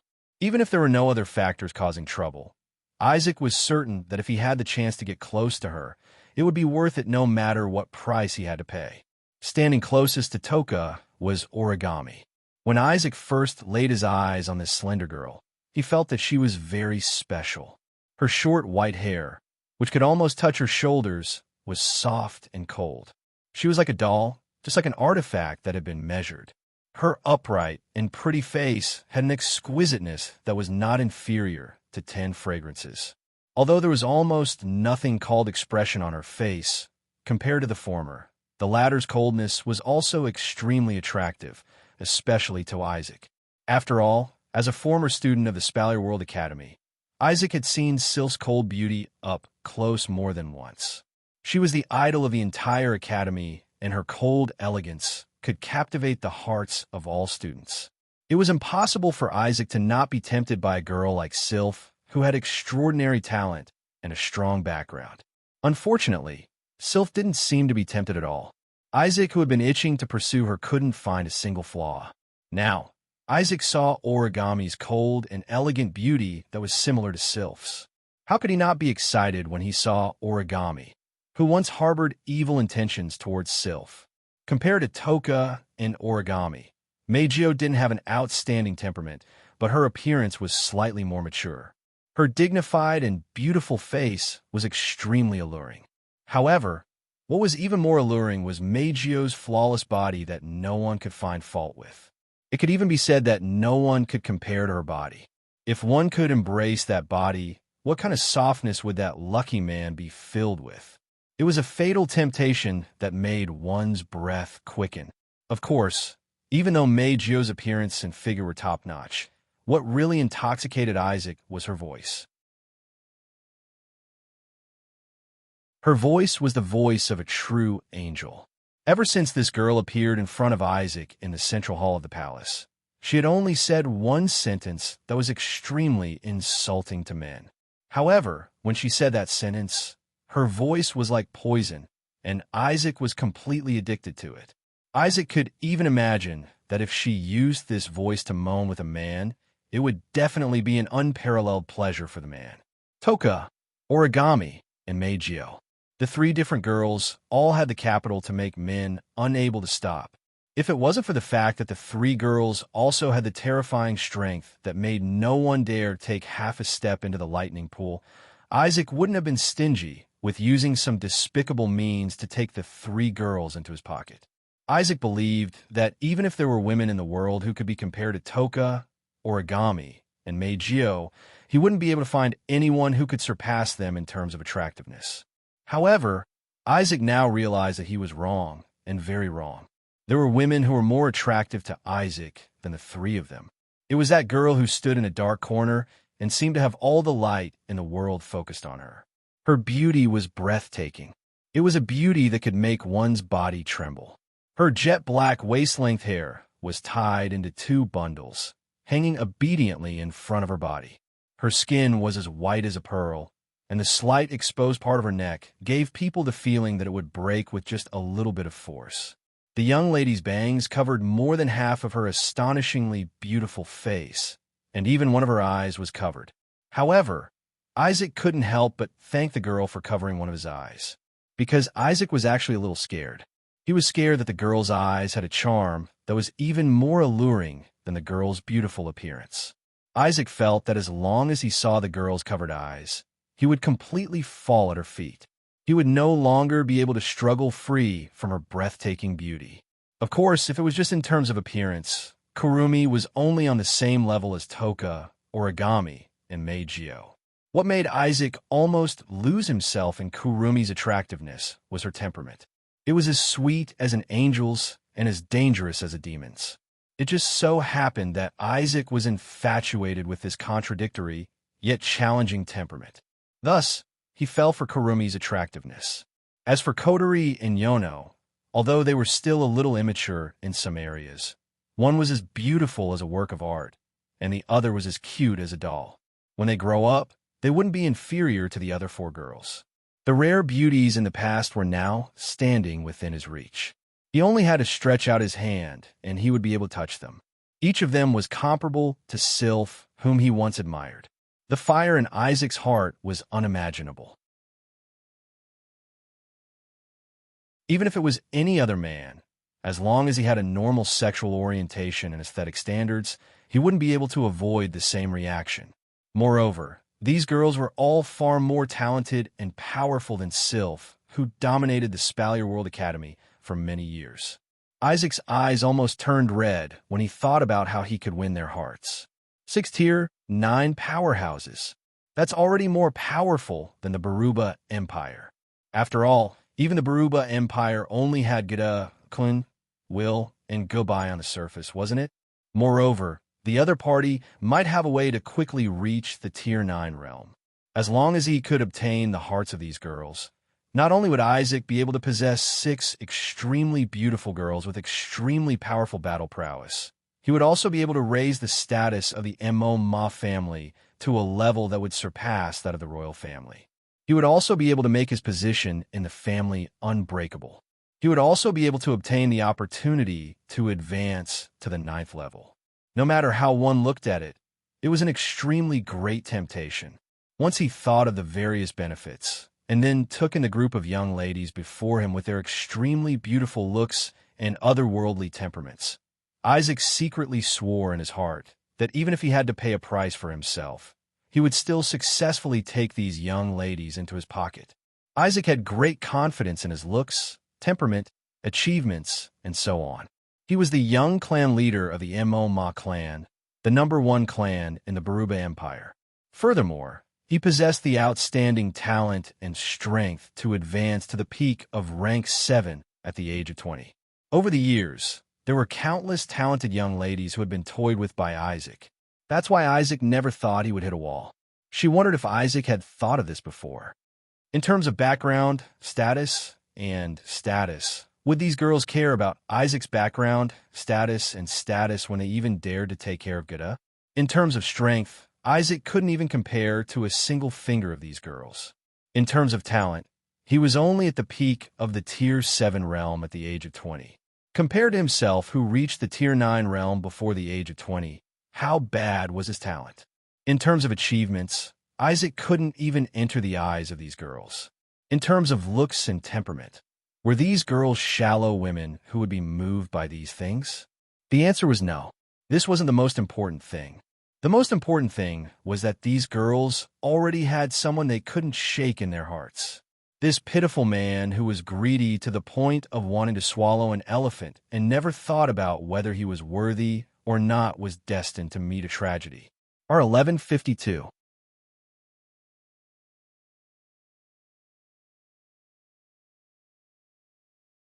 Chapter 1934.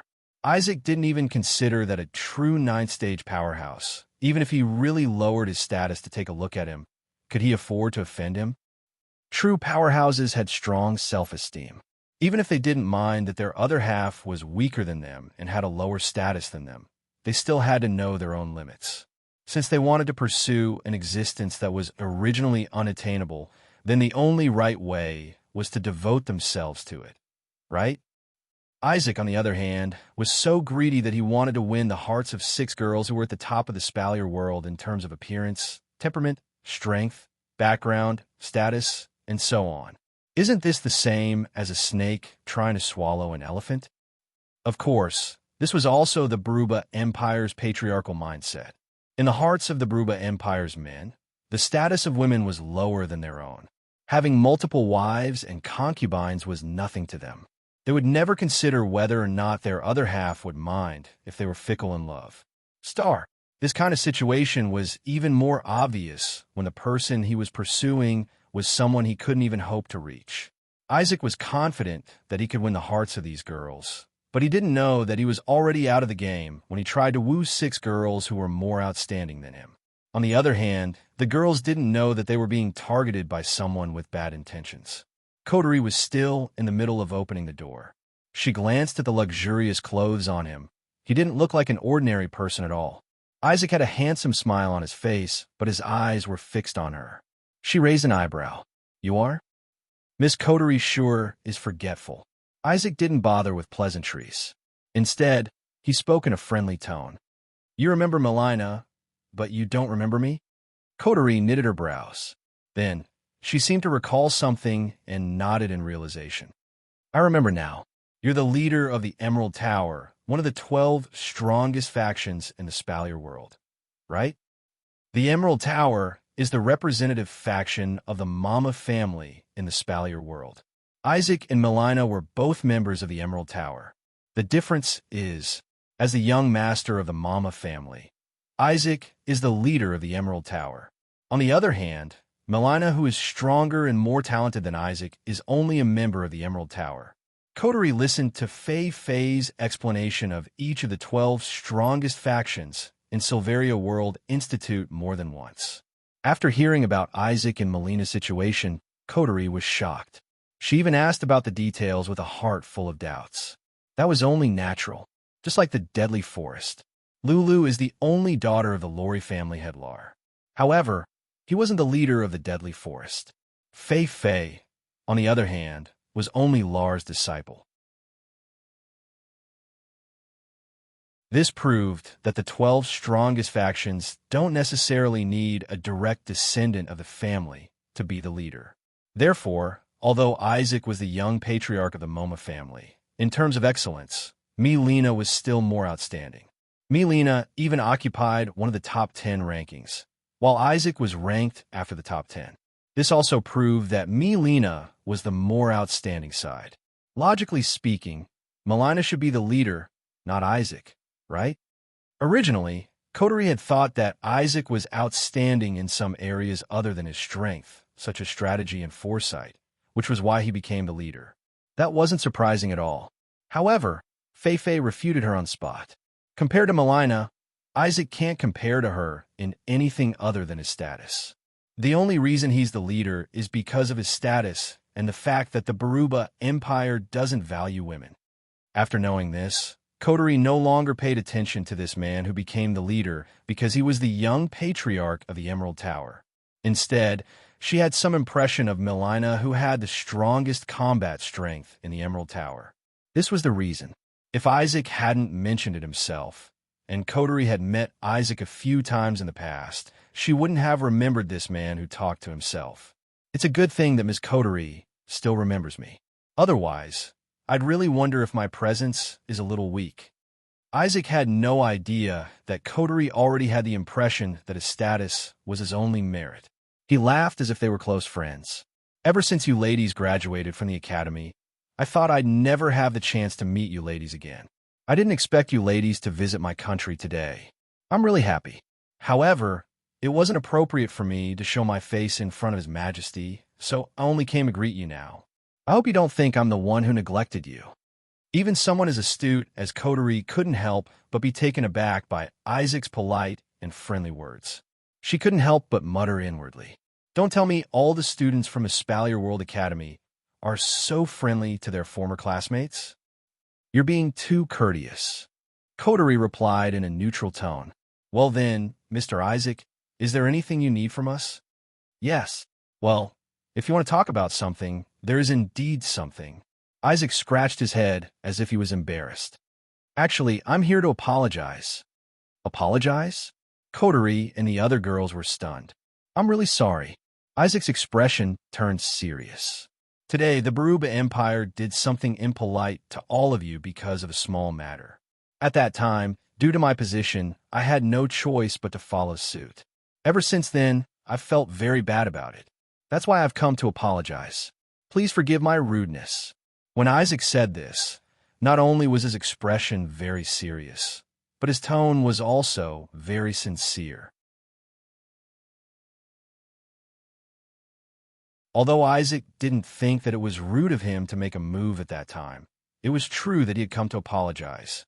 He didn't want to leave a bad impression in the hearts of the girls because of some small matter, so he wanted to redeem himself with an apology. In other words, the apology was just a means to achieve his goal. And there's a follow-up to this. Without waiting for the group of girls to speak, Isaac hurriedly spoke. To express my apologies, why don't I be the guest and treat all of you to a meal? You ladies haven't eaten yet, right? Treat? Even though Kotori, Kurumi, Meijio, and Origami didn't realize Isaac's true intention, they all furrowed their brows.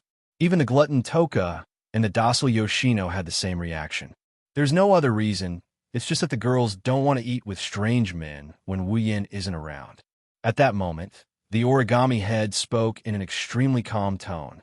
I'm not going. Origami did not explain why or reject the request. After expressing her attitude in an unusually concise manner, she did not say another word. Isaac, who thought that the girls had no reason to reject the request, was stunned. I'm not going either. Miyuki maintained her frown and waved her hand in disgust. I hate being too close to men. This unreasonable statement made the stunned Isaac's expression change. I'm not going either. Yoshino spoke in a timid but firm tone. If it's just a meal, I want to eat here. Toka hesitated between eating and not eating. In the end, she didn't want to get too close to a strange man because of a meal. She shook her head reluctantly. I'm not going either. Allah. Kurumi gently caressed his cheek and tilted her head. The flirtatious expression she displayed at that moment made Isaac's heart tremble. However, the word she said made Isaac's heart sink. I also don't want to eat with a man other than Onosama. Onosama? Isaac's heart sank to the bottom because of Kurumi's title. Could it be that this beauty already has a master? At the thought of this possibility, not only did Isaac's heart sink to the bottom of the valley, even the look in his eyes turned ferocious in an instant. One had to know that among the group of girls, the one who attracted Isaac the most was Kurumi. However, Isaac did not notice that the trace of savagery in his eyes had finally torn apart his disguise. A cold glint flashed in Kotori's eyes as she observed him. She sneered inwardly. Looks like my sisters don't want to go out. Kotori smiled. However, we'll accept your apology. Thank you for your kind intentions, sir. Isaac's face finally darkened.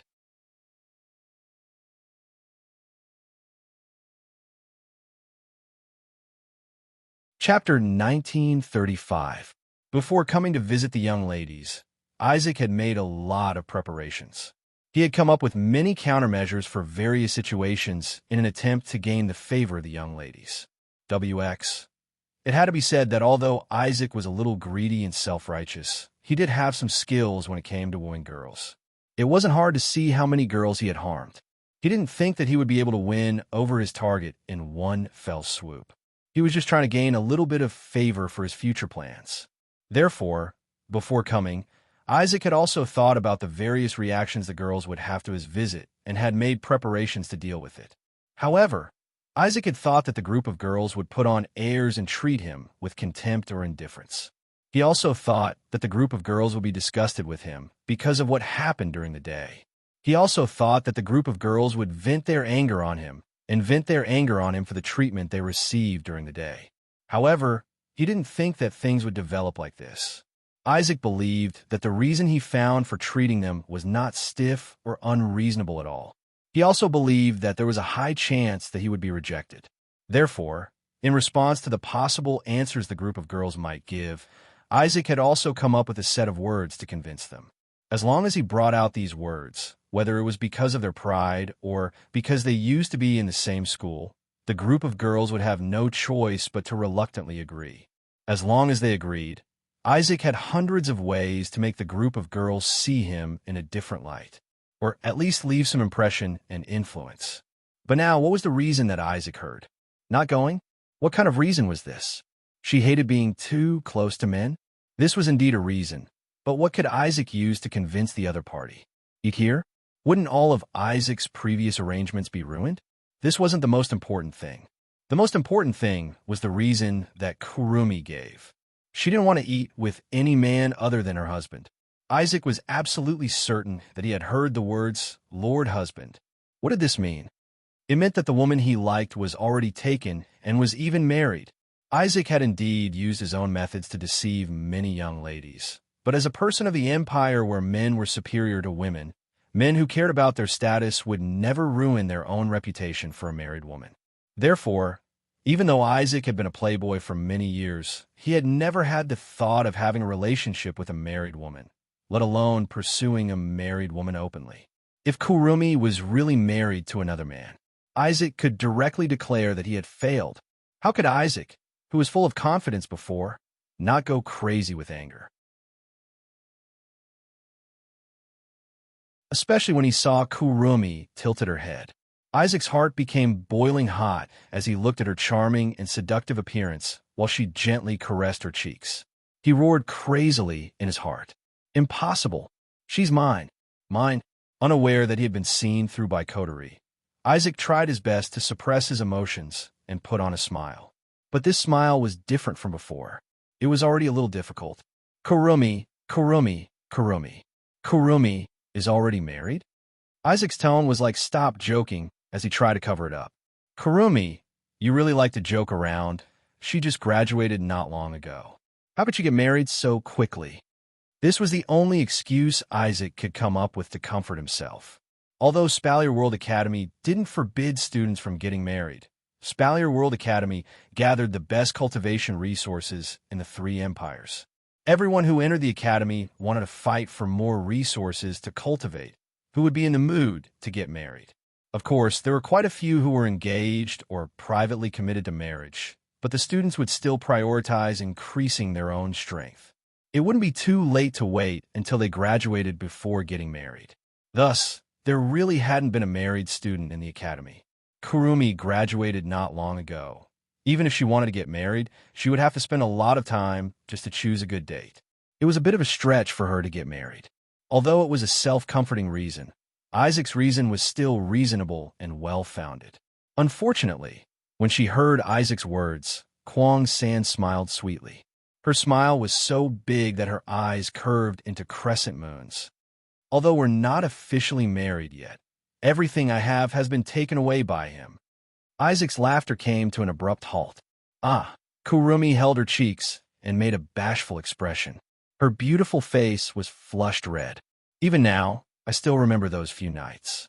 My husband put me in an embarrassing position, took off my clothes, and licked every part of my body. He even investigated me carefully. Especially that night, my husband was really bad. He didn't give me a chance to speak and impatiently pushed me down. He even used that big thing to penetrate my body. It was really hot. So hot. Such an explicit description was like a huge hammer that hammered into Isaac's heart. Isaac's face turned green, white, red, and black. It was simply wonderful. Kurumi. Ten Fragrance was also embarrassed by Kurumi's words. Her entire face turned red, and she shouted with shame and indignation. You? What nonsense are you talking about? That's right. That's right. Meijio pouted angrily. Just when Isaac thought that Meijio was going to reprimand him, Meijio angrily said such a sentence. I'm so envious. No, I also want to spend a hot night with my darling. Isaac's eyes widened to their widest extent. Could it be that this beautiful girl with a heavenly voice was also taken like Kwang San? And it was the same person?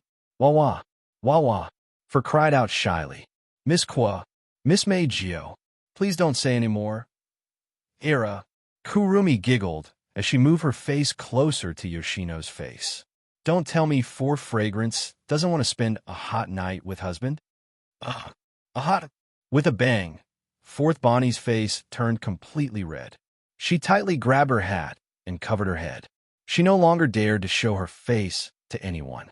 Seeing this, Isaac's pupils dilated again. Even this person, Kurumi. Ten Fragrance shouted angrily. Her face was still red. Don't say strange things again. That's a pity. Kurumi smiled happily. I wanted husband to dote on Miss Ten Fragrance, but I didn't expect Miss Ten Fragrance to hate husband so much. I don't hate Sherdao. Ten Incense immediately jumped up and shouted without hesitation. I like Sherdao the most. I can't pretend I didn't hear you.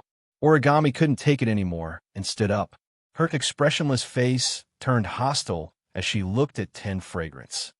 I'm definitely the one who likes Sherdao the most. There's more. Origami turned her hostile gaze to Kurumi. Although I didn't spend a good night with Sherdao, I licked his entire body. Kurumi and Meijio were shocked.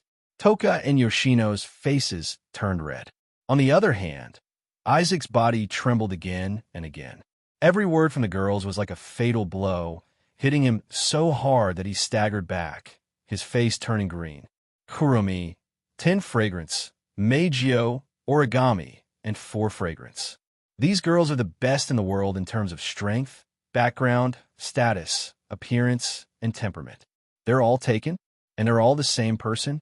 Well, it's just as you thought. Looking at Isaac's green face, Kotori smirked maliciously and delivered the final blow. By the way, I'm also in love with that person. Not only is he our future husband, he's also the fiancé of Ailu Empire's genius princess, Sylph. Sylph's fiancé. It's him, Wu Yan. Isaac's body began to tremble violently, as if he was suffering from epilepsy. The green color on his face had completely turned red.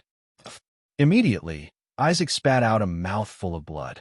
He couldn't take the blow and fell to the ground, unconscious.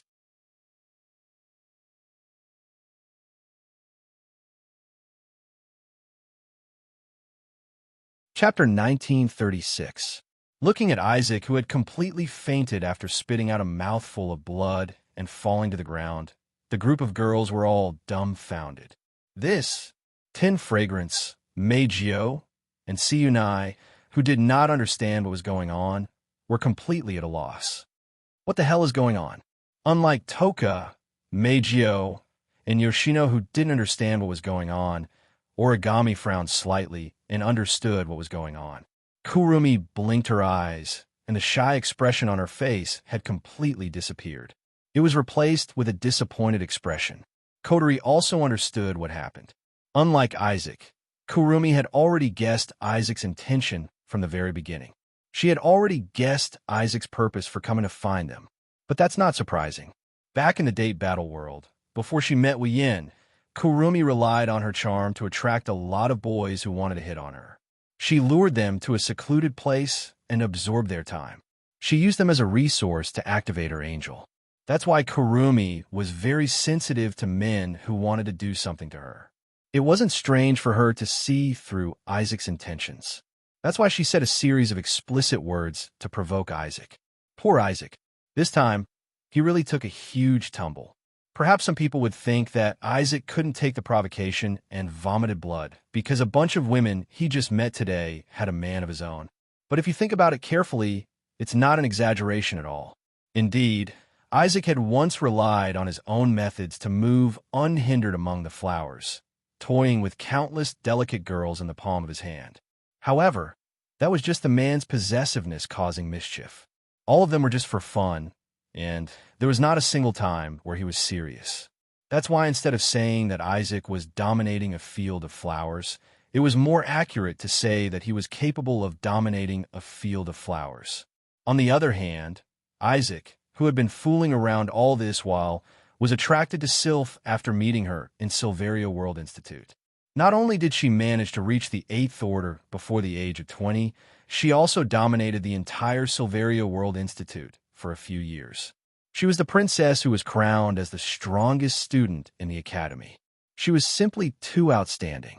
Her appearance alone was the most beautiful Isaac had ever seen in his life. Her cold aura that came from her bones touched the hearts of all the men and women in the Spalier World Academy, including Isaac. On the day he met Sylph, Isaac admitted that it was the first time he was moved by a woman. Plus, Sylph was the daughter of the Ailu Empire's Emperor Kite. Her status was higher than Isaac's. With his possessiveness, how could he not pursue Sylph? It was a pity that Sylph's coldness was genuine. Even though it was fatally attractive to men, it wasn't something they could take advantage of. In the end, Isaac didn't even have the chance to talk to Sylph, even though both of them were in the same academy and were the leaders of one of the 12 strongest factions in the Spalier World Academy.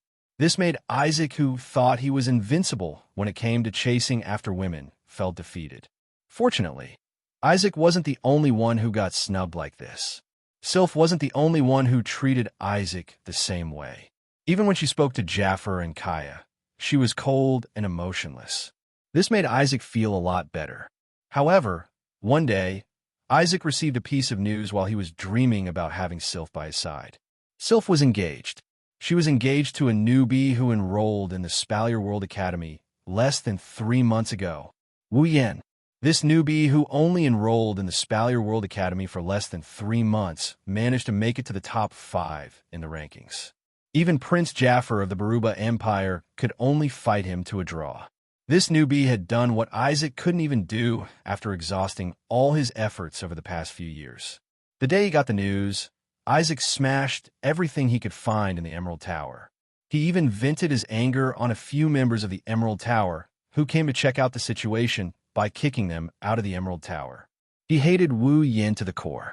However, this newbie, who had no background, no status, not only did he steal Sylph from Isaac, but he also easily defeated Jafar and Kaya, becoming the strongest student in history. Isaac didn't have the guts to seek revenge.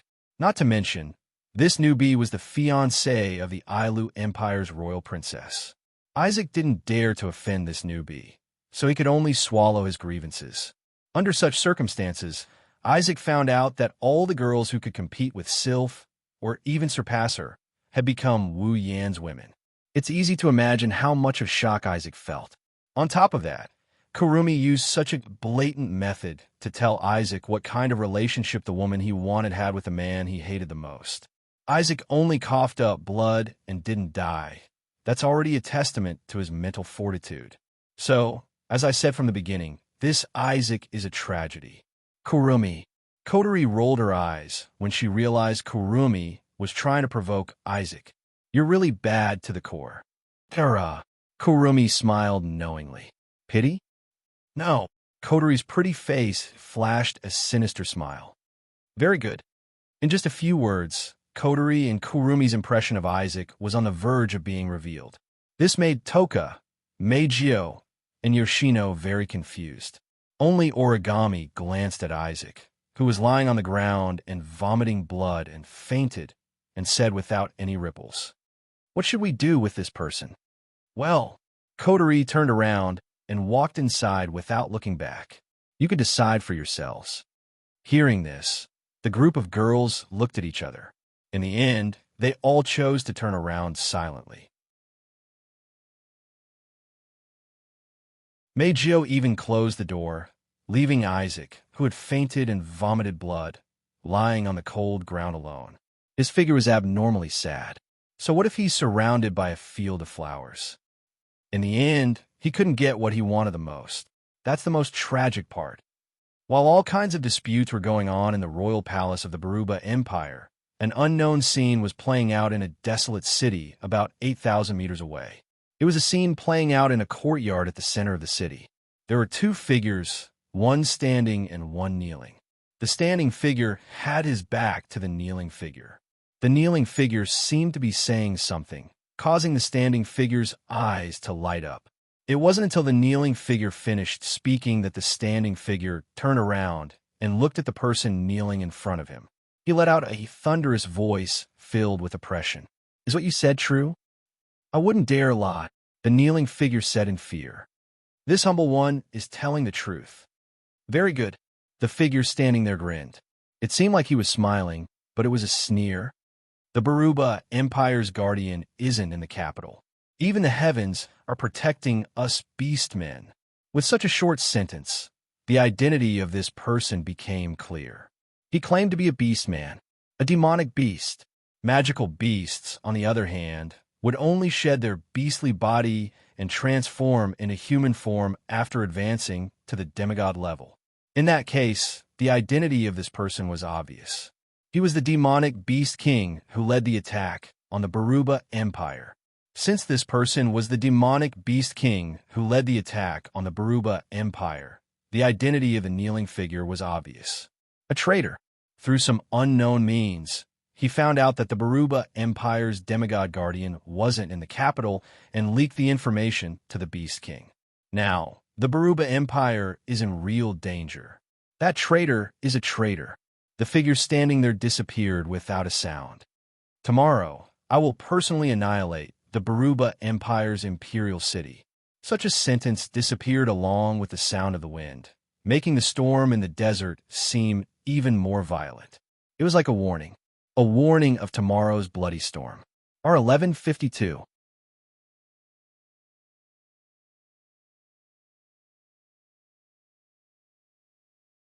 Chapter 1937. The next day, when the scorching sunlight poured down and once again visited the monotonous desert with only one color, the chilliness of the night almost instantly disappeared without a trace. All the heat that belonged to the desert filled the entire desert, causing the air to slightly distort. If someone were to walk in this desert, their vision would be distorted as well. The Baruba Empire's capital city, located between the two towering mountains, welcomed new guards. They replaced the guards who had been guarding the city for an entire night. The guard in charge of the shift was a middle-aged warrior in his 30s or 40s. He was clad in sturdy armor. As soon as he led the guards to the top of the city walls, the middle-aged warrior called out to a bare-chested, burly man who seemed to be in charge of the guards. "Hey, buddy, it's time to change shifts. You're here?" The burly man withdrew his gaze from the distance and looked at the middle-aged warrior. There was a trace of dissatisfaction on his face. "You're half an hour late today." "Well, it's only half an hour. I'm not sleeping in." The middle-aged warrior waved his hand casually. "I could have made it in time. Who knew there would be some strange rumors in the city this morning?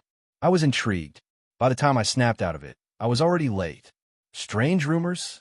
the burly man asked curiously. "What rumors?" "Rumor. There are two rumors." The middle-aged warrior didn't try to hide it. He held up two fingers.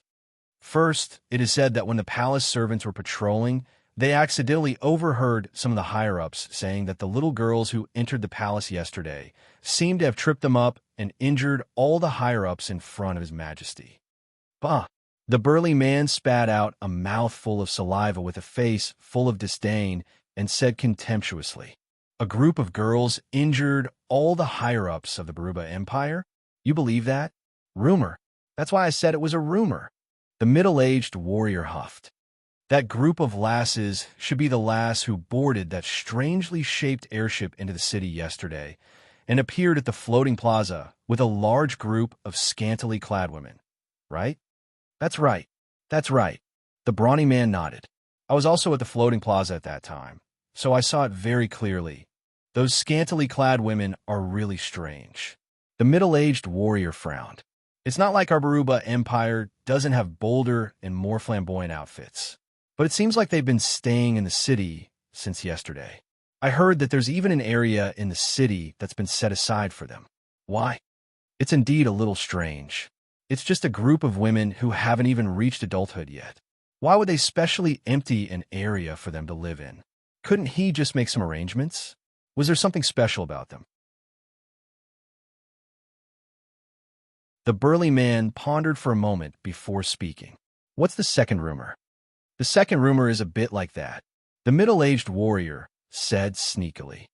"I heard that this morning there were servants in the palace who found an unconscious man lying in a pool of blood in the resting area provided for distinguished guests. Moreover, that man seems to be the young patriarch of the Emoma family." "You mean that Isaac?" the brawny man said in surprise. "Why would he be in the resting area and lying unconscious in a pool of blood?" "Who knows?" the middle-aged warrior gloated. "I heard that the young patriarch often flirts with women. Perhaps he took a fancy to one of them and went to flirt with her at night. In the end, he ran into a nail and was taught a lesson." This time, the brawny man believed him. "That's true. The resting area of the palace is basically filled with people with great backgrounds. This Isaac must have offended some royal family member and was left there for an entire night. Because I was interested in this, I ended up arguing with someone in the city and forgot about the time." The middle-aged warrior chuckled. "It's not too late. Let's change shifts now." "All right." The brawny man jumped down from his high vantage point and shouted at the guards who were still on alert. "Change shifts." Everyone returned to the city to rest. Yes. Only then did the guards relax. One by one, they twisted their stiff bodies and rushed back to the city noisily. Amidst the noise, most of the conversations were like this. "So I don't know when these days of waking up to guard the city and going to sleep after guarding the city will end. I hope His Majesty and the others can quickly find a way to deal with the magical beasts and set us free. I'm not afraid of you laughing at me. I've already decided. After repelling the magical beasts, I'll rush back to my hometown and get married. Go back to your hometown and get married? That's right. Even though she's the girl my parents picked for me, I heard that she's gentle and virtuous. She's very lively. My wife has been pregnant for almost 10 months. I reckon she'll give birth after repelling the magical beasts. I've also decided. After the war with the magical beasts, I'll retire and stop cultivating. I'll just live an ordinary life. If Wu Yin was present and heard the conversation of the guards, he would definitely fall off the city wall. Go back to his hometown and get married? His child is about to be born? Retire and stop cultivating? F***, these were all death flags. If they raise death flags now, even if the guards aren't the ones who will die, they'll still die, right? Could these pitiful defenders really survive the war between the humans and the magical beasts? Facts have proven that even in the Spalier world, death flags are heaven-defying. Rumble. Ali, when the city guards who had been guarding the city wall for a whole night were about to walk off the city wall, a series of tremors and quakes gradually came into effect, causing their footsteps and faces to freeze at the same time. Roar, roar, roar. The air that was distorted by the scorching sunlight had turned into waves of air amidst the familiar roars. It swept across the desert like tornadoes, rolling up yellow sand and gradually filling the air with a sandstorm. On the horizon, far away from the royal city of the Baruba Empire, the desert became chaotic. Sand, dust, and smoke rolled up like a dense fog.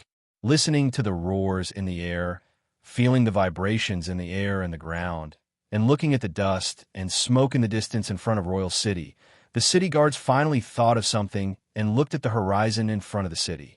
Then, the expressions of the city guards changed. He saw a large group of densely packed magical beasts that were charging over like mad bulls. They were roaring as they struggled to move their limbs that were constantly sinking into the yellow sand. They were charging over in a frenzy. That was not all. In the sky, a swarm of flying magical beasts that looked like locusts were also braving the heavy sandstorm and storm to stabilize their bodies, flying over amidst their inherent roars. From the looks of it, these flying magical beasts would probably reach the skies above the capital in another 10 minutes. Thus, the city guards were in an uproar. The magical beasts are attacking. The middle-aged warrior and the burly man finally reacted and yelled in unison. Don't panic. Get into formation. Prepare to defend the city. Hearing that, the city guards calmed down and immediately formed rows of troops, spreading out on the city walls. The warriors raised the bows in their hands, while the spellcasters gripped their magic staffs tightly. They were fully focused, preparing to face the magical beast army head-on. It wasn't as if the Baruba Empire hadn't been attacked by the magical beast army over the past few days. The Baruba Empire had taken advantage of the terrain and the boundaries to fight against the magical beasts, forcing them to retreat. Therefore, after the initial panic, the city guards had completely calmed down and were prepared to carry out the impregnable defense as usual, repelling the attacking magical beasts once again. If the magical beasts continued to attack as usual, then, with all kinds of disadvantages, they would return empty-handed in the end. However, today was destined to break the deadlock. Swoosh! Before the magical beast army reached the attack range of the city defenders, a loud sound of something tearing through the air attracted the attention of all the city defenders. When the city guards saw the source of the sound, they were all dumbfounded. R1152. You're tuning in to the Eternal Immortal Ballad YouTube channel. Don't forget to subscribe and join us on this journey to catch the most captivating stories.